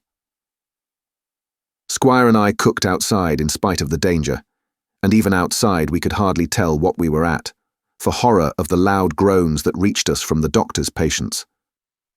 Out of the 8 men who had fallen in the action, only 3 still breathed, that one of the pirates who had been shot at the loophole, Hunter and Captain Smollett, and of these, the first 2 were as good as dead. The mutineer indeed died under the doctor's knife, and Hunter, do what we could, never recovered consciousness in this world. He lingered all day, breathing loudly like the old Buccaneer at home in his apoplectic fit, but the bones of his chest had been crushed by the blow and his skull fractured in falling, and some time in the following night, without sign or sound, he went to his Maker. As for the captain, his wounds were grievous indeed, but not dangerous. No organ was fatally injured. Anderson's ball, for it was Job that shot him first, had broken his shoulder blade and touched the lung, not badly. The second had only torn and displaced some muscles in the calf. He was sure to recover, the doctor said, but in the meantime, and for weeks to come, he must not walk nor move his arm, nor so much as speak when he could help it. My own accidental cut across the knuckles was a flea bite. Dr. Livesey patched it up with plaster and pulled my ears for me into the bargain. After dinner, the squire and the doctor sat by the captain's side a while in consultation, and when they had talked to their heart's content, it being then a little past noon, the doctor took up his hat and pistols, girt on a cutlass, put the chart in his pocket, and with a musket over his shoulder, crossed the palisade on the north side and set off briskly through the trees. Gray and I were sitting together at the far end of the blockhouse, to be out of earshot of our officers consulting, and Gray took his pipe out of his mouth and fairly forgot to put it back again, so thunderstruck he was at this occurrence. "Why, in the name of Davy Jones," said he, "is Dr. Livesey mad?" "Why no," says I. "He's about the last of this crew for that, I take it." "Well, shipmate," said Gray, "mad he may not be, but if he's not, you mark my words, I am." "I take it," replied I. "The doctor has his idea, and if I am right, he's going now to see Ben Gunn." I was right, as appeared later. But in the meantime, the house being stifling hot and the little patch of sand inside the palisade ablaze with midday sun, I began to get another thought into my head, which was not by any means so right. What I began to do was to envy the doctor, walking in the cool shadow of the woods with the birds about him and the pleasant smell of the pines, while I sat grilling, with my clothes stuck to the hot resin, and so much blood about me, and so many poor dead bodies lying all around, that I took a disgust of the place that was almost as strong as fear. All the time I was washing out the blockhouse, and then washing up the things from dinner, this disgust and envy kept growing stronger and stronger, till at last, being near a bread bag, and no one then observing me, I took the first step towards my escapade and filled both pockets of my coat with biscuit. I was a fool, if you like, and certainly I was going to do a foolish, overbold act, but I was determined to do it with all the precautions in my power. These biscuits, should anything befall me, would keep me, at least, from starving till far on in the next day. The next thing I laid hold of was a brace of pistols, and as I already had a powder horn and bullets, I felt myself well supplied with arms. As for the scheme I had in my head, it was not a bad one in itself. I was to go down the sandy spit that divides the anchorage on the east from the open sea, find the white rock I had observed last evening, and ascertain whether it was there or not that Ben Gunn had hidden his boat, a thing quite worth doing, as I still believe. But as I was certain I should not be allowed to leave the enclosure, my only plan was to take French leave and slip out when nobody was watching, and that was so bad a way of doing it as made the thing itself wrong. But I was only a boy, and I had made my mind up. Well, as things at last fell out, I found an admirable opportunity. The squire and Grey were busy helping the captain with his bandages. The coast was clear. I made a bolt for it over the stockade and into the thickest of the trees, and before my absence was observed, I was out of cry of my companions. This was my second folly, far worse than the first, as I left but 2 sound men to guard the house. But like the first, it was a help towards saving all of us. I took my way straight for the east coast of the island, for I was determined to go down the seaside of the spit to avoid all chance of observation from the anchorage. It was already late in the afternoon, although still warm and sunny. As I continued to thread the tall woods, I could hear from far before me not only the continuous thunder of the surf, but a certain tossing of foliage and grinding of boughs, which showed me the sea breeze had set in higher than usual. Soon cool draughts of air began to reach me, and a few steps farther I came forth into the open borders of the grove, and saw the sea lying blue and sunny to the horizon, and the surf tumbling and tossing its foam along the beach. I have never seen the sea quiet round Treasure Island. The sun might blaze overhead, the air be without a breath, the surface smooth and blue, but still, these great rollers would be running along all the external coast, thundering and thundering by day and night, and I scarce believe there is one spot in the island where a man would be out of earshot of their noise. I walked along beside the surf with great enjoyment, till, thinking I was now got far enough to the south, I took the cover of some thick bushes and crept warily up to the ridge of the spit. Behind me was the sea, in front the anchorage. The sea breeze, as though it had the sooner blown itself out by its unusual violence, was already at an end. It had been succeeded by light, variable airs from the south and southeast, carrying great banks of fog. And the anchorage, under lee of Skeleton Island, lay still and leaden as when first we entered it. The Hispaniola, in that unbroken mirror, was exactly portrayed from the truck to the waterline, the Jolly Roger hanging from her peak. Alongside lay one of the gigs, silver in the stern sheets. Him I could always recognise, while a couple of men were leaning over the stern bulwarks, one of them with a red cap, the very rogue that I had seen some hours before stride legs upon the palisade. Apparently they were talking and laughing, though at that distance, upwards of a mile, I could, of course, hear no word of what was said. All at once there began the most horrid, unearthly screaming, which at first startled me badly, though I had soon remembered the voice of Captain Flint, and even thought I could make out the bird by her bright plumage as she sat perched upon her master's wrist. Soon after, the jolly boat shoved off and pulled for shore, and the man with the red cap and his comrade went below by the cabin companion. Just about the same time, the sun had gone down behind the spyglass, and as the fog was collecting rapidly, it began to grow dark in earnest. I saw I must lose no time if I were to find the boat that evening. The white rock, visible enough above the brush, was still some eighth of a mile further down the spit, and it took me a goodish while to get up with it, crawling, often on all fours, among the scrub. Night had almost come when I laid my hand on its rough sides. Right below it, there was an exceedingly small hollow of green turf, hidden by banks and a thick underwood about knee-deep, that grew there very plentifully, and in the centre of the dell, sure enough, a little tent of goatskins, like what the gypsies carry about with them in England. I dropped into the hollow, lifted the side of the tent, and there was Ben Gunn's boat, homemade if ever anything was homemade, a rude, lopsided framework of tough wood, and stretched upon that a covering of goatskin with the hair inside. The thing was extremely small, even for me, and I can hardly imagine that it could have floated with a full-sized man. There was one thwart set as low as possible, a kind of stretcher in the bows, and a double paddle for propulsion. I had not then seen a coracle, such as the ancient Britons made, but I have seen one since, and I can give you no fairer idea of Ben Gunn's boat than by saying it was like the first and the worst coracle ever made by man. But the great advantage of the coracle it certainly possessed, for it was exceedingly light and portable.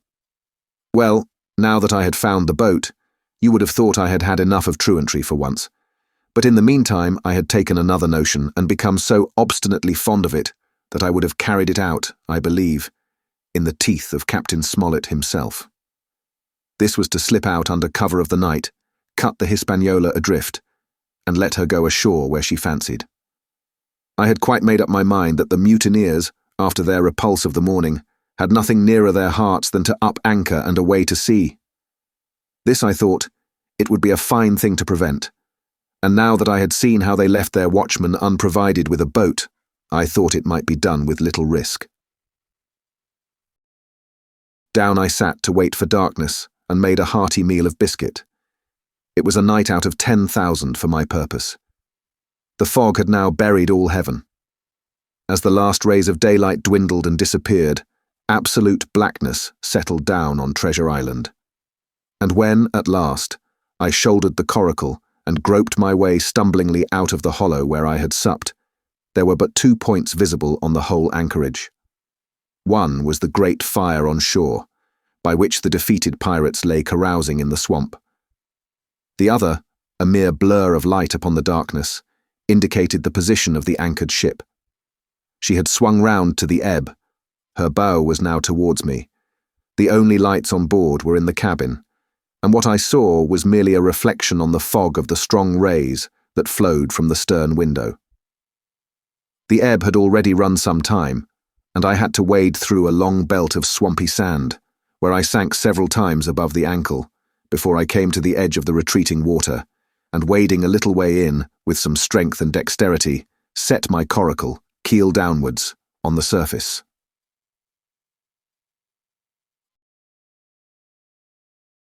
Chapter 23. The Ebb-tide Runs. The Coracle, as I had ample reason to know before I was done with her, was a very safe boat for a person of my height and weight, both buoyant and clever in a seaway. But she was the most cross-grained, lopsided craft to manage. Do as you pleased, she always made more leeway than anything else, and turning round and round was the manoeuvre she was best at. Even Ben Gunn himself has admitted that she was queer to handle till you knew her way. Certainly I did not know her way. She turned in every direction but the one I was bound to go. The most part of the time we were broadside on, and I am very sure I never should have made the ship at all but for the tide. By good fortune, paddle as I pleased, the tide was still sweeping me down, and there lay the Hispaniola right in the fairway, hardly to be missed.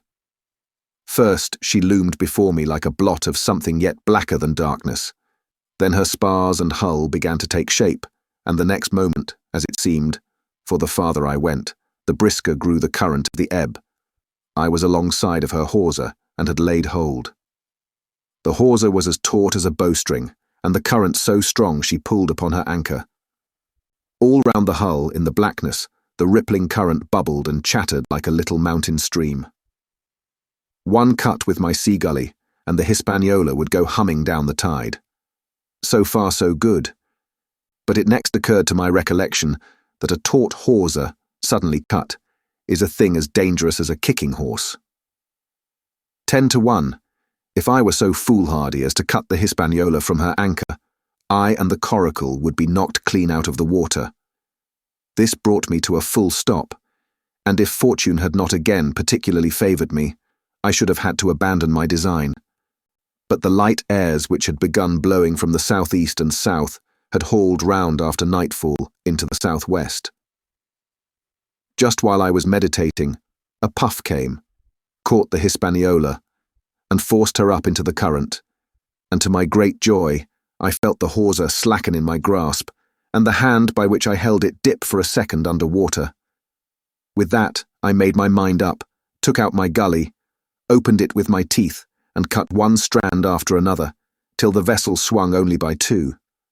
Then I lay quiet, waiting to sever these last when the strain should be once more lightened by a breath of wind.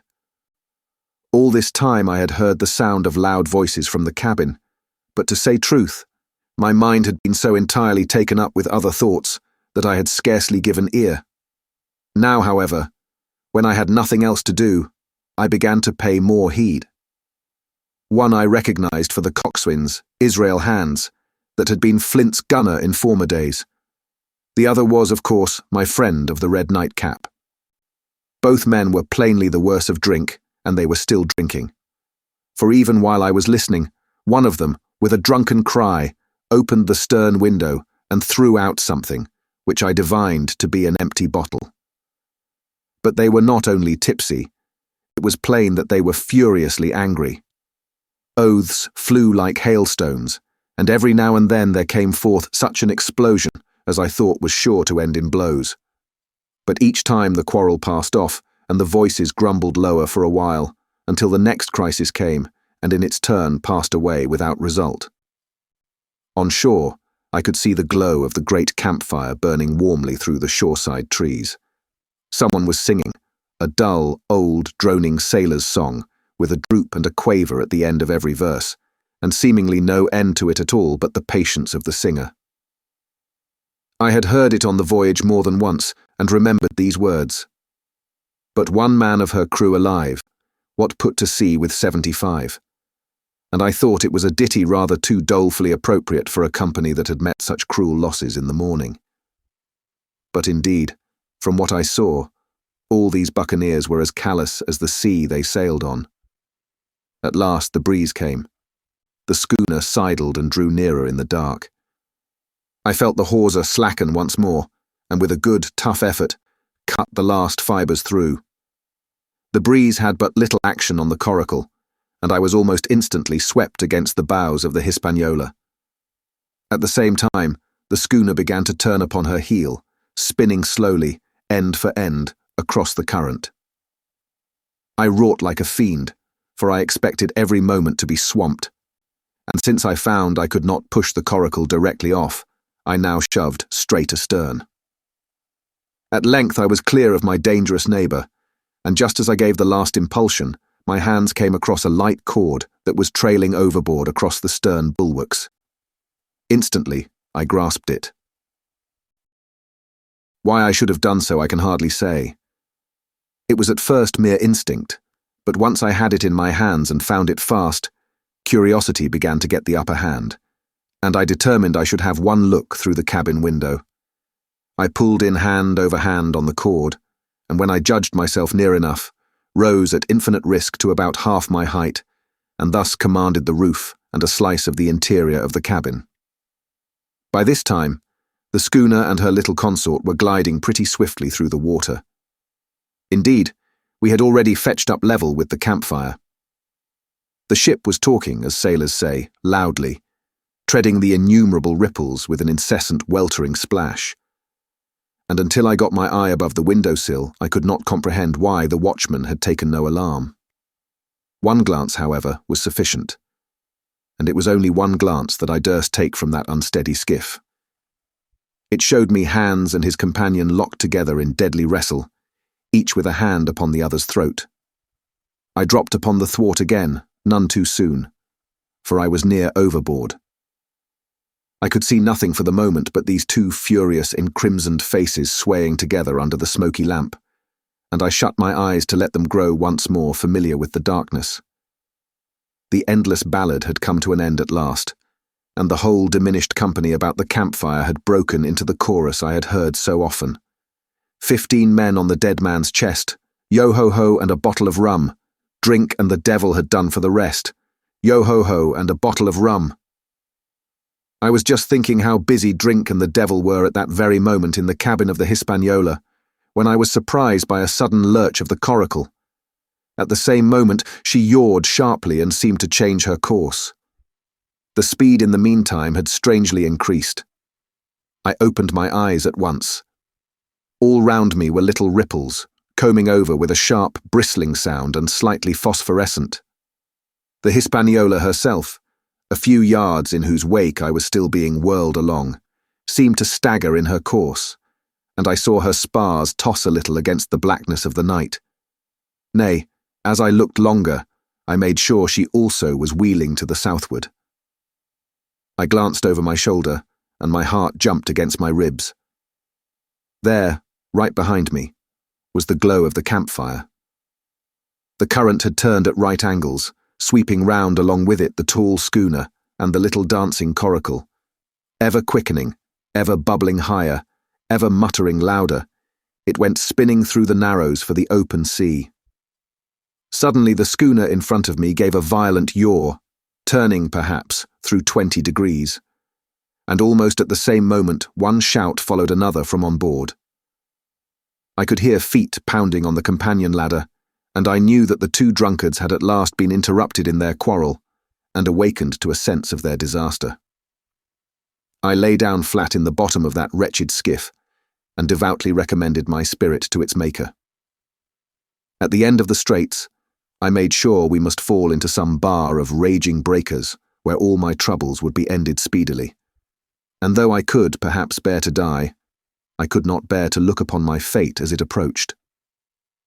So I must have lain for hours, continually beaten to and fro upon the billows, now and again wetted with flying sprays, and never ceasing to expect death at the next plunge. Gradually weariness grew upon me. A numbness, an occasional stupor, fell upon my mind even in the midst of my terrors, until sleep at last supervened, and in my sea-tossed coracle I lay and dreamed of home, and the old Admiral Benbow. Chapter 24. The Cruise of the Coracle. It was broad day when I awoke and found myself tossing at the southwest end of Treasure Island. The sun was up, but was still hid from me behind the great bulk of the spyglass, which on this side descended almost to the sea in formidable cliffs. Haulbowline Head and Mizzenmast Hill were at my elbow, the hill bare and dark, the head bound with cliffs 40 or 50 feet high and fringed with great masses of fallen rock. I was scarce a quarter of a mile to seaward, and it was my first thought to paddle in and land. That notion was soon given over. Among the fallen rocks, the breakers spouted and bellowed. Loud reverberations, heavy sprays flying and falling, succeeded one another from second to second, and I saw myself, if I ventured nearer, dashed to death upon the rough shore, or spending my strength in vain to scale the beetling crags. Nor was that all, for crawling together on flat tables of rock, or letting themselves drop into the sea with loud reports, I beheld huge slimy monsters, soft snails, as it were, of incredible bigness, 2 or 3 score of them together, making the rocks to echo with their barkings. I have understood since that they were sea lions, and entirely harmless, but the look of them, added to the difficulty of the shore and the high running of the surf, was more than enough to disgust me of that landing place. I felt willing rather to starve at sea than to confront such perils. In the meantime I had a better chance, as I supposed, before me. North of Haulbowline Head, the land runs in a long way, leaving at low tide a long stretch of yellow sand. To the north of that again, there comes another cape, Cape of the Woods, as it was marked upon the chart, buried in tall green pines, which descended to the margin of the sea. I remembered what Silver had said about the current that sets northward along the whole west coast of Treasure Island, and seeing from my position that I was already under its influence, I preferred to leave Hull-Bowline Head behind me and reserve my strength for an attempt to land upon the kindlier-looking Cape of the Woods.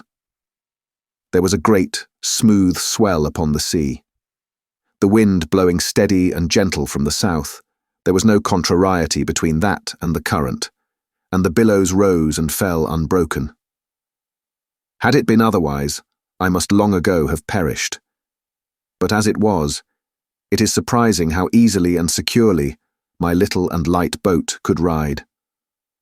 Often, as I still lay at the bottom and kept no more than an eye above the gunwale, I would see a big blue summit heaving close above me. Yet the Coracle would but bounce a little, dance as if on springs, and subside on the other side into the trough as lightly as a bird. I began after a little to grow very bold and sat up to try my skill at paddling. But even a small change in the disposition of the weight will produce violent changes in the behaviour of a coracle. And I had hardly moved before the boat, giving up at once her gentle dancing movement, ran straight down a slope of water so steep that it made me giddy and struck her nose, with a spout of spray, deep into the side of the next wave.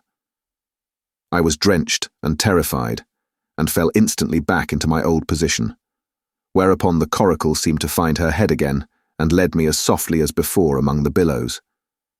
It was plain she was not to be interfered with, and at that rate, since I could in no way influence her course, what hope had I left of reaching land? I began to be horribly frightened, but I kept my head for all that. First, moving with all care, I gradually bailed out the Coracle with my sea cap. Then, getting my eye once more above the gunwale, I set myself to study how it was she managed to slip so quietly through the rollers. I found each wave, instead of the big, smooth, glossy mountain it looks from shore or from a vessel's deck, was for all the world like any range of hills on dry land, full of peaks and smooth places and valleys. The Coracle, left to herself, turning from side to side, threaded, so to speak, her way through these lower parts, and avoided the steep slopes and higher toppling summits of the wave. Well now, thought I to myself, it is plain I must lie where I am, and not disturb the balance. But it is plain also that I can put the paddle over the side, and from time to time, in smooth places, give her a shove or two towards land. No sooner thought upon than done. There I lay on my elbows in the most trying attitude, and every now and again gave a weak stroke or two to turn her head to shore.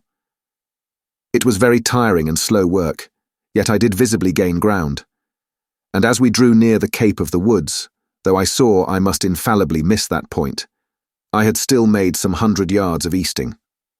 I was, indeed, close in. I could see the cool green treetops swaying together in the breeze, and I felt sure I should make the next promontory without fail. It was high time, for I now began to be tortured with thirst. The glow of the sun from above, its thousand-fold reflection from the waves, the sea water that fell and dried upon me, caking my very lips with salt, combined to make my throat burn and my brain ache. The sight of the trees so near at hand had almost made me sick with longing. But the current had soon carried me past the point, and as the next reach of sea opened out, I beheld a sight that changed the nature of my thoughts. Right in front of me, not half a mile away, I beheld the Hispaniola under sail. I made sure, of course, that I should be taken. But I was so distressed for want of water that I scarce knew whether to be glad or sorry at the thought, and long before I had come to a conclusion, surprise had taken entire possession of my mind, and I could do nothing but stare and wonder. The Hispaniola was under her main sail and 2 jibs, and the beautiful white canvas shone in the sun like snow or silver. When I first sighted her, all her sails were drawing. She was lying a course about northwest, and I presumed the men on board were going round the island on their way back to the anchorage. Presently she began to fetch more and more to the westward, so that I thought they had sighted me and were going about in chase. At last, however, she fell right into the wind's eye, was taken dead aback and stood there a while helpless, with her sails shivering. "Clumsy fellows," said I. "They must still be drunk as owls." And I thought how Captain Smollett would have set them skipping. Meanwhile, the schooner gradually fell off and filled again upon another tack, sailed swiftly for a minute or so, and brought up once more dead in the wind's eye. Again and again was this repeated. To and fro, up and down, north, south, east, and west. The Hispaniola sailed by swoops and dashes, and at each repetition ended as she had begun, with idly flapping canvas. It became plain to me that nobody was steering. And if so, where were the men? Either they were dead drunk or had deserted her, I thought, and perhaps if I could get on board, I might return the vessel to her captain. The current was bearing Coracle and schooner southward at an equal rate. As for the latter's sailing, it was so wild and intermittent, and she hung each time so long in irons, that she certainly gained nothing, if she did not even lose. If only I dared to sit up and paddle, I made sure that I could overhaul her. The scheme had an air of adventure that inspired me, and the thought of the water-breaker beside the fore-companion doubled my growing courage. Up I got, was welcomed almost instantly by another cloud of spray, but this time stuck to my purpose and set myself, with all my strength and caution, to paddle after the unsteered Hispaniola. Once I shipped a sea so heavy that I had to stop and bail, with my heart fluttering like a bird. But gradually I got into the way of the thing and guided my Coracle among the waves, with only now and then a blow upon her bows and a dash of foam in my face. I was now gaining rapidly on the schooner. I could see the brass glisten on the tiller as it banged about, and still no soul appeared upon her decks. I could not choose but suppose she was deserted. If not, the men were lying drunk below, where I might batten them down perhaps, and do what I chose with the ship. For some time she had been doing the worst thing possible for me, standing still. She headed nearly due south, yawing, of course, all the time. Each time she fell off, her sails partly filled, and these brought her in a moment right to the wind again. I have said this was the worst thing possible for me, for helpless, as she looked in this situation, with the canvas cracking like cannon and the blocks trundling and banging on the deck, she still continued to run away from me, not only with the speed of the current, but by the whole amount of her leeway, which was naturally great. But now, at last, I had my chance. The breeze fell for some seconds, very low, and the current gradually turning her, the Hispaniola revolved slowly round her centre, and at last presented me her stern, with the cabin window still gaping open and the lamp over the table still burning on into the day. The mainsail hung drooped like a banner. She was stock still, but for the current. For the last little while I had even lost, but now redoubling my efforts, I began once more to overhaul the chase. I was not 100 yards from her when the wind came again in a clap. She filled on the port tack and was off again, stooping and skimming like a swallow. My first impulse was one of despair, but my second was towards joy. Round she came, till she was broadside onto me. Round still, till she had covered a half, and then 2/3, and then 3/4 of the distance that separated us. I could see the waves boiling white under her forefoot. Immensely tall she looked to me from my low station in the Coracle. And then, of a sudden, I began to comprehend. I had scarce time to think, scarce time to act and save myself. I was on the summit of one swell when the schooner came stooping over the next. The bowsprit was over my head. I sprang to my feet and leapt, stamping the Coracle under water. With one hand I caught the jib boom, while my foot was lodged between the stay and the brace, and as I still clung there panting, a dull blow told me that the schooner had charged down upon and struck the Coracle, and that I was left without retreat on the Hispaniola. Chapter 25. I strike the Jolly Roger. I had scarce gained a position on the bowsprit when the flying jib flapped and filled upon the other tack, with a report like a gun. The schooner trembled to her keel under the reverse, but next moment, the other sails still drawing, the jib flapped back again and hung idle. This had nearly tossed me off into the sea, and now I lost no time, crawled back along the bowsprit and tumbled head foremost on the deck. I was on the lee side of the forecastle, and the mainsail, which was still drawing, concealed from me a certain portion of the afterdeck. Not a soul was to be seen. The planks, which had not been swabbed since the mutiny, bore the print of many feet, and an empty bottle, broken by the neck, tumbled to and fro like a live thing in the scuppers. Suddenly the Hispaniola came right into the wind. The jibs behind me cracked aloud. The rudder slammed to. The whole ship gave a sickening heave and shudder, and at the same moment the main boom swung inboard, the sheet groaning in the blocks, and showed me the lee afterdeck. There were the two watchmen, sure enough, red cap on his back, as stiff as a handspike, with his arms stretched out like those of a crucifix, and his teeth showing through his open lips. Israel hands propped against the bulwarks, his chin on his chest, his hands lying open before him on the deck, his face as white, under its tan, as a tallow candle.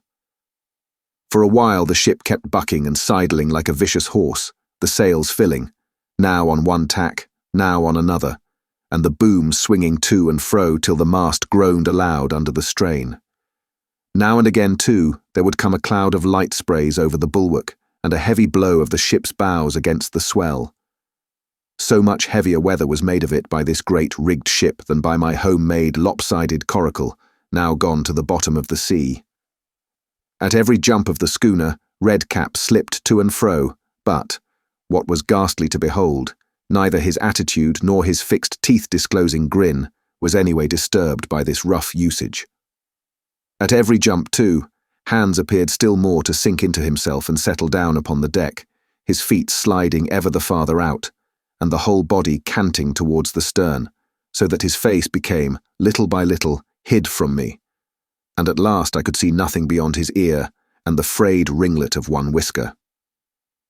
At the same time, I observed, around both of them, splashes of dark blood upon the planks, and began to feel sure that they had killed each other in their drunken wrath. While I was thus looking and wondering, in a calm moment, when the ship was still, Israel Hands turned partly round, and with a low moan writhed himself back to the position in which I had seen him first. The moan, which told of pain and deadly weakness, and the way in which his jaw hung open went right to my heart. But when I remembered the talk I had overheard from the apple barrel, all pity left me. I walked aft until I reached the main mast. "Come aboard, Mr. Hands," I said ironically. He rolled his eyes round heavily, but he was too far gone to express surprise. All he could do was to utter one word: brandy. It occurred to me there was no time to lose, and dodging the boom as it once more lurched across the deck, I slipped aft and down the companion stairs into the cabin. It was such a scene of confusion as you can hardly fancy. All the lockfast places had been broken open in quest of the chart. The floor was thick with mud, where ruffians had sat down to drink or consult after wading in the marshes round their camp. The bulkheads, all painted in clear white and beaded round with gilt, bore a pattern of dirty hands. Dozens of empty bottles clinked together in corners to the rolling of the ship. One of the doctor's medical books lay open on the table, half of the leaves gutted out, I suppose, for pipe lights. In the midst of all this, the lamp still cast a smoky glow, obscure and brown as umber. I went into the cellar. All the barrels were gone, and of the bottles a most surprising number had been drunk out and thrown away. Certainly since the mutiny began, not a man of them could ever have been sober. Foraging about, I found a bottle with some brandy left, for Hans, and for myself I routed out some biscuit, some pickled fruits, a great bunch of raisins, and a piece of cheese. With these I came on deck, put down my own stock behind the rudder head, and well out of the coxswain's reach, went forward to the water breaker, and had a good deep drink of water, and then, and not till then, gave Hans the brandy. He must have drunk a gill before he took the bottle from his mouth. "Aye," said he, By thunder, but I wanted some of that. I had sat down already in my own corner and begun to eat. "Much hurt?" I asked him. He grunted, or rather, I might say, he barked. "If that doctor was aboard," he said, "I'd be right enough in a couple of turns, but I don't have no manner of luck, you see, and that's what's the matter with me. As for that swab, he's good and dead, he is," he added, indicating the man with the red cap. "He warn't no seaman anyhow. And where mought you have come from?" "Well," said I, "I've come aboard to take possession of this ship, Mr. Hands, and you'll please regard me as your captain until further notice." He looked at me sourly enough, but said nothing. Some of the colour had come back into his cheeks, though he still looked very sick, and still continued to slip out and settle down as the ship banged about. "By the by," I continued, "I can't have these colours, Mr. Hands, and by your leave, I'll strike 'em. Better none than these." And again, dodging the boom, I ran to the colour lines, handed down their cursed black flag, and chucked it overboard. "God save the King," said I, waving my cap, "and there's an end to Captain Silver." He watched me keenly and slyly, his chin all the while on his breast. "I reckon," he said at last, "I reckon, Captain Hawkins, you'll kind of want to get ashore now. Suppose we talks." "Why, yes," says I, "with all my heart, Mr. Hands. Say on." And I went back to my meal with a good appetite. "This man," he began, nodding feebly at the corpse. O'Brien were his name, a rank islander.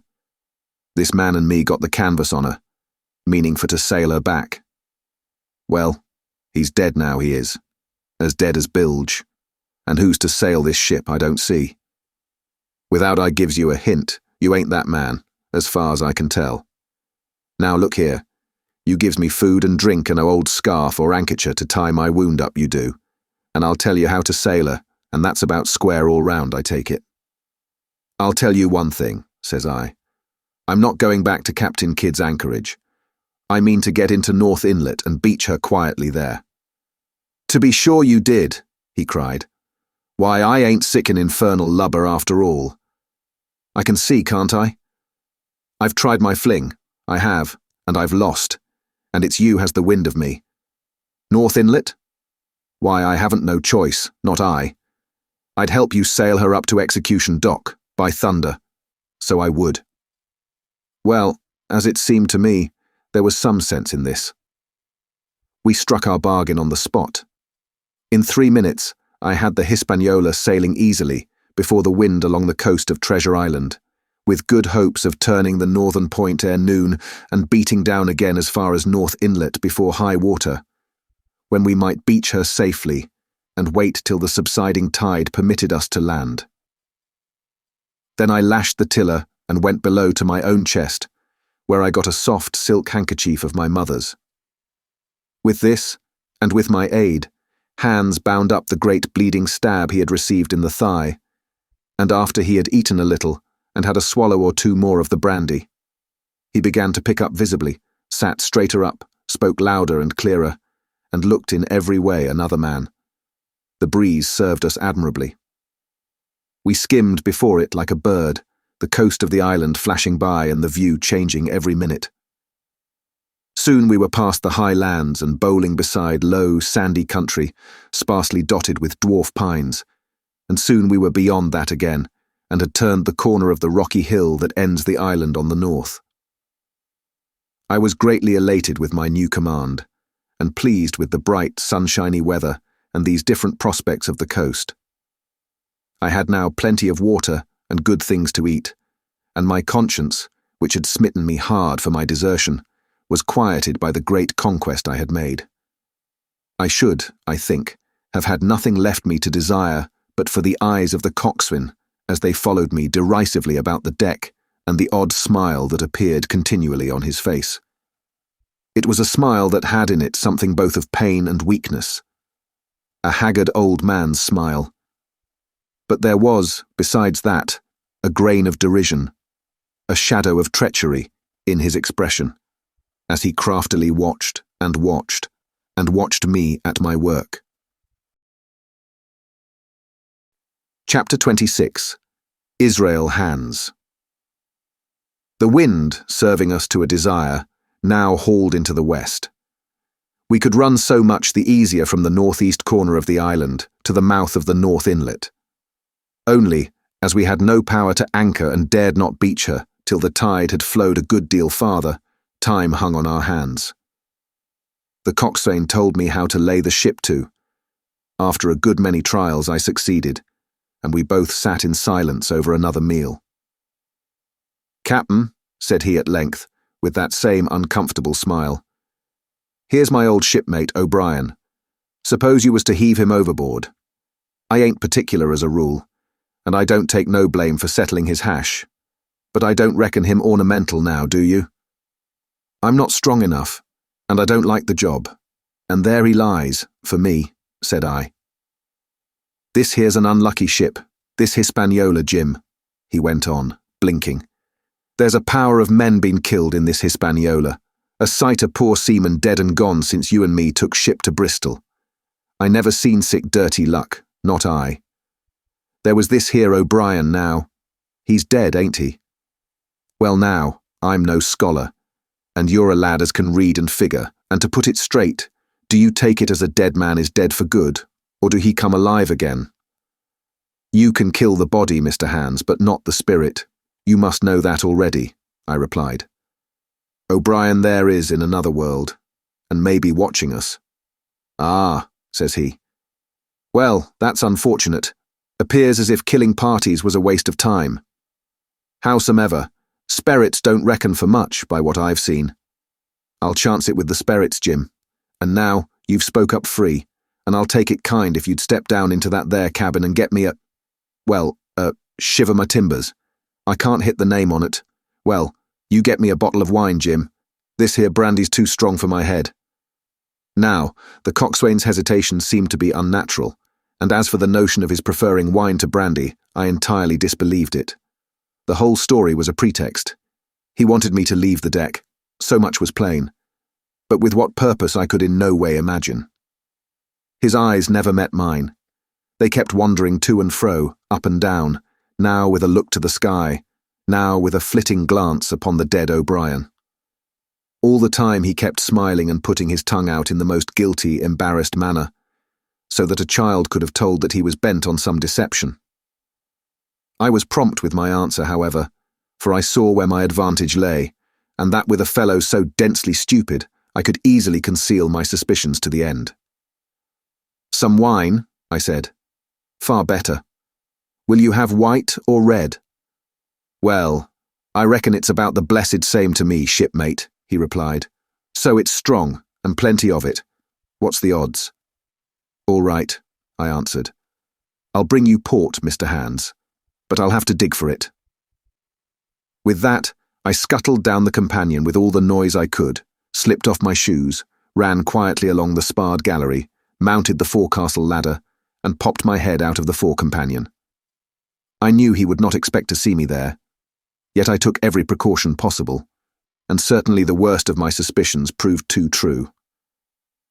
He had risen from his position to his hands and knees, and though his leg obviously hurt him pretty sharply when he moved, for I could hear him stifle a groan, yet it was at a good, rattling rate that he trailed himself across the deck. In half a minute, he had reached the port scuppers and picked, out of a coil of rope, a long knife, or rather a short dirk, discoloured to the hilt with blood. He looked upon it for a moment, thrusting forth his underjaw, tried the point upon his hand, and then, hastily concealing it in the bosom of his jacket, trundled back again into his old place against the bulwark. This was all that I required to know. Israel could move about, he was now armed, and if he had been at so much trouble to get rid of me, it was plain that I was meant to be the victim. What he would do afterwards, whether he would try to crawl right across the island from North Inlet to the camp among the swamps, or whether he would fire Long Tom, trusting that his own comrades might come first to help him, was of course more than I could say. Yet I felt sure that I could trust him in one point, since in that our interests jumped together, and that was in the disposition of the schooner. We both desired to have her stranded safe enough, in a sheltered place, and so that when the time came, she could be got off again with as little labour and danger as might be, and until that was done, I considered that my life would certainly be spared. While I was thus turning the business over in my mind, I had not been idle with my body. I had stolen back to the cabin, slipped once more into my shoes, and laid my hand at random on a bottle of wine, and now, with this for an excuse, I made my reappearance on the deck. Hans lay as I had left him, all fallen together in a bundle, and with his eyelids lowered as though he were too weak to bear the light. He looked up, however, at my coming, knocked the neck off the bottle like a man who had done the same thing often, and took a good swig, with his favourite toast of "Here's luck." Then he lay quiet for a little, and then, pulling out a stick of tobacco, begged me to cut him a quid. "Cut me a junk of that," says he, "for I haven't no knife and hardly strength enough, so be as I had. Ah, Jim, I reckon I've missed stays. Cut me a quid, as'll likely be the last, lad, for I'm for my long home, and no mistake."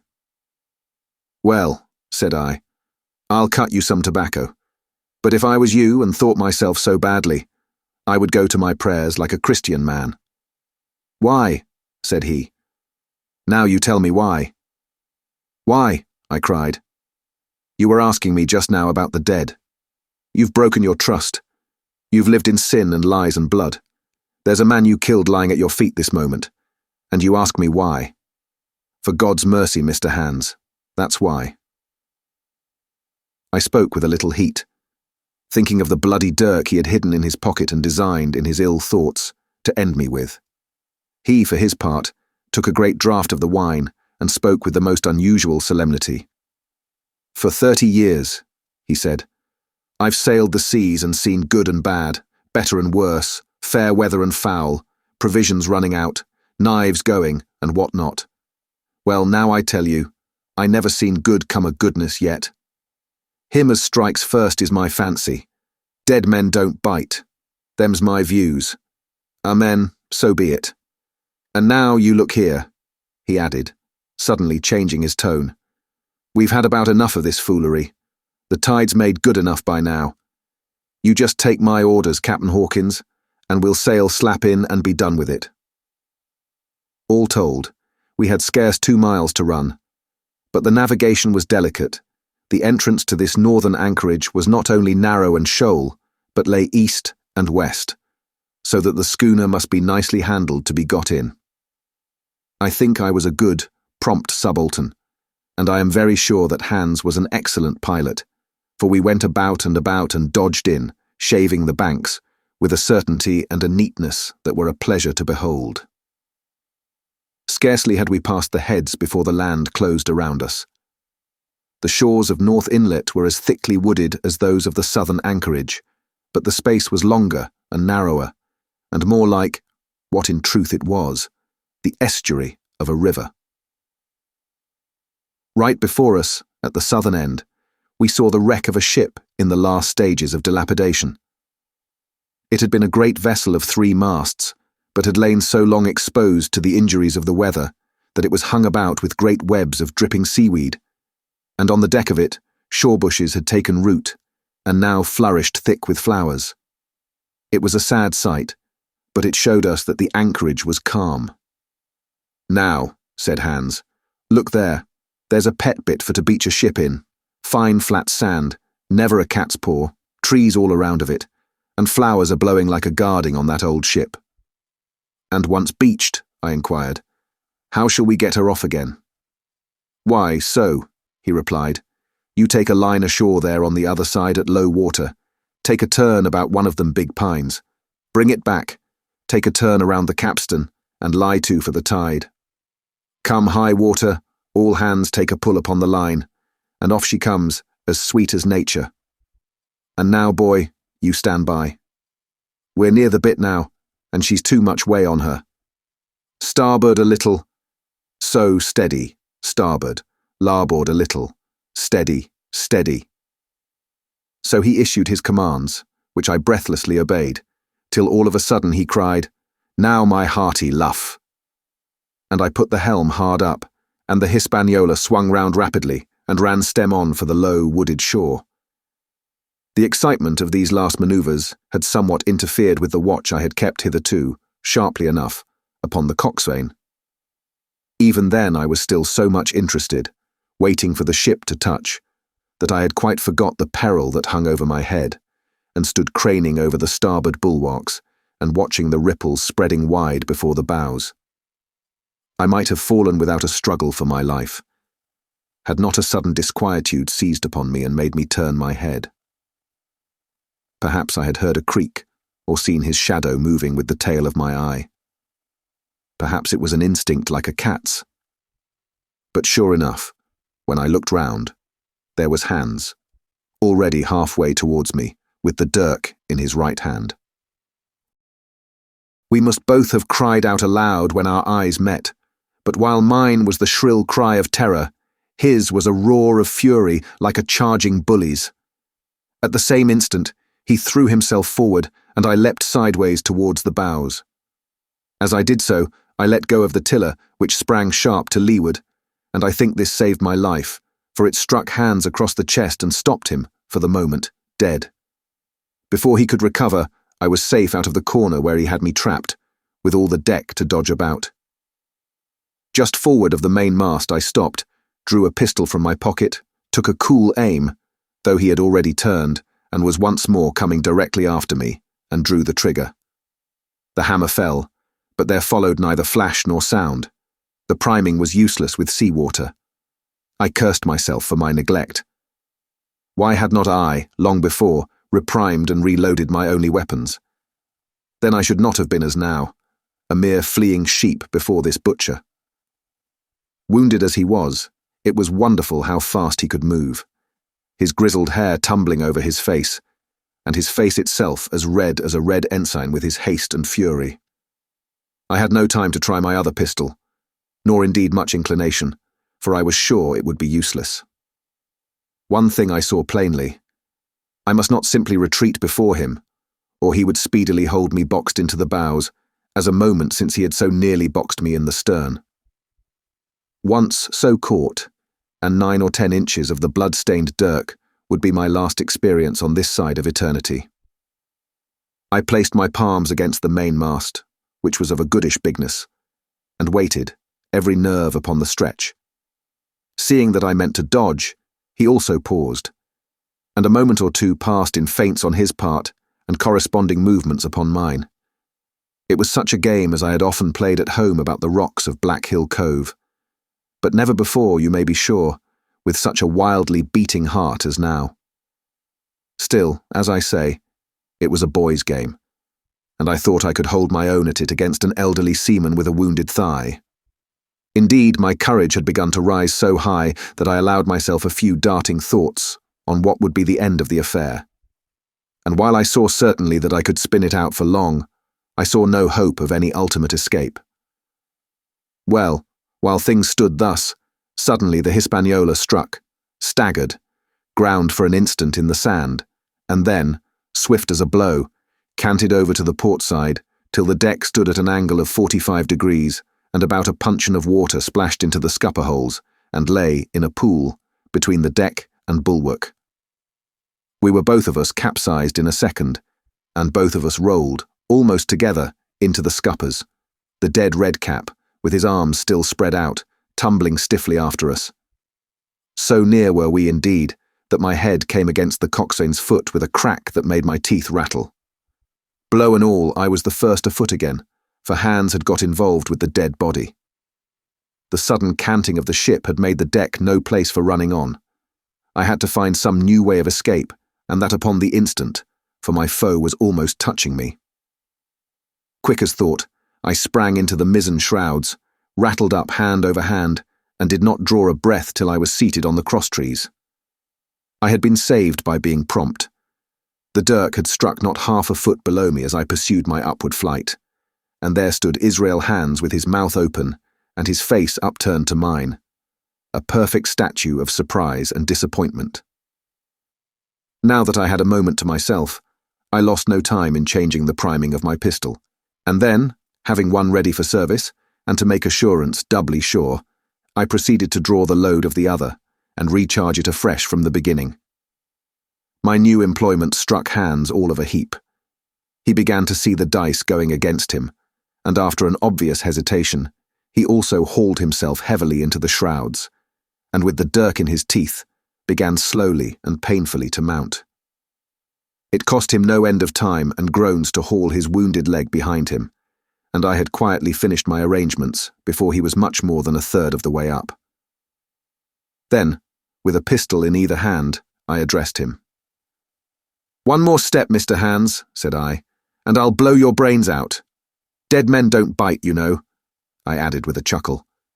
He stopped instantly. I could see by the working of his face that he was trying to think, and the process was so slow and laborious that in my newfound security, I laughed aloud. At last, with a swallow or two, he spoke, his face still wearing the same expression of extreme perplexity.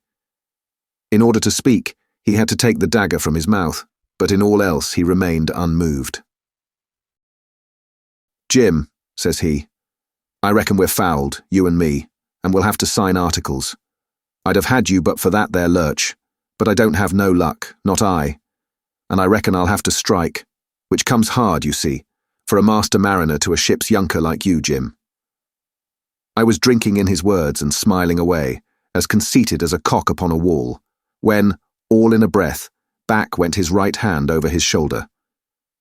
Something sang like an arrow through the air.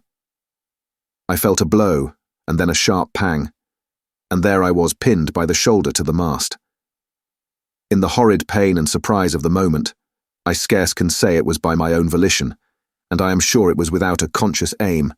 Both my pistols went off, and both escaped out of my hands. They did not fall alone. With a choked cry, the coxswain loosed his grasp upon the shrouds and plunged head-first into the water. Chapter 27. Pieces of 8. Owing to the cant of the vessel, the masts hung far out over the water, and from my perch on the cross-trees, I had nothing below me but the surface of the bay. Hans, who was not so far up, was in consequence nearer to the ship, and fell between me and the bulwarks. He rose once to the surface, in a lather of foam and blood, and then sank again for good. As the water settled, I could see him lying huddled together on the clean, bright sand in the shadow of the vessel's sides. A fish or two whipped past his body. Sometimes, by the quivering of the water, he appeared to move a little, as if he were trying to rise. But he was dead enough for all that, being both shot and drowned, and was food for fish in the very place where he had designed my slaughter. I was no sooner certain of this than I began to feel sick, faint, and terrified. The hot blood was running over my back and chest. The dirk, where it had pinned my shoulder to the mast, seemed to burn like a hot iron. Yet it was not so much these real sufferings that distressed me. For these, it seemed to me, I could bear without a murmur. It was the horror I had upon my mind of falling from the cross-trees into that still green water, beside the body of the coxswain. I clung with both hands till my nails ached, and I shut my eyes, as if to cover up the peril. Gradually my mind came back again. My pulses quieted down to a more natural time, and I was once more in possession of myself. It was my first thought to pluck forth the dirk, but either it stuck too hard, or my nerve failed me, and I desisted with a violent shudder. Oddly enough, that very shudder did the business. The knife, in fact, had come the nearest in the world to missing me altogether. It held me by a mere pinch of skin, and this the shudder tore away. The blood ran down the faster, to be sure, but I was my own master again, and only tacked to the mast by my coat and shirt.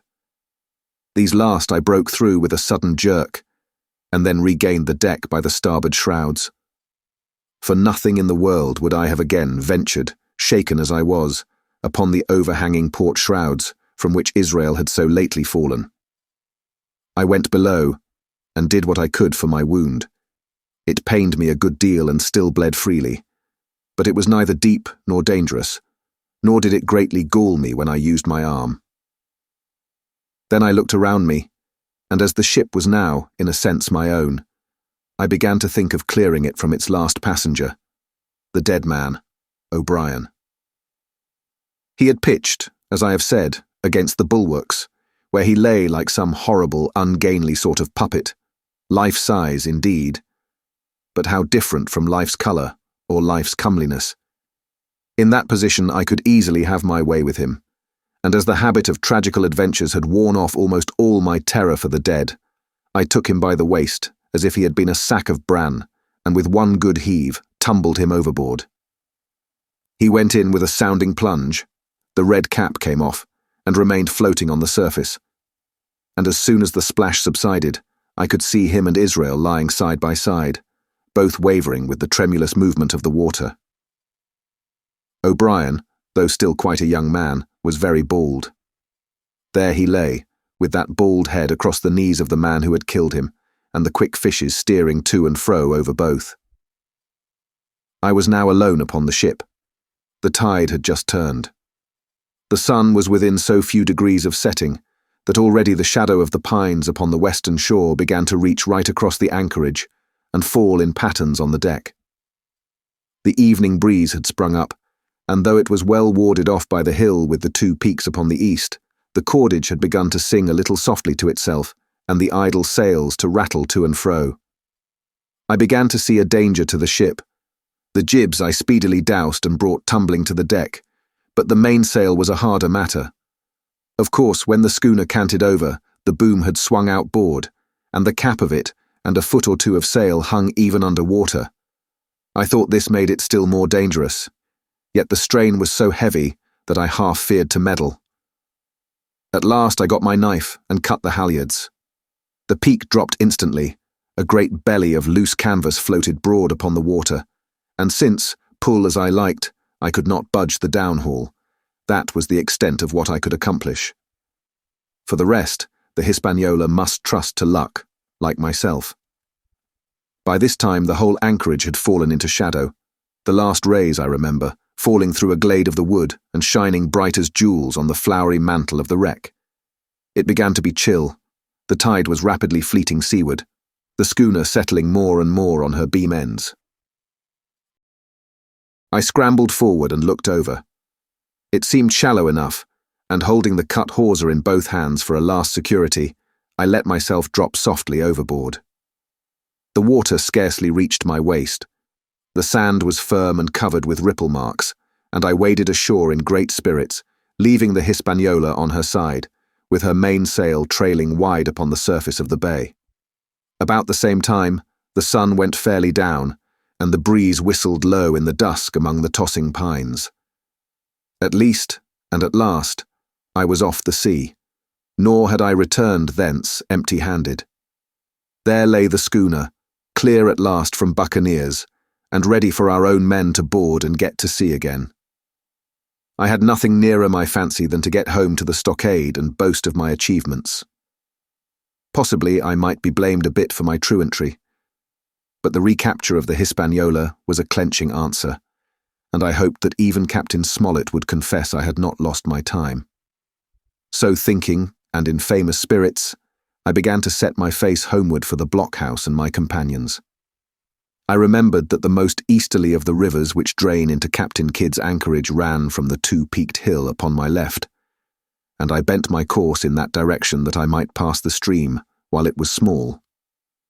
The wood was pretty open, and keeping along the lower spurs, I had soon turned the corner of that hill, and not long after waded to the mid-calf across the watercourse.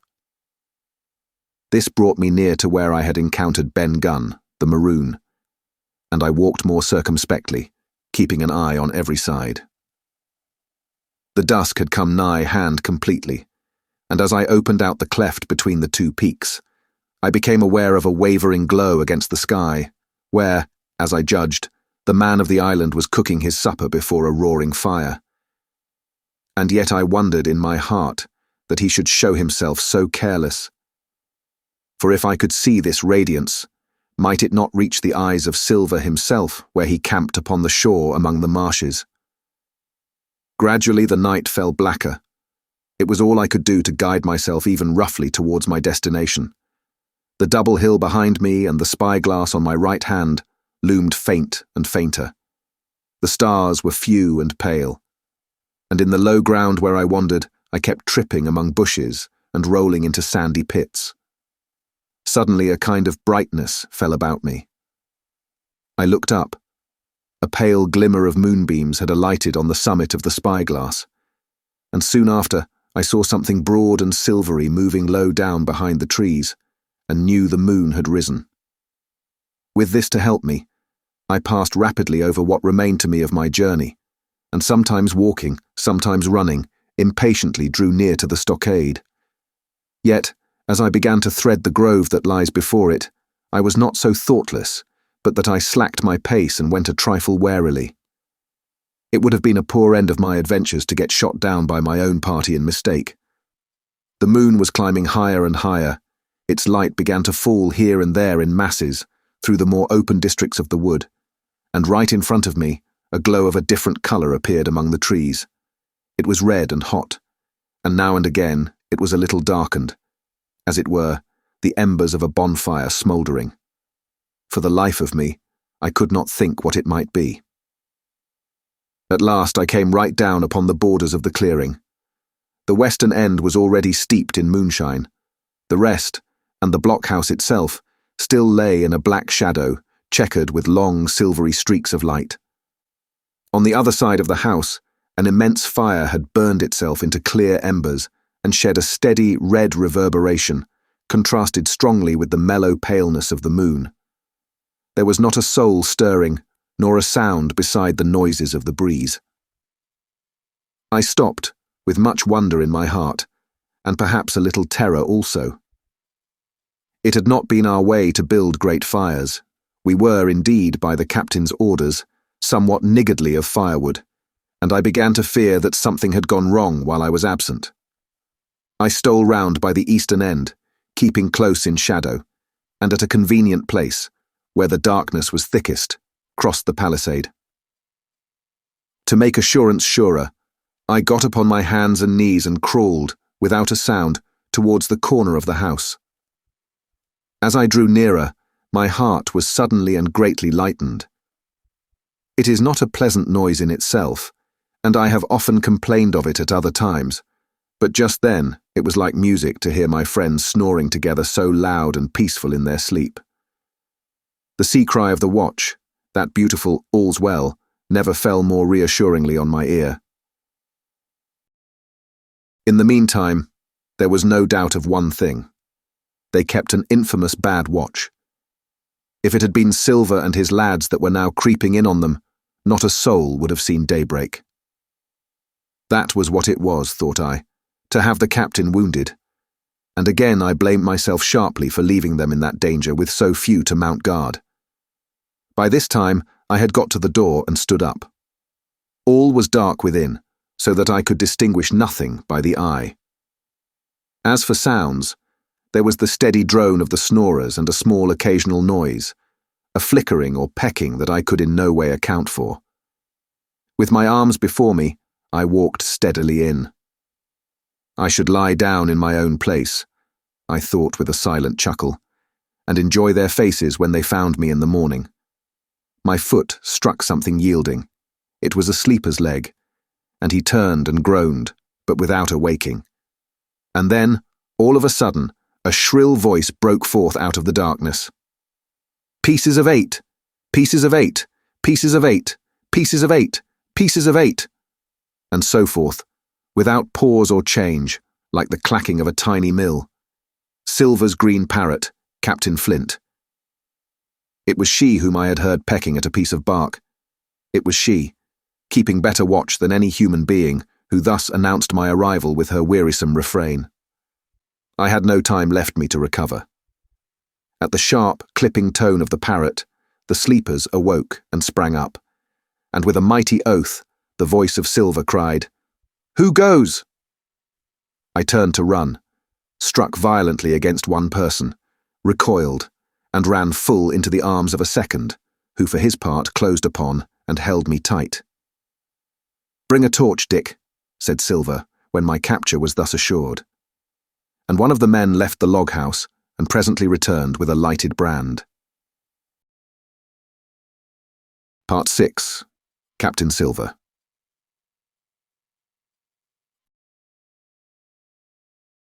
Chapter 28. In the enemy's camp. The red glare of the torch, lighting up the interior of the blockhouse, showed me the worst of my apprehensions realized. The pirates were in possession of the house and stores. There was the cask of cognac, there were the pork and bread, as before, and what tenfold increased my horror, not a sign of any prisoner. I could only judge that all had perished, and my heart smote me sorely that I had not been there to perish with them. There were 6 of the Buccaneers, all told. Not another man was left alive.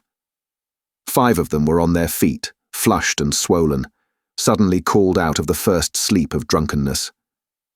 The 6th had only risen upon his elbow. He was deadly pale, and the blood-stained bandage round his head told that he had recently been wounded, and still more recently dressed. I remembered the man who had been shot, and had run back among the woods in the great attack, and doubted not that this was he. The parrot sat, preening her plumage, on Long John's shoulder. He himself, I thought, looked somewhat paler and more stern than I was used to. He still wore the fine broadcloth suit in which he had fulfilled his mission, but it was bitterly the worse for wear, daubed with clay and torn with the sharp briars of the wood. "So," said he, "here's Jim Hawkins, shiver my timbers. Dropped in like, eh? Well, come, I take that friendly."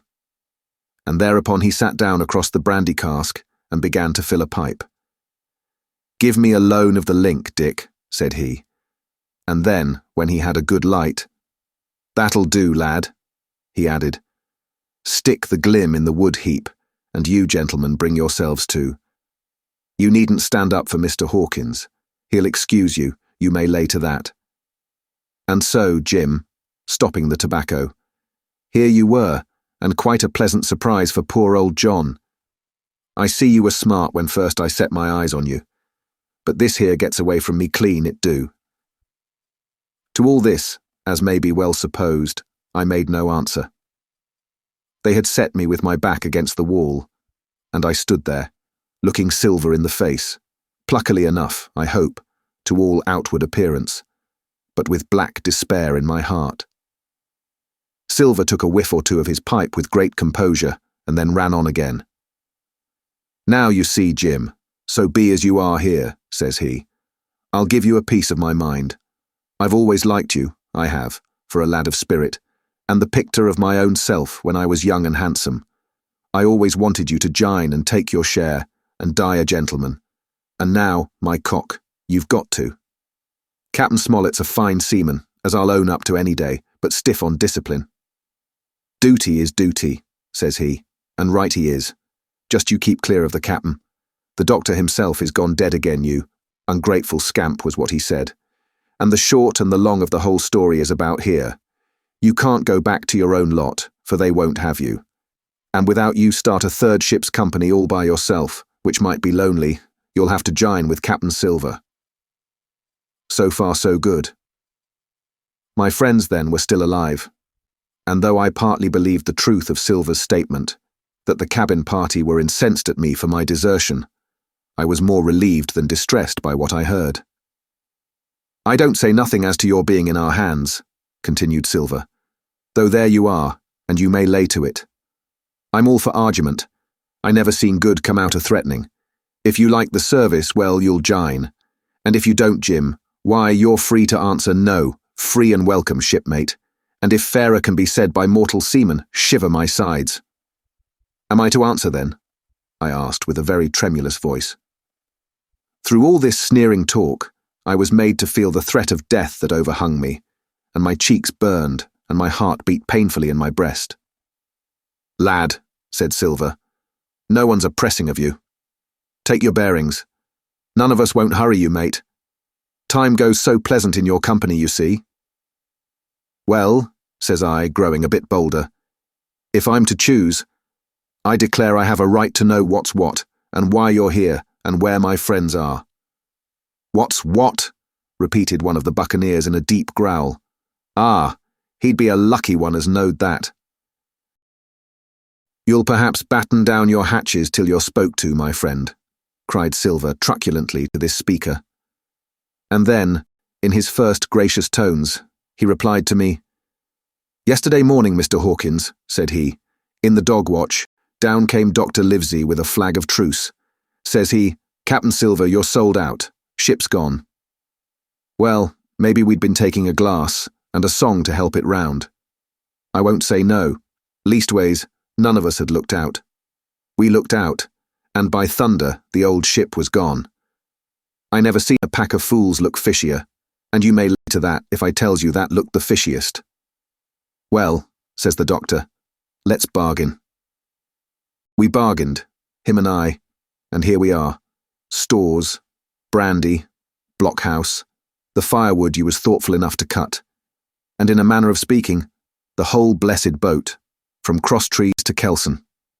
As for them, they've tramped. I don't know where's they are. He drew again quietly at his pipe.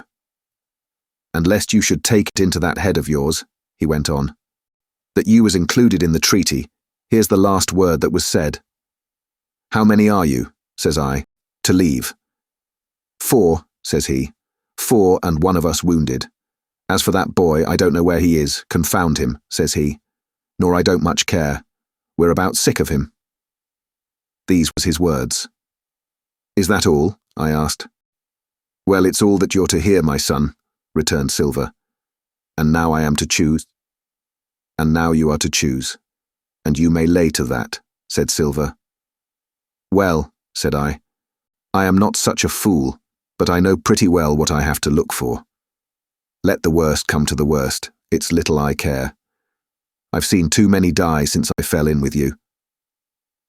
"There's a thing or two I have to tell you," I said, and by this time I was quite excited.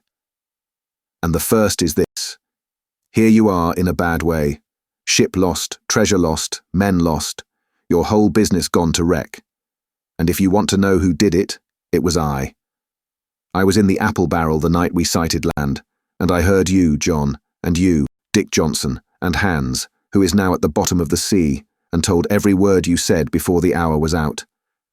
And as for the schooner, it was I who cut her cable, and it was I that killed the men you had aboard of her, and it was I who brought her where you'll never see her more, not one of you. The laugh's on my side. I've had the top of this business from the first.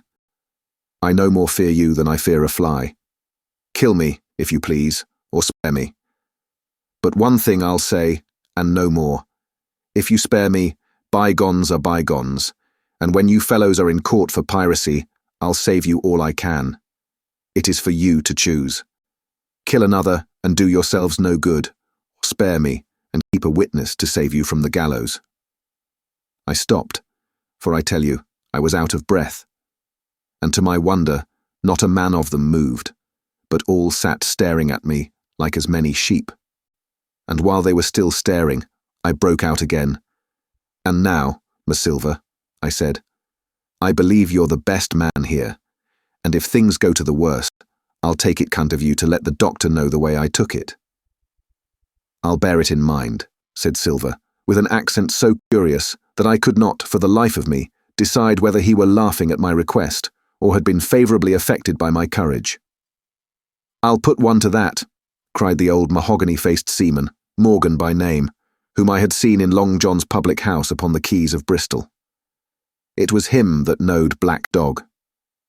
"Well, see here," added the sea cook, "I'll put another again to that by thunder. For it was this same boy that faked the chart from Billy Bones. First and last, we've split upon Jim Hawkins." "Then here goes," said Morgan with an oath. And he sprang up, drawing his knife as if he had been 20. "Avast there," cried Silver. "Who are you, Tom Morgan? Maybe you thought you was captain here, perhaps. By the powers, but I'll teach you better.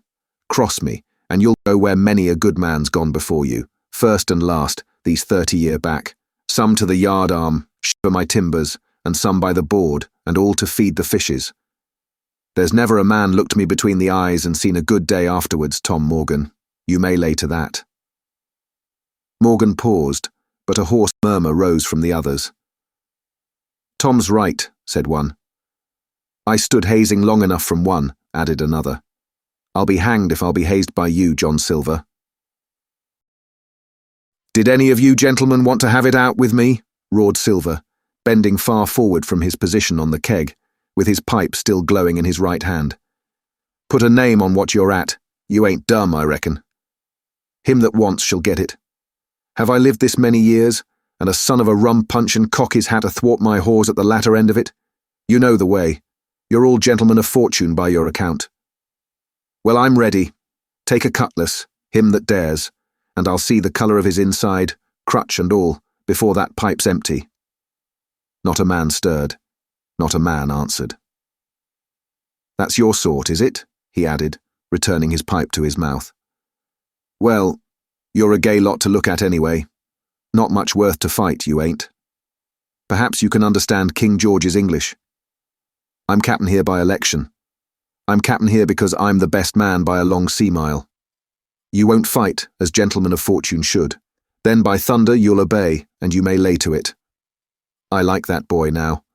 I never seen a better boy than that. He's more a man than any pair of rats of you in this here house, and what I say is this. Let me see him that'll lay a hand on him. That's what I say, and you may lay to it." There was a long pause after this. I stood straight up against the wall, my heart still going like a sledgehammer, but with a ray of hope now shining in my bosom. Silver leant back against the wall, his arms crossed, his pipe in the corner of his mouth, as calm as though he had been in church. Yet his eye kept wandering furtively, and he kept the tail of it on his unruly followers. They, on their part, drew gradually together towards the far end of the block house, and the low hiss of their whispering sounded in my ear continuously, like a stream. One after another, they would look up, and the red light of the torch would fall for a second on their nervous faces, but it was not towards me. It was towards Silver that they turned their eyes. "You seem to have a lot to say," remarked Silver, spitting far into the air. "Pipe up and let me hear it, or lay to." "Axe your pardon, sir," returned one of the men. "You're pretty free with some of the rules. Maybe you'll kindly keep an eye upon the rest. This crew's dissatisfied. This crew don't vally bullying a marlinspike. This crew has its rights like other crews. I'll make so free as that. And by your own rules, I take it we can talk together. I axe your pardon, sir, acknowledging you for to be capting at this present.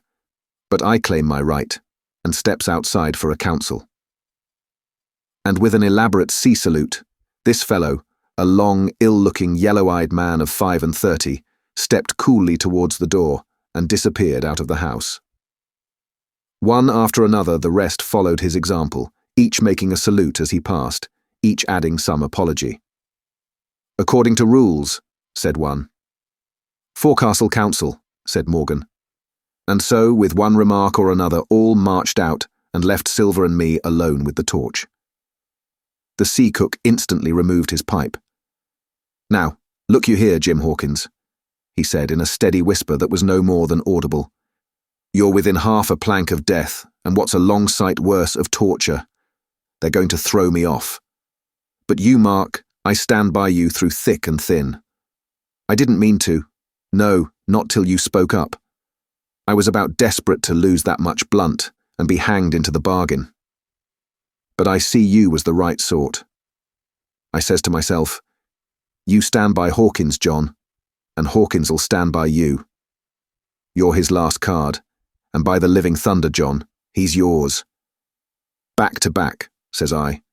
You save your witness, and he'll save your neck." I began dimly to understand. "You mean all's lost?" I asked. "Aye, by gum I do," he answered. "Ship gone, neck gone, that's the size of it. Once I looked into that bay, Jim Hawkins, and seen no schooner, well, I'm tough, but I gave out.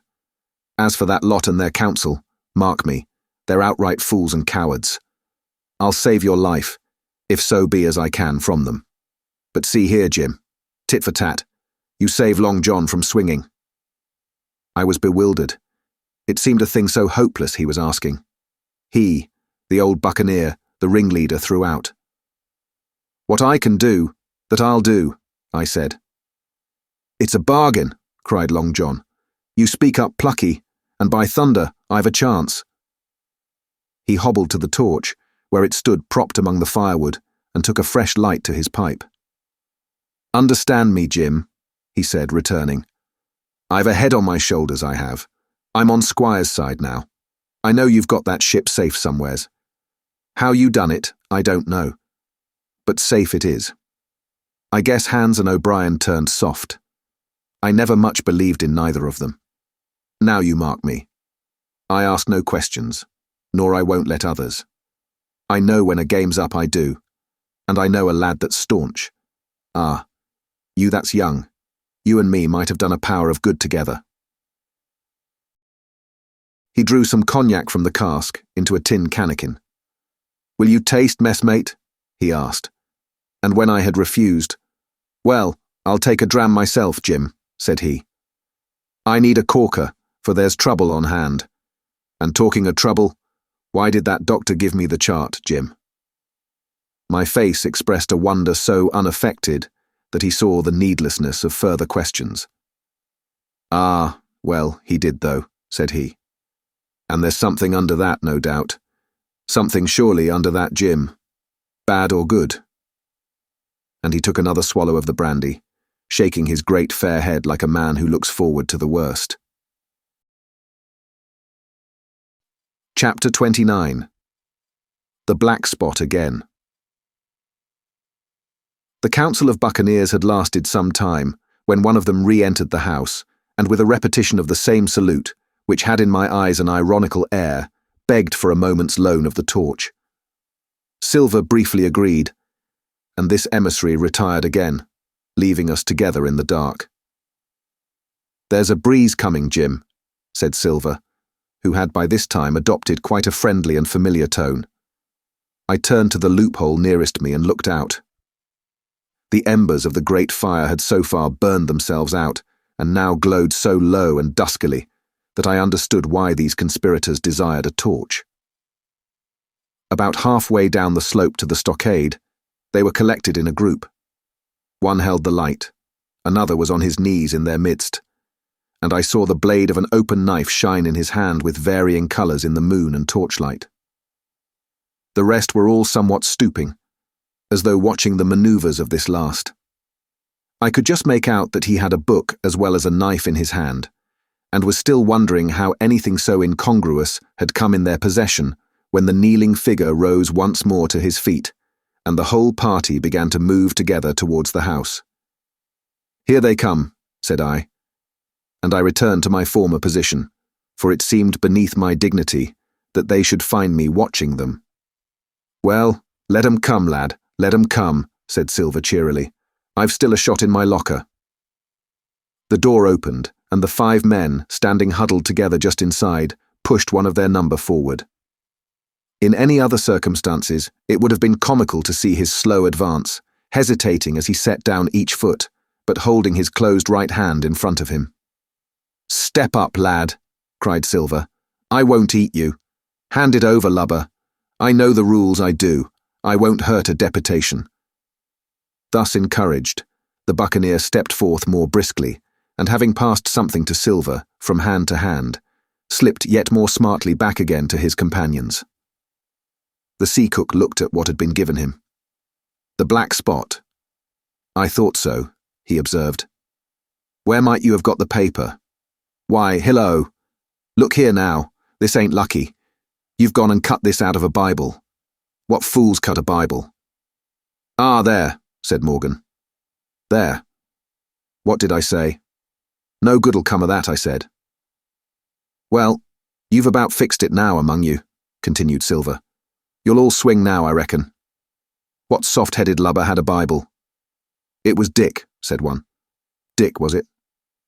"Then Dick can get to prayers," said Silver. "He's seen his slice of luck, has Dick, and you may lay to that."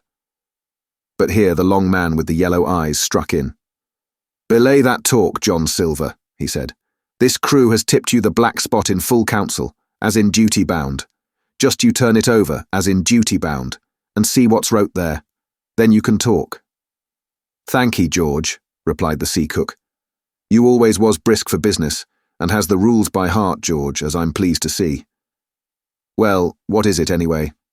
"Ah, deposed. That's it, is it? Very pretty wrote, to be sure, like print, I swear. Your hand a right, George? Why, you was getting quite a leading man in this here crew. You'll be captain next, I shouldn't wonder. Just oblige me with that torch again, will you? This pipe don't draw." "Come now," said George. "You don't fool this crew no more. You're a funny man by your account, but you're over now, and you'll maybe step down off that barrel and help vote." "I thought you said you knowed the rules," returned Silver contemptuously. "Leastways, if you don't, I do. And I wait here, and I'm still your captain, mind, till you outs with your grievances, and I reply. In the meantime, your black spot ain't worth a biscuit. After that, we'll see." "Oh," replied George, "you don't be under no kind of apprehension. We're all square, we are. First, you've made a hash of this cruise. You'll be a bold man to say no to that. Second, you let the enemy out of this here trap for nothing. Why did they want out? I don't know, but it's pretty plain they wanted it. Third, you wouldn't let us go at them upon the march. Oh, we see through you, John Silver. You want to play booty, that's what's wrong with you. And then fourth, there's this here boy." "Is that all?" asked Silver quietly. "Enough too," retorted George. "We'll all swing and sun-dry for your bungling." "Well now, look here. I'll answer these 4 pints. One after another, I'll answer 'em. I made a hash of this cruise, did I?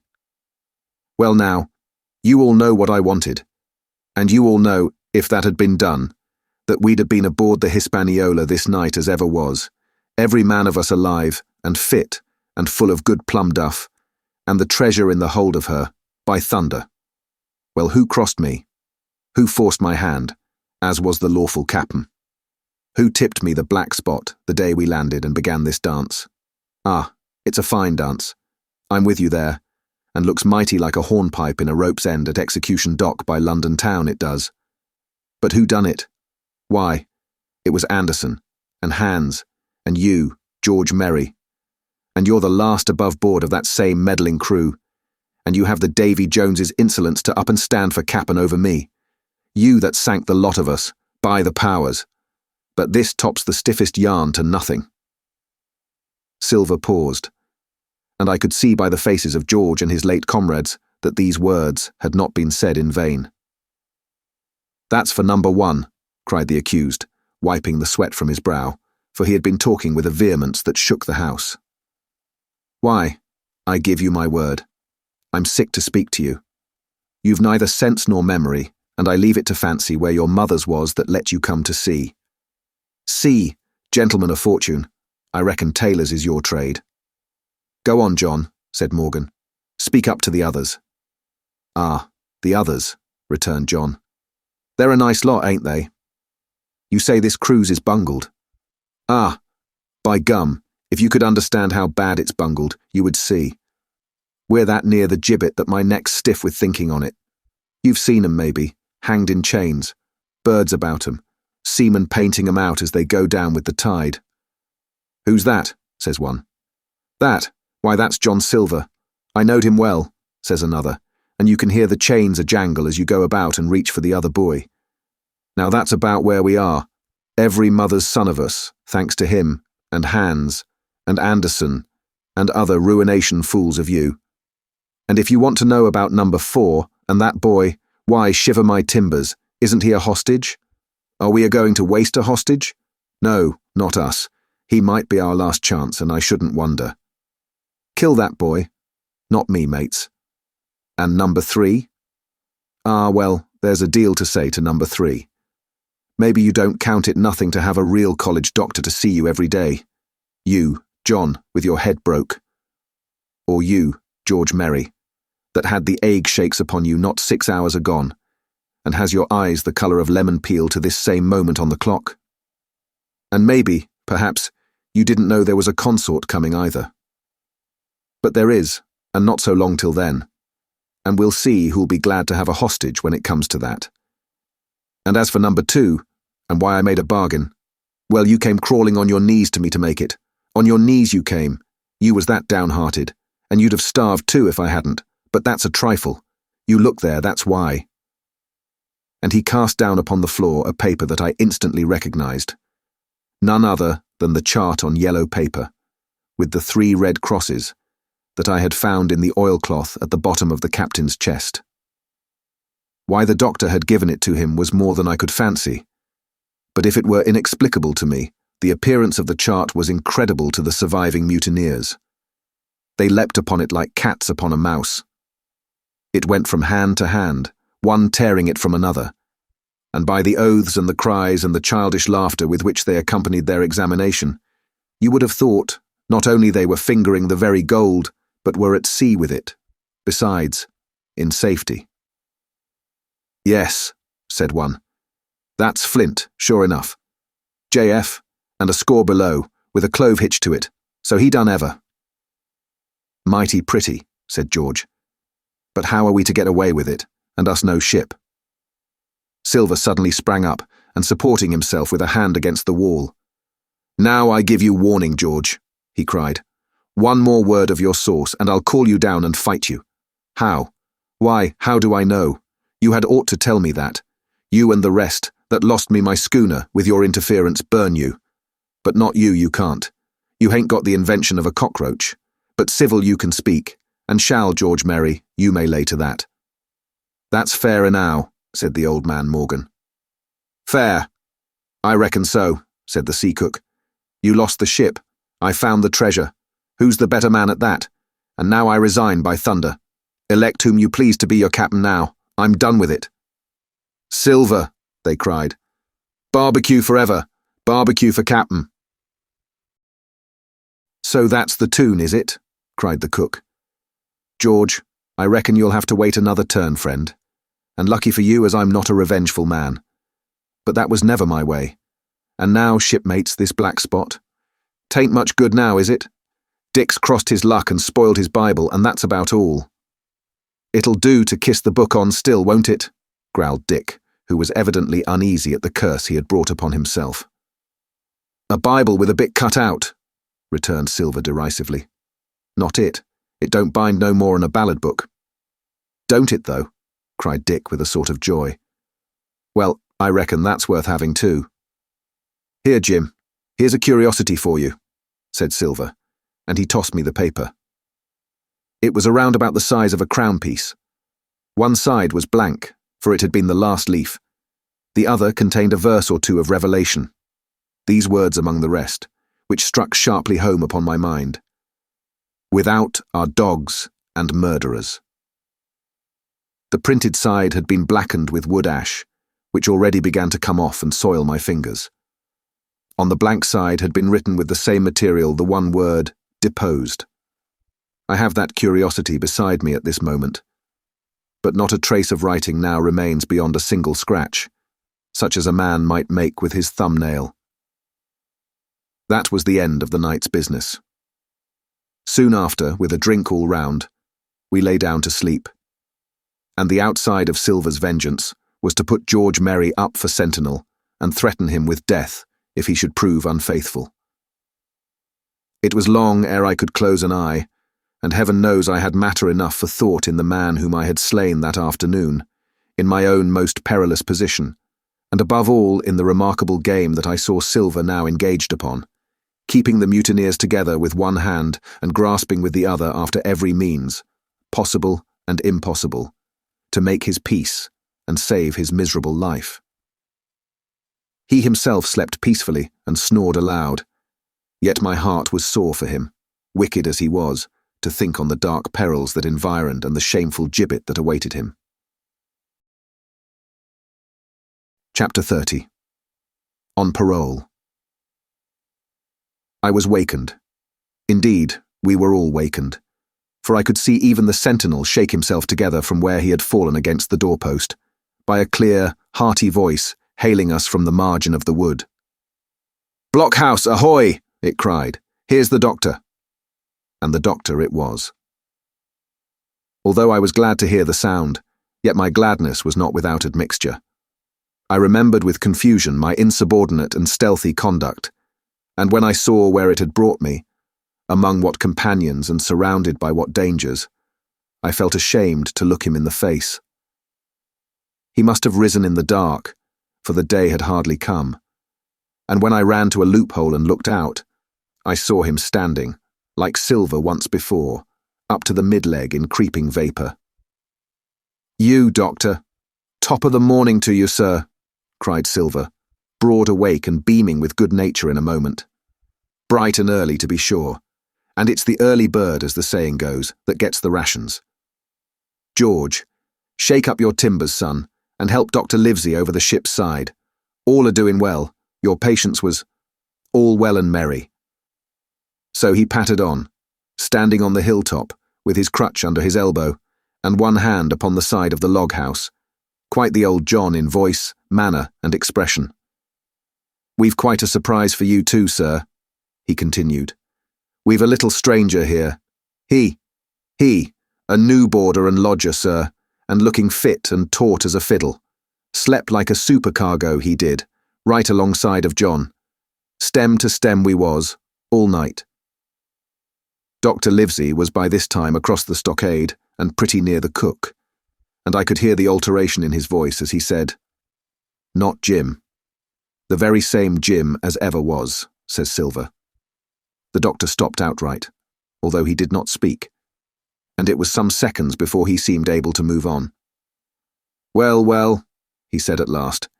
"Duty first and pleasure afterwards, as you might have said yourself, Silver.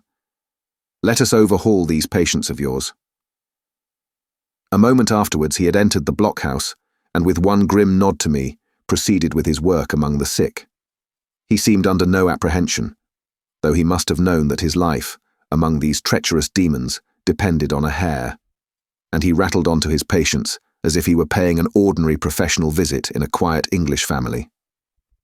His manner, I suppose, reacted on the men, for they behaved to him as if nothing had occurred, as if he were still ship's doctor and they still faithful hands before the mast. "You're doing well, my friend," he said to the fellow with the bandaged head, "and if ever any person had a close shave it was you. Your head must be as hard as iron. Well, George, how goes it? You're a pretty colour, certainly. Why, your liver man is upside down. Did you take that medicine?" "Did he take that medicine, men?" Aye, sir, he took it, sure enough," returned Morgan.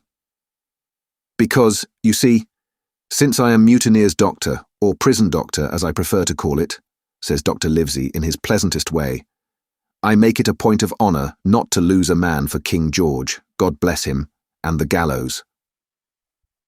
The rogues looked at each other, but swallowed the home thrust in silence.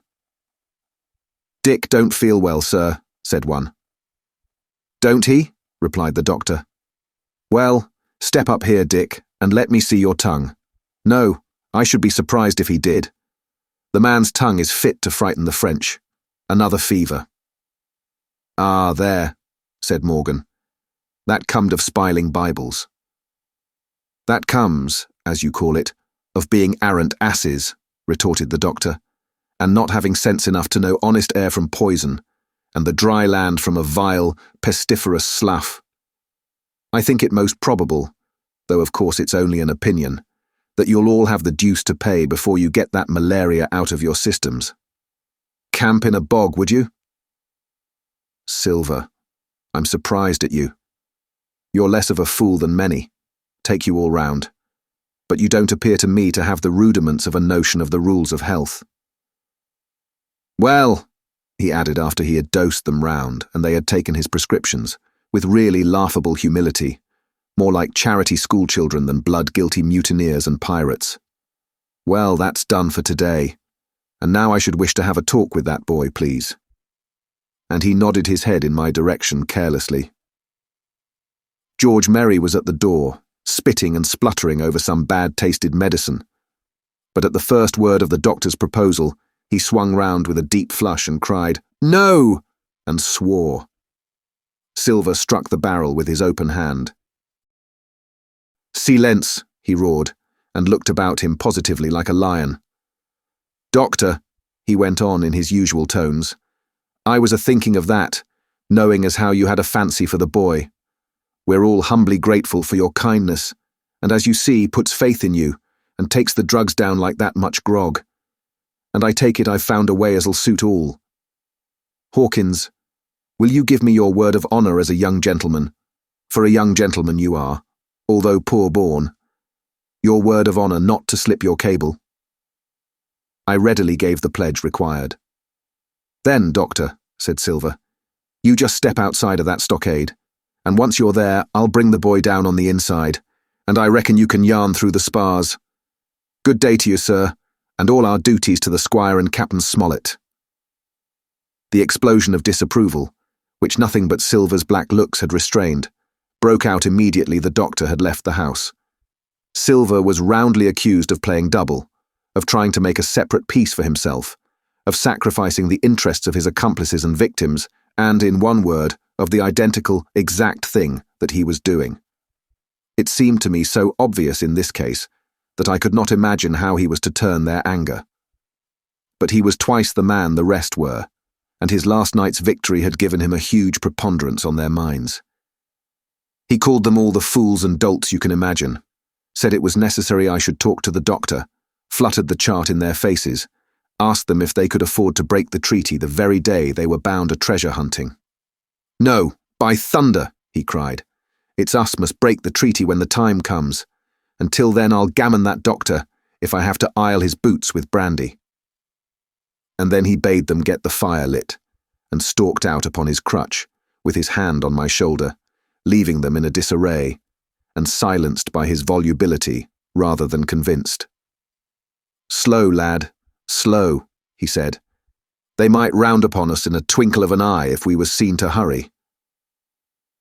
Very deliberately, then, did we advance across the sand to where the doctor awaited us on the other side of the stockade, and as soon as we were within easy speaking distance, Silver stopped. "You'll make a note of this here also, Doctor," says he, "and the boy'll tell you how I saved his life, and were deposed for it too, and you may lay to that. Doctor, when a man's steering as near the wind as me, playing chuck-farthing with the last breath in his body like, you wouldn't think it too much mayhap to give him one good word. You'll please bear in mind it's not my life only now, it's that boy's into the bargain, and you'll speak me fair, Doctor, and give me a bit of hope to go on, for the sake of mercy." Silver was a changed man once he was out there and had his back to his friends and the blockhouse. His cheeks seemed to have fallen in, his voice trembled. Never was a soul more dead in earnest. "Why, John, you're not afraid?" asked Dr. Livesey. "Doctor, I'm no coward. No, not I. Not so much," and he snapped his fingers. "If I was, I wouldn't say it. But I'll own up fairly. I've the shakes upon me for the gallows. You're a good man and a true. I never seen a better man. And you'll not forget what I done good, not any more than you'll forget the bad, I know. And I step aside, see here, and leave you and Jim alone. And you'll put that down for me too, for it's a long stretch, is that." So saying, he stepped back a little way, till he was out of earshot, and there sat down upon a tree stump and began to whistle, spinning round now and again upon his seat so as to command a sight, sometimes of me and the doctor, and sometimes of his unruly ruffians as they went to and fro in the sand between the fire, which they were busy rekindling, and the house, from which they brought forth pork and bread to make the breakfast. "So, Jim," said the doctor sadly, "here you are. As you have brewed, so shall you drink, my boy. Heaven knows, I cannot find it in my heart to blame you, but this much I will say, be it kind or unkind. When Captain Smollett was well, you dared not have gone off, and when he was ill and couldn't help it, by George, it was downright cowardly. I will own that I here began to weep. Doctor, I said, you might spare me. I have blamed myself enough, my life's forfeit anyway, and I should have been dead by now if Silver hadn't stood for me. And doctor, believe this, I can die, and I dare say I deserve it. But what I fear is torture. If they come to torture me, Jim, The doctor interrupted, and his voice was quite changed. "Jim, I can't have this. Whip over and we'll run for it." "Doctor," said I passed my word." I know, he cried. "We can't help that, Jim, now. I'll take it on my shoulders, holus bolus. Blame and shame, my boy. But stay here, I cannot let you. Jump. One jump and you're out, and we'll run for it like antelopes." "No," I replied. "You know right well you wouldn't do the thing yourself. Neither you nor Squire nor Captain, and no more will I. Silver trusted me. I passed my word, and back I go. But, Doctor, you did not let me finish. If they come to torture me, I might let slip a word of where the ship is, for I got the ship, part by luck and part by risking, and she lies in North Inlet, on the southern beach, and just below high water. At half tide she must be high and dry." "The ship!" exclaimed the doctor. Rapidly I described to him my adventures, and he heard me out in silence. "There is a kind of fate in this," he observed when I had done. "Every step, it's you that saves our lives. And do you suppose by any chance that we are going to let you lose yours? That would be a poor return, my boy. You found out the plot.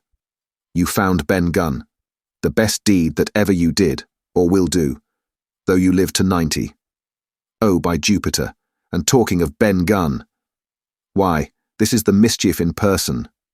Silver," he cried. "Silver, I'll give you a piece of advice," he continued, as the cook drew near again. "Don't you be in any great hurry after that treasure." "Why, sir, I do my possible, which that ain't," said Silver. "I can only, asking your pardon, save my life and the boys by seeking for that treasure, and you may lay to that." "Well, Silver," replied the doctor, "if that is so, I'll go one step further. Look out for squalls when you find it." "Sir," said Silver, "as between man and man, that's too much and too little. What you're after, why you left the blockhouse, why you given me that there chart, I don't know now, do I? And yet I done your bidding with my eyes shut and never a word of hope. But no, this here's too much. If you won't tell me what you mean plain out, just say so, and I'll leave the helm." "No," said the doctor musingly. "I've no right to say more. It's not my secret, you see, Silver, or I give you my word, I'd tell it you. But I'll go as far with you as I dare go, and a step beyond, for I'll have my wig sorted by the captain, or I'm mistaken. And first, I'll give you a bit of hope. Silver, if we both get alive out of this wolf trap, I'll do my best to save you, short of perjury." Silver's face was radiant. "You couldn't say more, I'm sure, sir. Not if you was my mother," he cried. "Well, that's my first concession," added the doctor. "My second is a piece of advice. Keep the boy close beside you, and when you need help, hello. I'm off to seek it for you, and that itself will show you if I speak at random. Goodbye, Jim." And Dr. Livesey shook hands with me through the stockade, nodded to Silver, and set off at a brisk pace into the wood. Chapter 31. The Treasure Hunt, Flint's Pointer. "Jim," said Silver when we were alone, "if I saved your life, you saved mine, and I'll not forget it. I seen the doctor waving you to run for it. With the tail of my eye, I did, and I seen you say no, as plain as hearing. Jim, that's one to you. This is the first glint of hope I had since the attack failed, and I owe it you. And now, Jim, we're to go in for this here treasure hunting, with sealed orders too, and I don't like it. And you and me must stick close, back to back like, and we'll save our necks in spite of fate and fortune." Just then a man hailed us from the fire that breakfast was ready, and we were soon seated here and there about the sand over biscuit and fried junk. They had lit a fire fit to roast an ox, and it was now grown so hot that they could only approach it from the windward, and even there not without precaution. In the same wasteful spirit, they had cooked, I suppose, 3 times more than we could eat, and one of them, with an empty laugh, threw what was left into the fire, which blazed and roared again over this unusual fuel.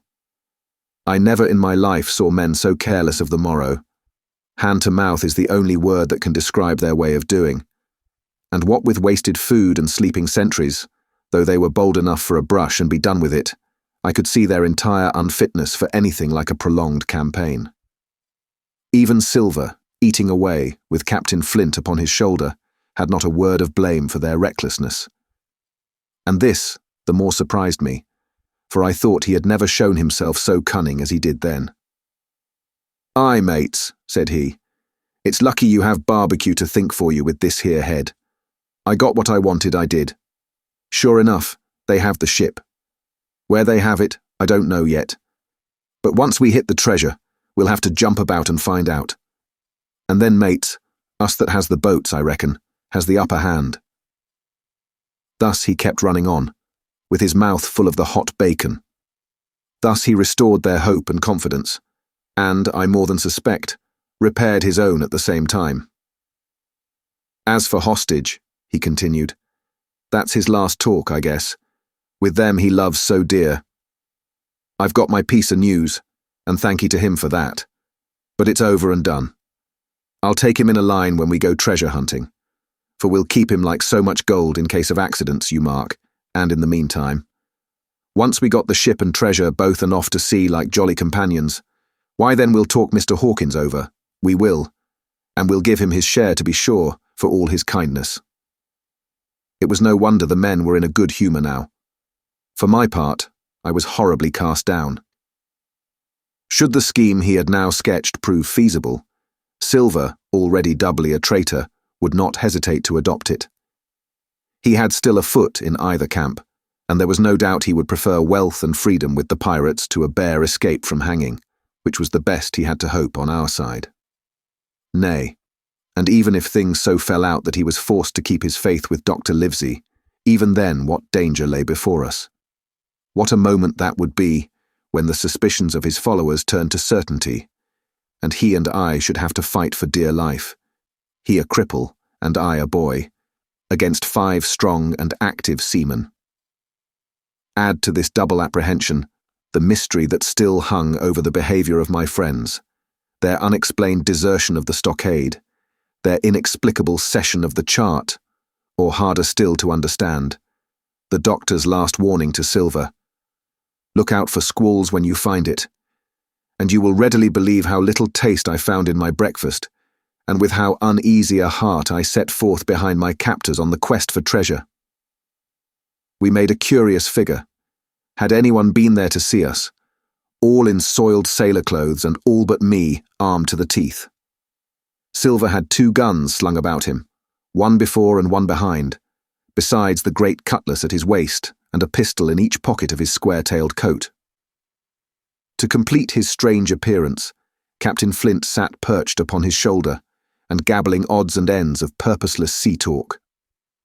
I had a line about my waist and followed obediently after the sea cook, who held the loose end of the rope, now in his free hand, now between his powerful teeth.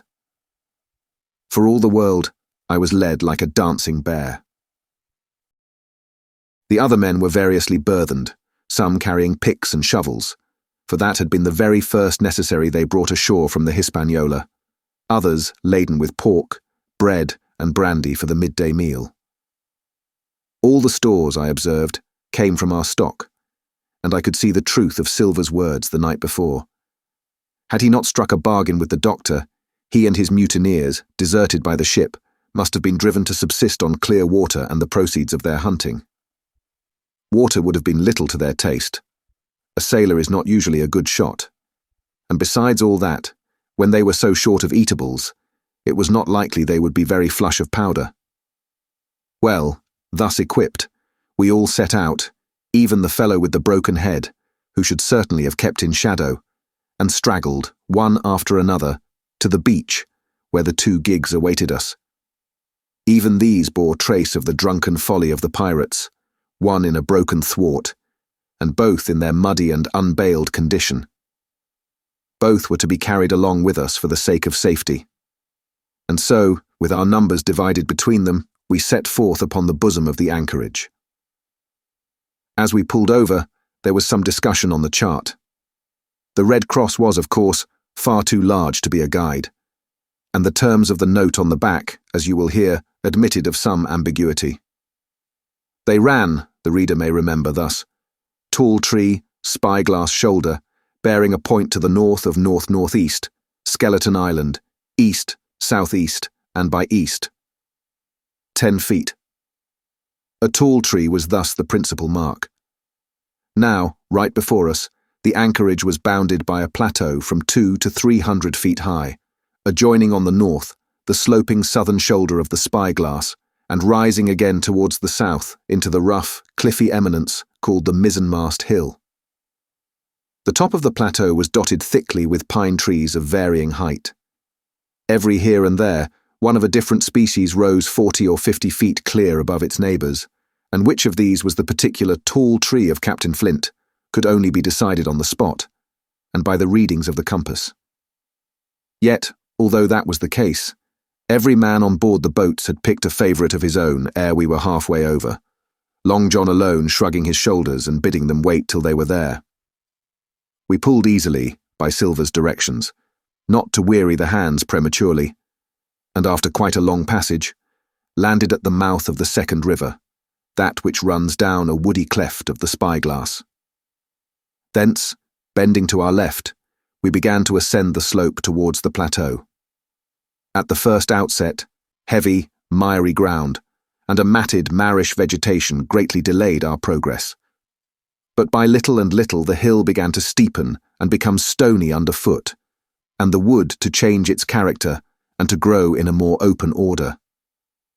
It was, indeed, a most pleasant portion of the island that we were now approaching.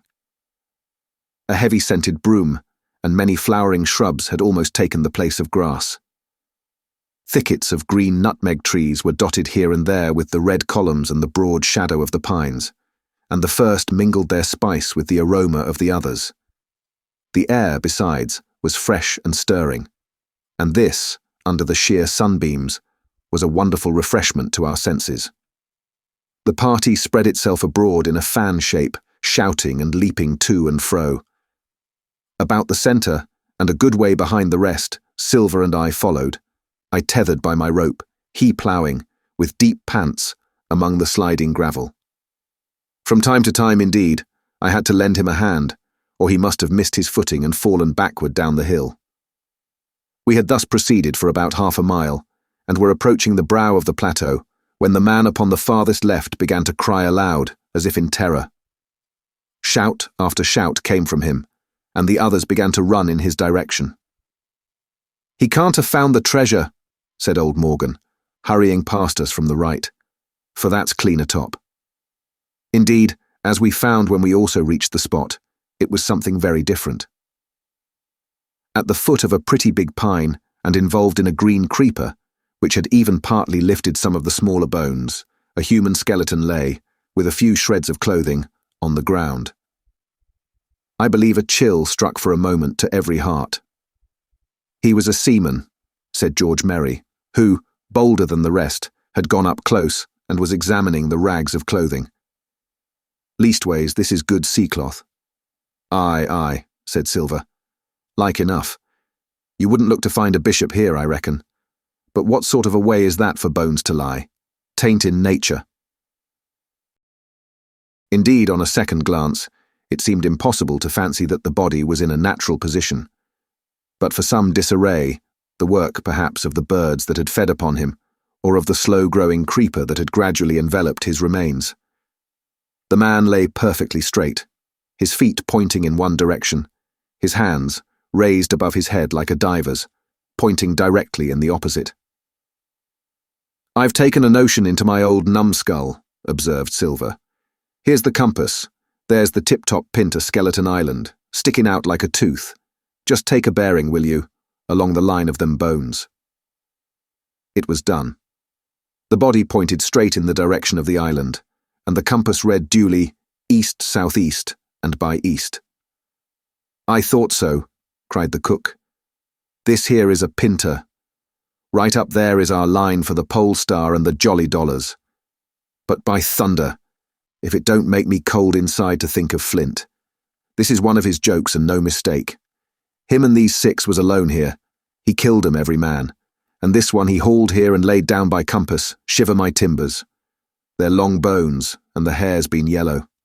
Aye, that would be Allardyce. You mind Allardyce, Tom Morgan? Aye, returned Morgan. I mind him. He owed me money, he did, and took my knife ashore with him. Speaking of knives, said another, why don't we find his'n lying round? Flint warn't the man to pick a seaman's pocket, and the birds, I guess, would leave it be. By the powers, and that's true, cried Silver. There ain't a thing left here, said Merry, still feeling round among the bones. Not a copper do it, nor a baccy box. It don't look natural to me. No, by gum it don't, agreed Silver. Not natural, nor not nice, says you. Great guns, messmates, but if Flint was living, this would be a hot spot for you and me. 6 they were, and 6 are we, and bones is what they are now. I saw him dead with these here deadlights, said Morgan. Billy took me in. There he laid with penny pieces on his eyes. Dead, aye, sure enough he's dead and gone below, said the fellow with the bandage. But if ever spirit walked, it would be Flint's. Dear heart, but he died bad, did Flint. Aye, that he did, observed another. Now he raged, and now he hollered for the rum, and now he sang. 15 men were his only song, mates, and I tell you true, I never rightly liked to hear it since. It was main hot, and the windy was open, and I hear that old song coming out as clear, and the death hall on the man already. Come, said Silver, stow this talk. He's dead, and he don't walk, that I know. Leastways he won't walk by day, and you may lay to that. Care killed a cat. Fetch ahead for the doubloons. We started, certainly, but in spite of the hot sun and the staring daylight, the pirates no longer ran separate and shouting through the wood, but kept side by side and spoke with bated breath. The terror of the dead Buccaneer had fallen on their spirits. Chapter 32. The Treasure Hunt. The Voice Among the Trees. Partly from the damping influence of this alarm, partly to rest Silver and the sick folk, the whole party sat down as soon as they had gained the brow of the ascent. The plateau being somewhat tilted towards the west, this spot on which we had paused commanded a wide prospect on either hand. Before us, over the treetops, we beheld the cape of the woods, fringed with surf. Behind, we not only looked down upon the anchorage and Skeleton Island, but saw, clear across the spit and the eastern lowlands, a great field of open sea upon the east. Sheer above us rose the spyglass, here dotted with single pines, there black with precipices. There was no sound but that of the distant breakers, mounting from all round, and the chirp of countless insects in the brush. Not a man, not a sail, upon the sea. The very largeness of the view increased the sense of solitude. Silver, as he sat, took certain bearings with his compass. There are 3 tall trees, said he, about in the right line from Skeleton Island. Spyglass shoulder, I take it, means that lower pint there. It's child's play to find the stuff now. I've half a mind to dine first. I don't feel sharp, growled Morgan. Thinking of Flint, I think it were, as done me. Ah, well, my son, you praise your stars he's dead, said Silver. He were an ugly devil, cried a third pirate with a shudder. That blew in the face too. That was how the rum took him, added Merry. Blue. Well, I reckon he was blue. That's a true word. Ever since they had found the skeleton and got upon this train of thought, they had spoken lower and lower, and they had almost got to whispering by now, so that the sound of their talk hardly interrupted the silence of the wood. All of a sudden, out of the middle of the trees in front of us, a thin, high, trembling voice struck up the well-known air and words. 15 men on the dead man's chest, yo-ho-ho, and a bottle of rum. I never have seen men more dreadfully affected than the pirates. The colour went from their 6 faces like enchantment. Some leaped to their feet, some clawed hold of others. Morgan grovelled on the ground. It's Flint, cried Merry. The song had stopped as suddenly as it began.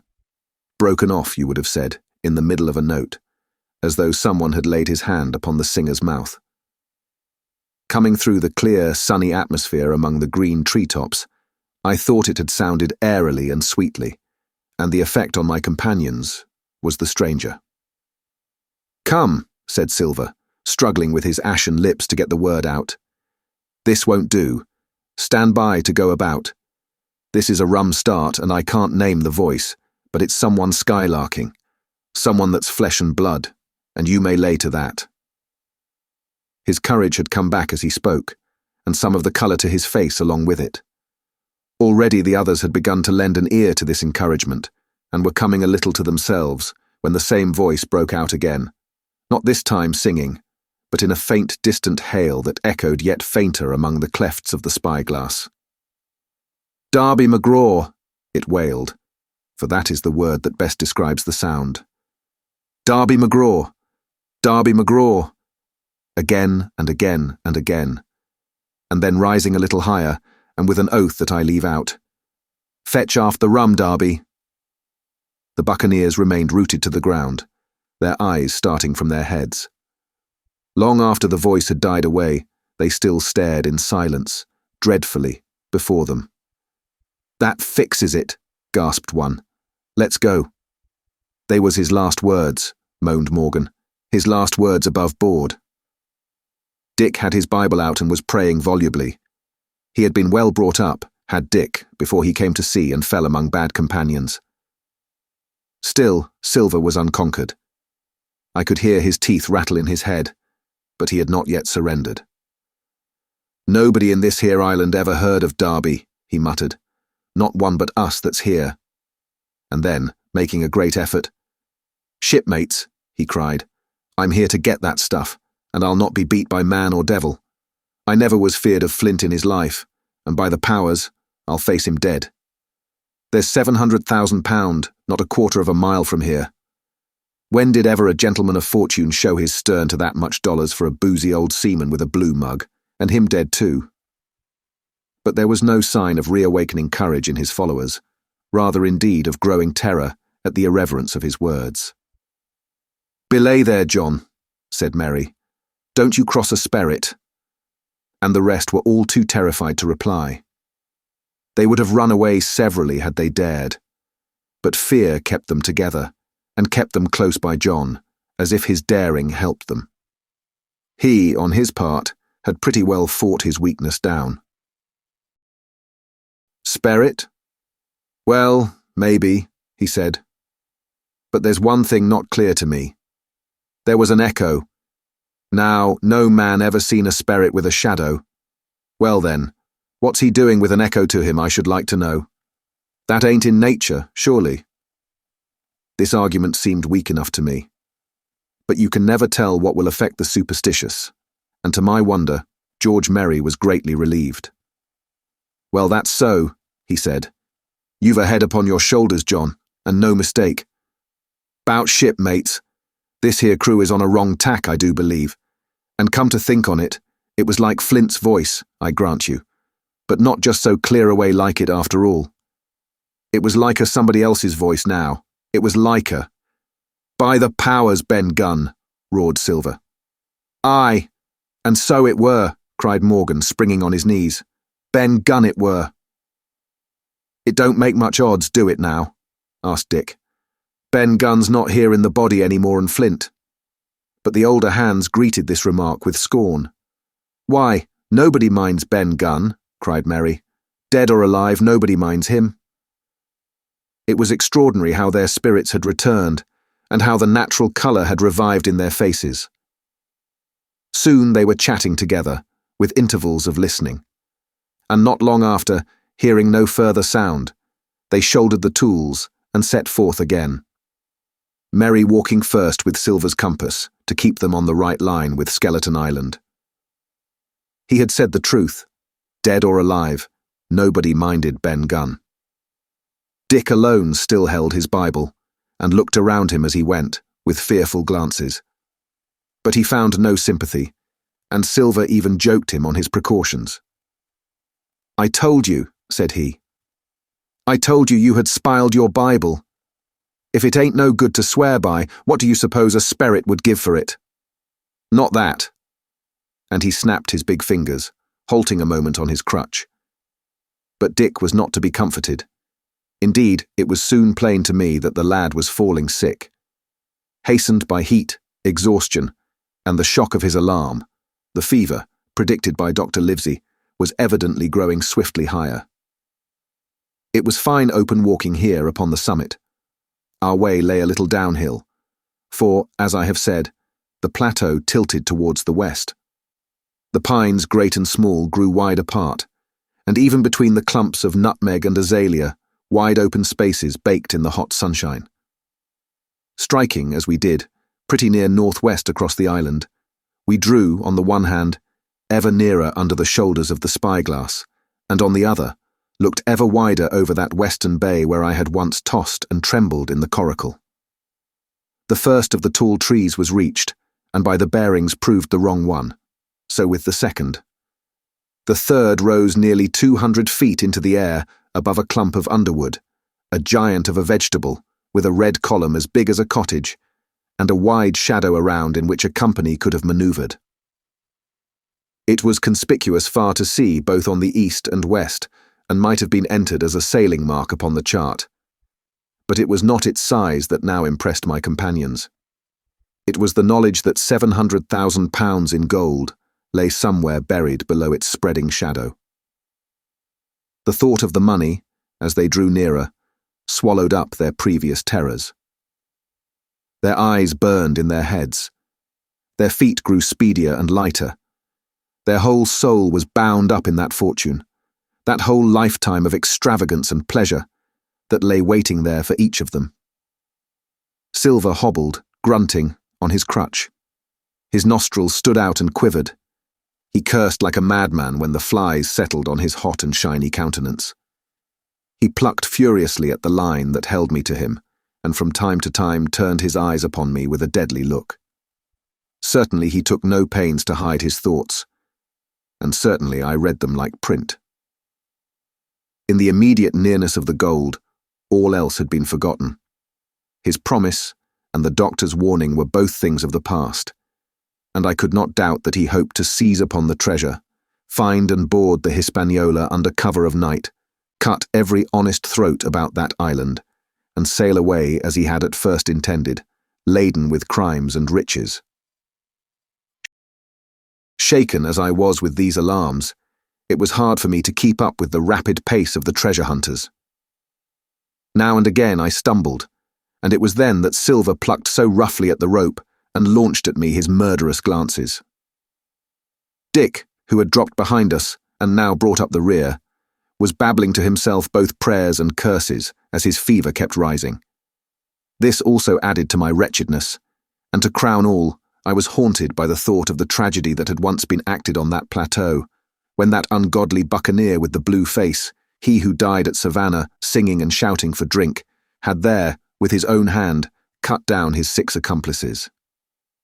This grove that was now so peaceful must then have rung with cries, I thought, and even with the thought I could believe I heard it ringing still. We were now at the margin of the thicket. "Huzzah, mates! All together!" shouted Merry, and the foremost broke into a run. And suddenly, not 10 yards further, we beheld them stop. A low cry arose.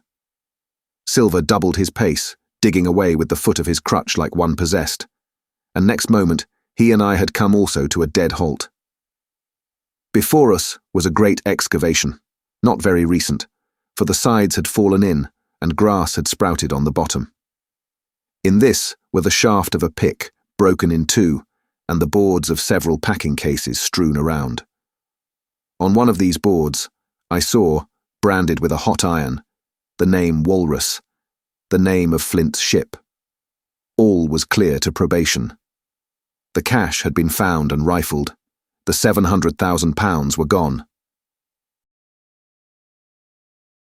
Chapter 33. The Fall of a Chieftain. There never was such an overturn in this world.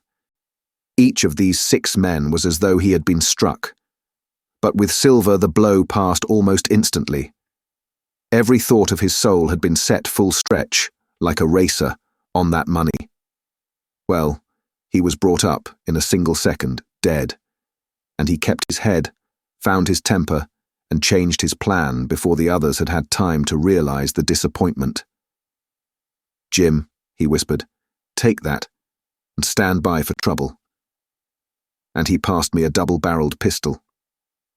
At the same time, he began quietly moving northward, and in a few steps had put the hollow between us two and the other 5. Then he looked at me and nodded, as much as to say, "Here is a narrow corner," as indeed I thought it was. His looks were not quite friendly, and I was so revolted at these constant changes that I could not forbear whispering, "So, you've changed sides again."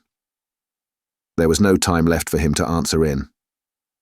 The Buccaneers, with oaths and cries, began to leap, one after another, into the pit and to dig with their fingers, throwing the boards aside as they did so.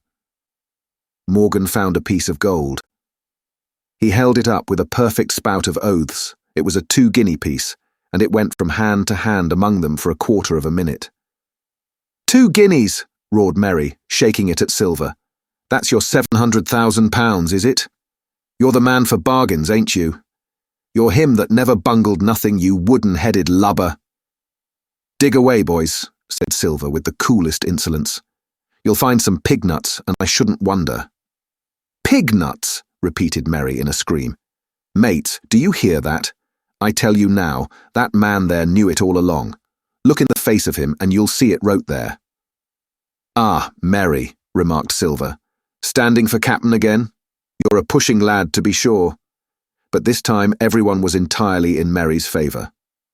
They began to scramble out of the excavation, darting furious glances behind them. One thing I observed, which looked well for us. They all got out upon the opposite side from Silver.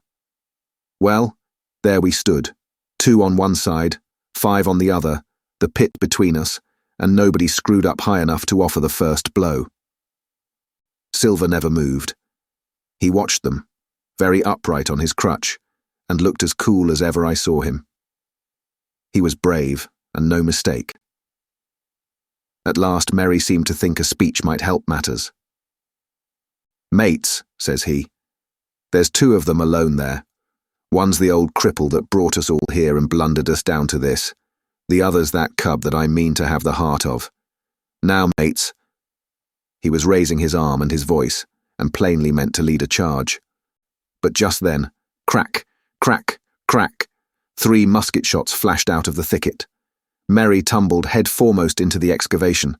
The man with the bandage spun round like a teetotum and fell all his length upon his side, where he lay dead, but still twitching. And the other 3 turned and ran for it with all their might. Before you could wink, Long John had fired 2 barrels of a pistol into the struggling Merry, and as the man rolled up his eyes at him in the last agony, "George," said he, "I reckon I settled you." At the same moment, the doctor, Gray, and Ben Gunn joined us, with smoking muskets, from among the nutmeg trees. "Forward!" cried the doctor. "Double quick, my lads. We must head 'em off the boats." And we set off at a great pace, sometimes plunging through the bushes to the chest. I tell you, but Silver was anxious to keep up with us. The work that man went through, leaping on his crutch till the muscles of his chest were fit to burst, was work no sound man ever equalled. And so thinks the doctor. As it was, he was already 30 yards behind us, and on the verge of strangling when we reached the brow of the slope. "Doctor," he hailed, "see there, no hurry." Sure enough, there was no hurry. In a more open part of the plateau, we could see the 3 survivors still running in the same direction as they had started, right for Mizzenmast Hill. We were already between them and the boats, and so we 4 sat down to breathe, while Long John, mopping his face, came slowly up with us. "Thank ye kindly, Doctor," says he. "You came in about the nick, I guess, for me and Hawkins. And so it's you, Ben Gunn," he added. "Well, you're a nice one, to be sure." "I'm Ben Gunn, I am," replied the Maroon, wriggling like an eel in his embarrassment. "And," he added, after a long pause, "how do, Mr. Silver? Pretty well, I thank ye, says you.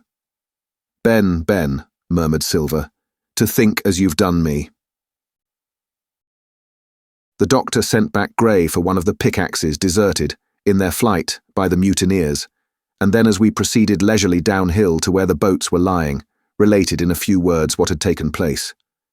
It was a story that profoundly interested Silver, and Ben Gunn, the half-idiot maroon, was the hero from beginning to end. Ben, in his long, lonely wanderings about the island, had found the skeleton. It was he that had rifled it. He had found the treasure. He had dug it up. It was the haft of his pickaxe that lay broken in the excavation. He had carried it on his back, in many weary journeys, from the foot of the tall pine to a cave he had on the two-pointed hill at the northeast angle of the island, and there it had lain stored in safety since 2 months before the arrival of the Hispaniola. When the doctor had wormed this secret from him on the afternoon of the attack, and when next morning he saw the anchorage deserted, he had gone to Silver, given him the chart, which was now useless, given him the stores, for Ben Gunn's cave was well supplied with goat's meat salted by himself, given anything and everything to get a chance of moving in safety from the Stockade to the two-pointed hill, there to be clear of malaria and keep a guard upon the money. As for you, Jim, he said, it went against my heart, but I did what I thought best for those who had stood by their duty. And if you were not one of these, whose fault was it? That morning, finding that I was to be involved in the horrid disappointment he had prepared for the mutineers, he had run all the way to the cave, and leaving the squire to guard the captain, had taken Grey and the maroon, and started, making the diagonal across the island to be at hand beside the pine.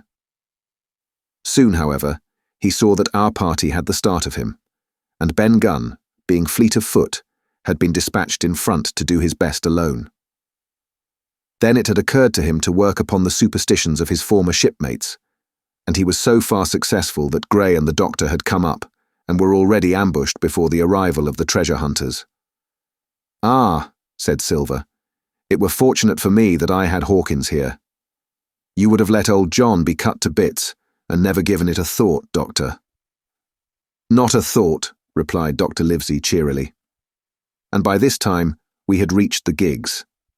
The doctor, with the pickaxe, demolished one of them, and then we all got aboard the other and set out to go round by sea for North Inlet. This was a run of 8 or 9 miles.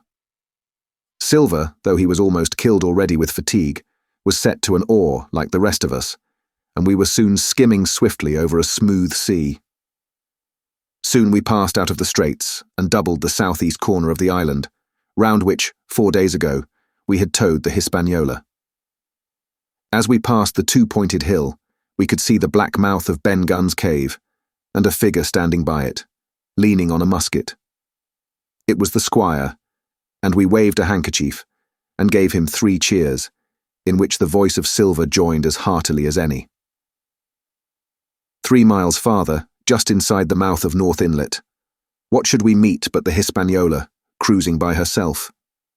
The last flood had lifted her, and had there been much wind or a strong tide current, as in the southern anchorage, we should never have found her more, or found her stranded beyond help.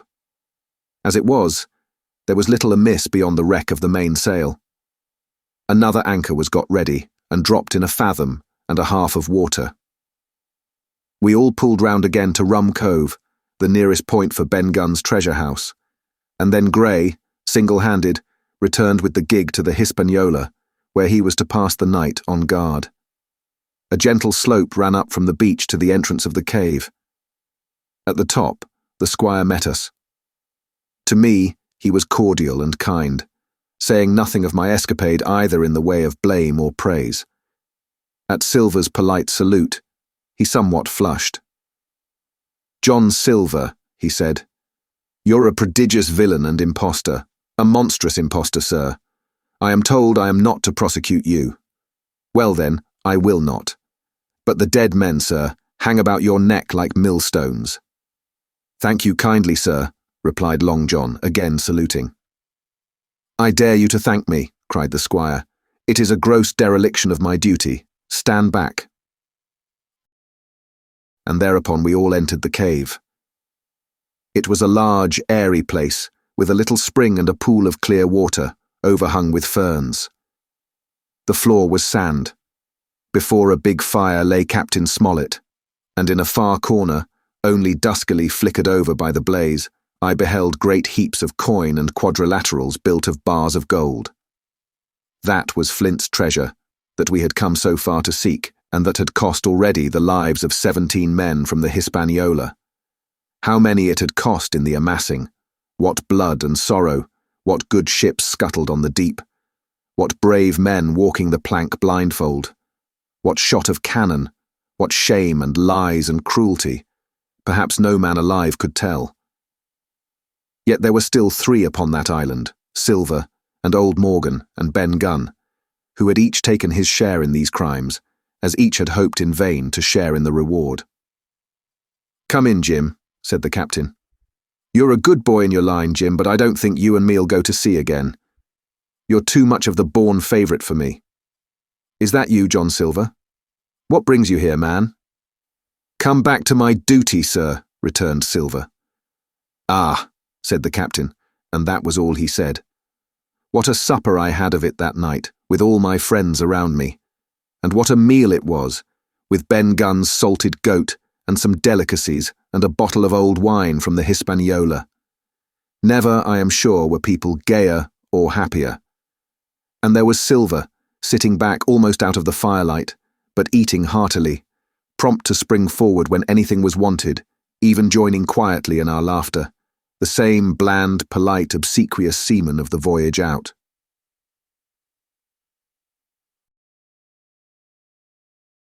Chapter 34.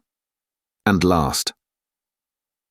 The next morning we fell early to work, for the transportation of this great mass of gold near a mile by land to the beach, and thence 3 miles by boat to the Hispaniola, was a considerable task for so small a number of workmen. The 3 fellows still abroad upon the island did not greatly trouble us. A single sentry on the shoulder of the hill was sufficient to ensure us against any sudden onslaught, and we thought, besides, they had had more than enough of fighting. Therefore the work was pushed on briskly. Gray and Ben Gunn came and went with the boat, while the rest during their absences piled treasure on the beach. 2 of the bars, slung in a rope's end, made a good load for a grown man, one that he was glad to walk slowly with. For my part, as I was not much use at carrying, I was kept busy all day in the cave packing the minted money into bread bags. It was a strange collection, like Billy Bones's hoard for the diversity of coinage, but so much larger and so much more varied that I think I never had more pleasure than in sorting them. English, French, Spanish, Portuguese, Georges and Louises, doubloons and double guineas and moidores and sequins, the pictures of all the kings of Europe for the last 100 years, strange oriental pieces stamped with what looked like wisps of string or bits of spider's web, round pieces and square pieces, and pieces bored through the middle as if to wear them round your neck. Nearly every variety of money in the world must, I think, have found a place in that collection. And for number, I am sure they were like autumn leaves, so that my back ached with stooping and my fingers with sorting them out. Day after day this work went on. By every evening a fortune had been stowed aboard, but there was another fortune waiting for the morrow. And all this time we heard nothing of the 3 surviving mutineers. At last, I think it was on the 3rd night, the doctor and I were strolling on the shoulder of the hill, where it overlooks the lowlands of the isle, when, from out the thick darkness below, the wind brought us a noise between shrieking and singing. It was only a snatch that reached our ears, followed by the former silence. "Heaven forgive them," said the doctor. "'Tis the mutineers." "All drunk, sir," struck in the voice of Silver from behind us. Silver, I should say, was allowed his entire liberty, and in spite of daily rebuffs, seemed to regard himself once more as quite a privileged and friendly dependent. Indeed, it was remarkable how well he bore these slights, and with what unwearying politeness he kept on trying to ingratiate himself with all. Yet, I think, none treated him better than a dog, unless it was Ben Gunn, who was still terribly afraid of his old quartermaster, or myself, who had really something to thank him for. Although, for that matter, I suppose, I had reason to think even worse of him than anybody else, for I had seen him meditating a fresh treachery upon the plateau. Accordingly, it was pretty gruffly that the doctor answered him. "Drunk or raving?" said he. "Right you were, sir," replied Silver, "and precious little odds which, to you and me." "I suppose you would hardly ask me to call you a humane man," returned the doctor with a sneer, "and so my feelings may surprise you, Master Silver. But if I were sure they were raving, as I am morally certain one at least of them is down with fever, I should leave this camp, and at whatever risk to my own carcass, take them the assistance of my skill." "Ask your pardon, sir. You would be very wrong," quoth Silver. "You would lose your precious life, and you may lay to that. I'm on your side now, hand and glove, and I shouldn't wish for to see the party weakened, let alone yourself, seeing as I know what I owes you. But these men down there, they couldn't keep their word. No, not supposing they wished to. And what's more, they couldn't believe as you could." "No," said the doctor. "You're the man to keep your word. We know that." Well, that was about the last news we had of the 3 pirates. Only once we heard a gunshot a great way off and supposed them to be hunting. A council was held, and it was decided that we must desert them on the island, to the huge glee, I must say, of Ben Gunn, and with the strong approval of Gray. We left a good stock of powder and shot, the bulk of the salt goat, a few medicines and some other necessaries, tools, clothing, a spare sail, a fathom or 2 of rope, and by the particular desire of the doctor, a handsome present of tobacco. That was about our last doing on the island. Before that, we had got the treasure stowed and had shipped enough water and the remainder of the goat meat in case of any distress, and at last, one fine morning, we weighed anchor, which was about all that we could manage, and stood out of North Inlet, the same colours flying that the captain had flown and fought under at the palisade. The 3 fellows must have been watching us closer than we thought for, as we soon had proved. For coming through the Narrows, we had to lie very near the southern point, and there we saw all 3 of them kneeling together on a spit of sand, with their arms raised in supplication. It went to all our hearts, I think, to leave them in that wretched state, but we could not risk another mutiny, and to take them home for the gibbet would have been a cruel sort of kindness. The doctor hailed them and told them of the stores we had left, and where they were to find them. But they continued to call us by name and appeal to us for God's sake to be merciful and not leave them to die in such a place. At last, seeing the ship still bore on her course, and was now swiftly drawing out of earshot, one of them, I know not which it was, leapt to his feet with a hoarse cry, whipped his musket to his shoulder, and sent a shot whistling over Silver's head and through the mainsail. After that, we kept under cover of the bulwarks, and when next I looked out, they had disappeared from the spit, and the spit itself had almost melted out of sight in the growing distance. That was, at least, the end of that. And before noon, to my inexpressible joy, the highest rock of Treasure Island had sunk into the blue round of sea. We were so short of men that everyone on board had to bear a hand, only the captain lying on a mattress in the stern and giving his orders, for though greatly recovered, he was still in want of quiet. We laid her head for the nearest port in Spanish America, for we could not risk the voyage home without fresh hands. And as it was, what with baffling winds and a couple of fresh gales, we were all worn out before we reached it. It was just at sundown when we cast anchor in a most beautiful landlocked gulf, and were immediately surrounded by shore boats full of native Mexican Indians and half-bloods selling fruits and vegetables and offering to dive for bits of money. The sight of so many good-humoured faces, especially the blacks, the taste of the tropical fruits, and above all the lights that began to shine in the town made a most charming contrast to our dark and bloody sojourn on the island. And the doctor and the squire, taking me along with them, went ashore to pass the early part of the night. Here they met the captain of an English man of war, fell in talk with him, went on board his ship, and, in short, had so agreeable a time that day was breaking when we came alongside the Hispaniola. Ben Gunn was on deck alone, and as soon as we came on board he began, with wonderful contortions, to make us a confession. Silver was gone. The Maroon had connived at his escape in a shore boat some hours ago, and he now assured us he had only done so to preserve our lives, which would certainly have been forfeit if that man with the one leg had stayed aboard. But this was not all. The sea cook had not gone empty-handed. He had cut through a bulkhead unobserved and had removed one of the sacks of coin, worth perhaps 300 or 400 guineas, to help him on his further wanderings. I think we were all pleased to be so cheaply quit of him. Well, to make a long story short, we got a few hands on board, made a good cruise home, and the Hispaniola reached Bristol just as Mr. Blandley was beginning to think of fitting out her consort. 5 men only of those who had sailed returned with her.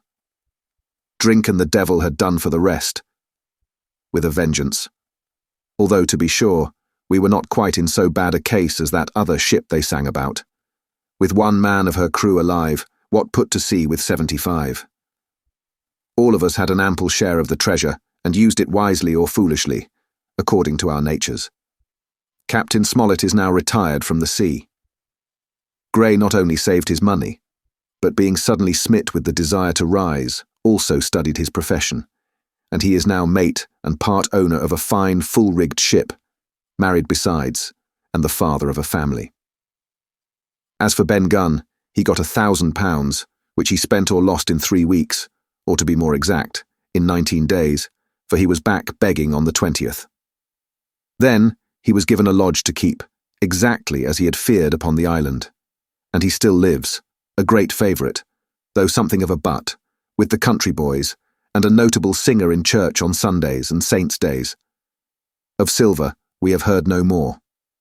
That formidable seafaring man with 1 leg has at last gone clean out of my life, but I dare say he met his old mistress, and perhaps still lives in comfort with her and Captain Flint. It is to be hoped so, I suppose, for his chances of comfort in another world are very small.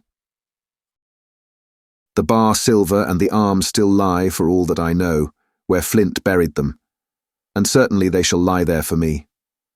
Oxen and wain ropes would not bring me back again to that accursed island, and the worst dreams that ever I have are when I hear the surf booming about its coasts, or start upright in bed with the sharp voice of Captain Flint still ringing in my ears.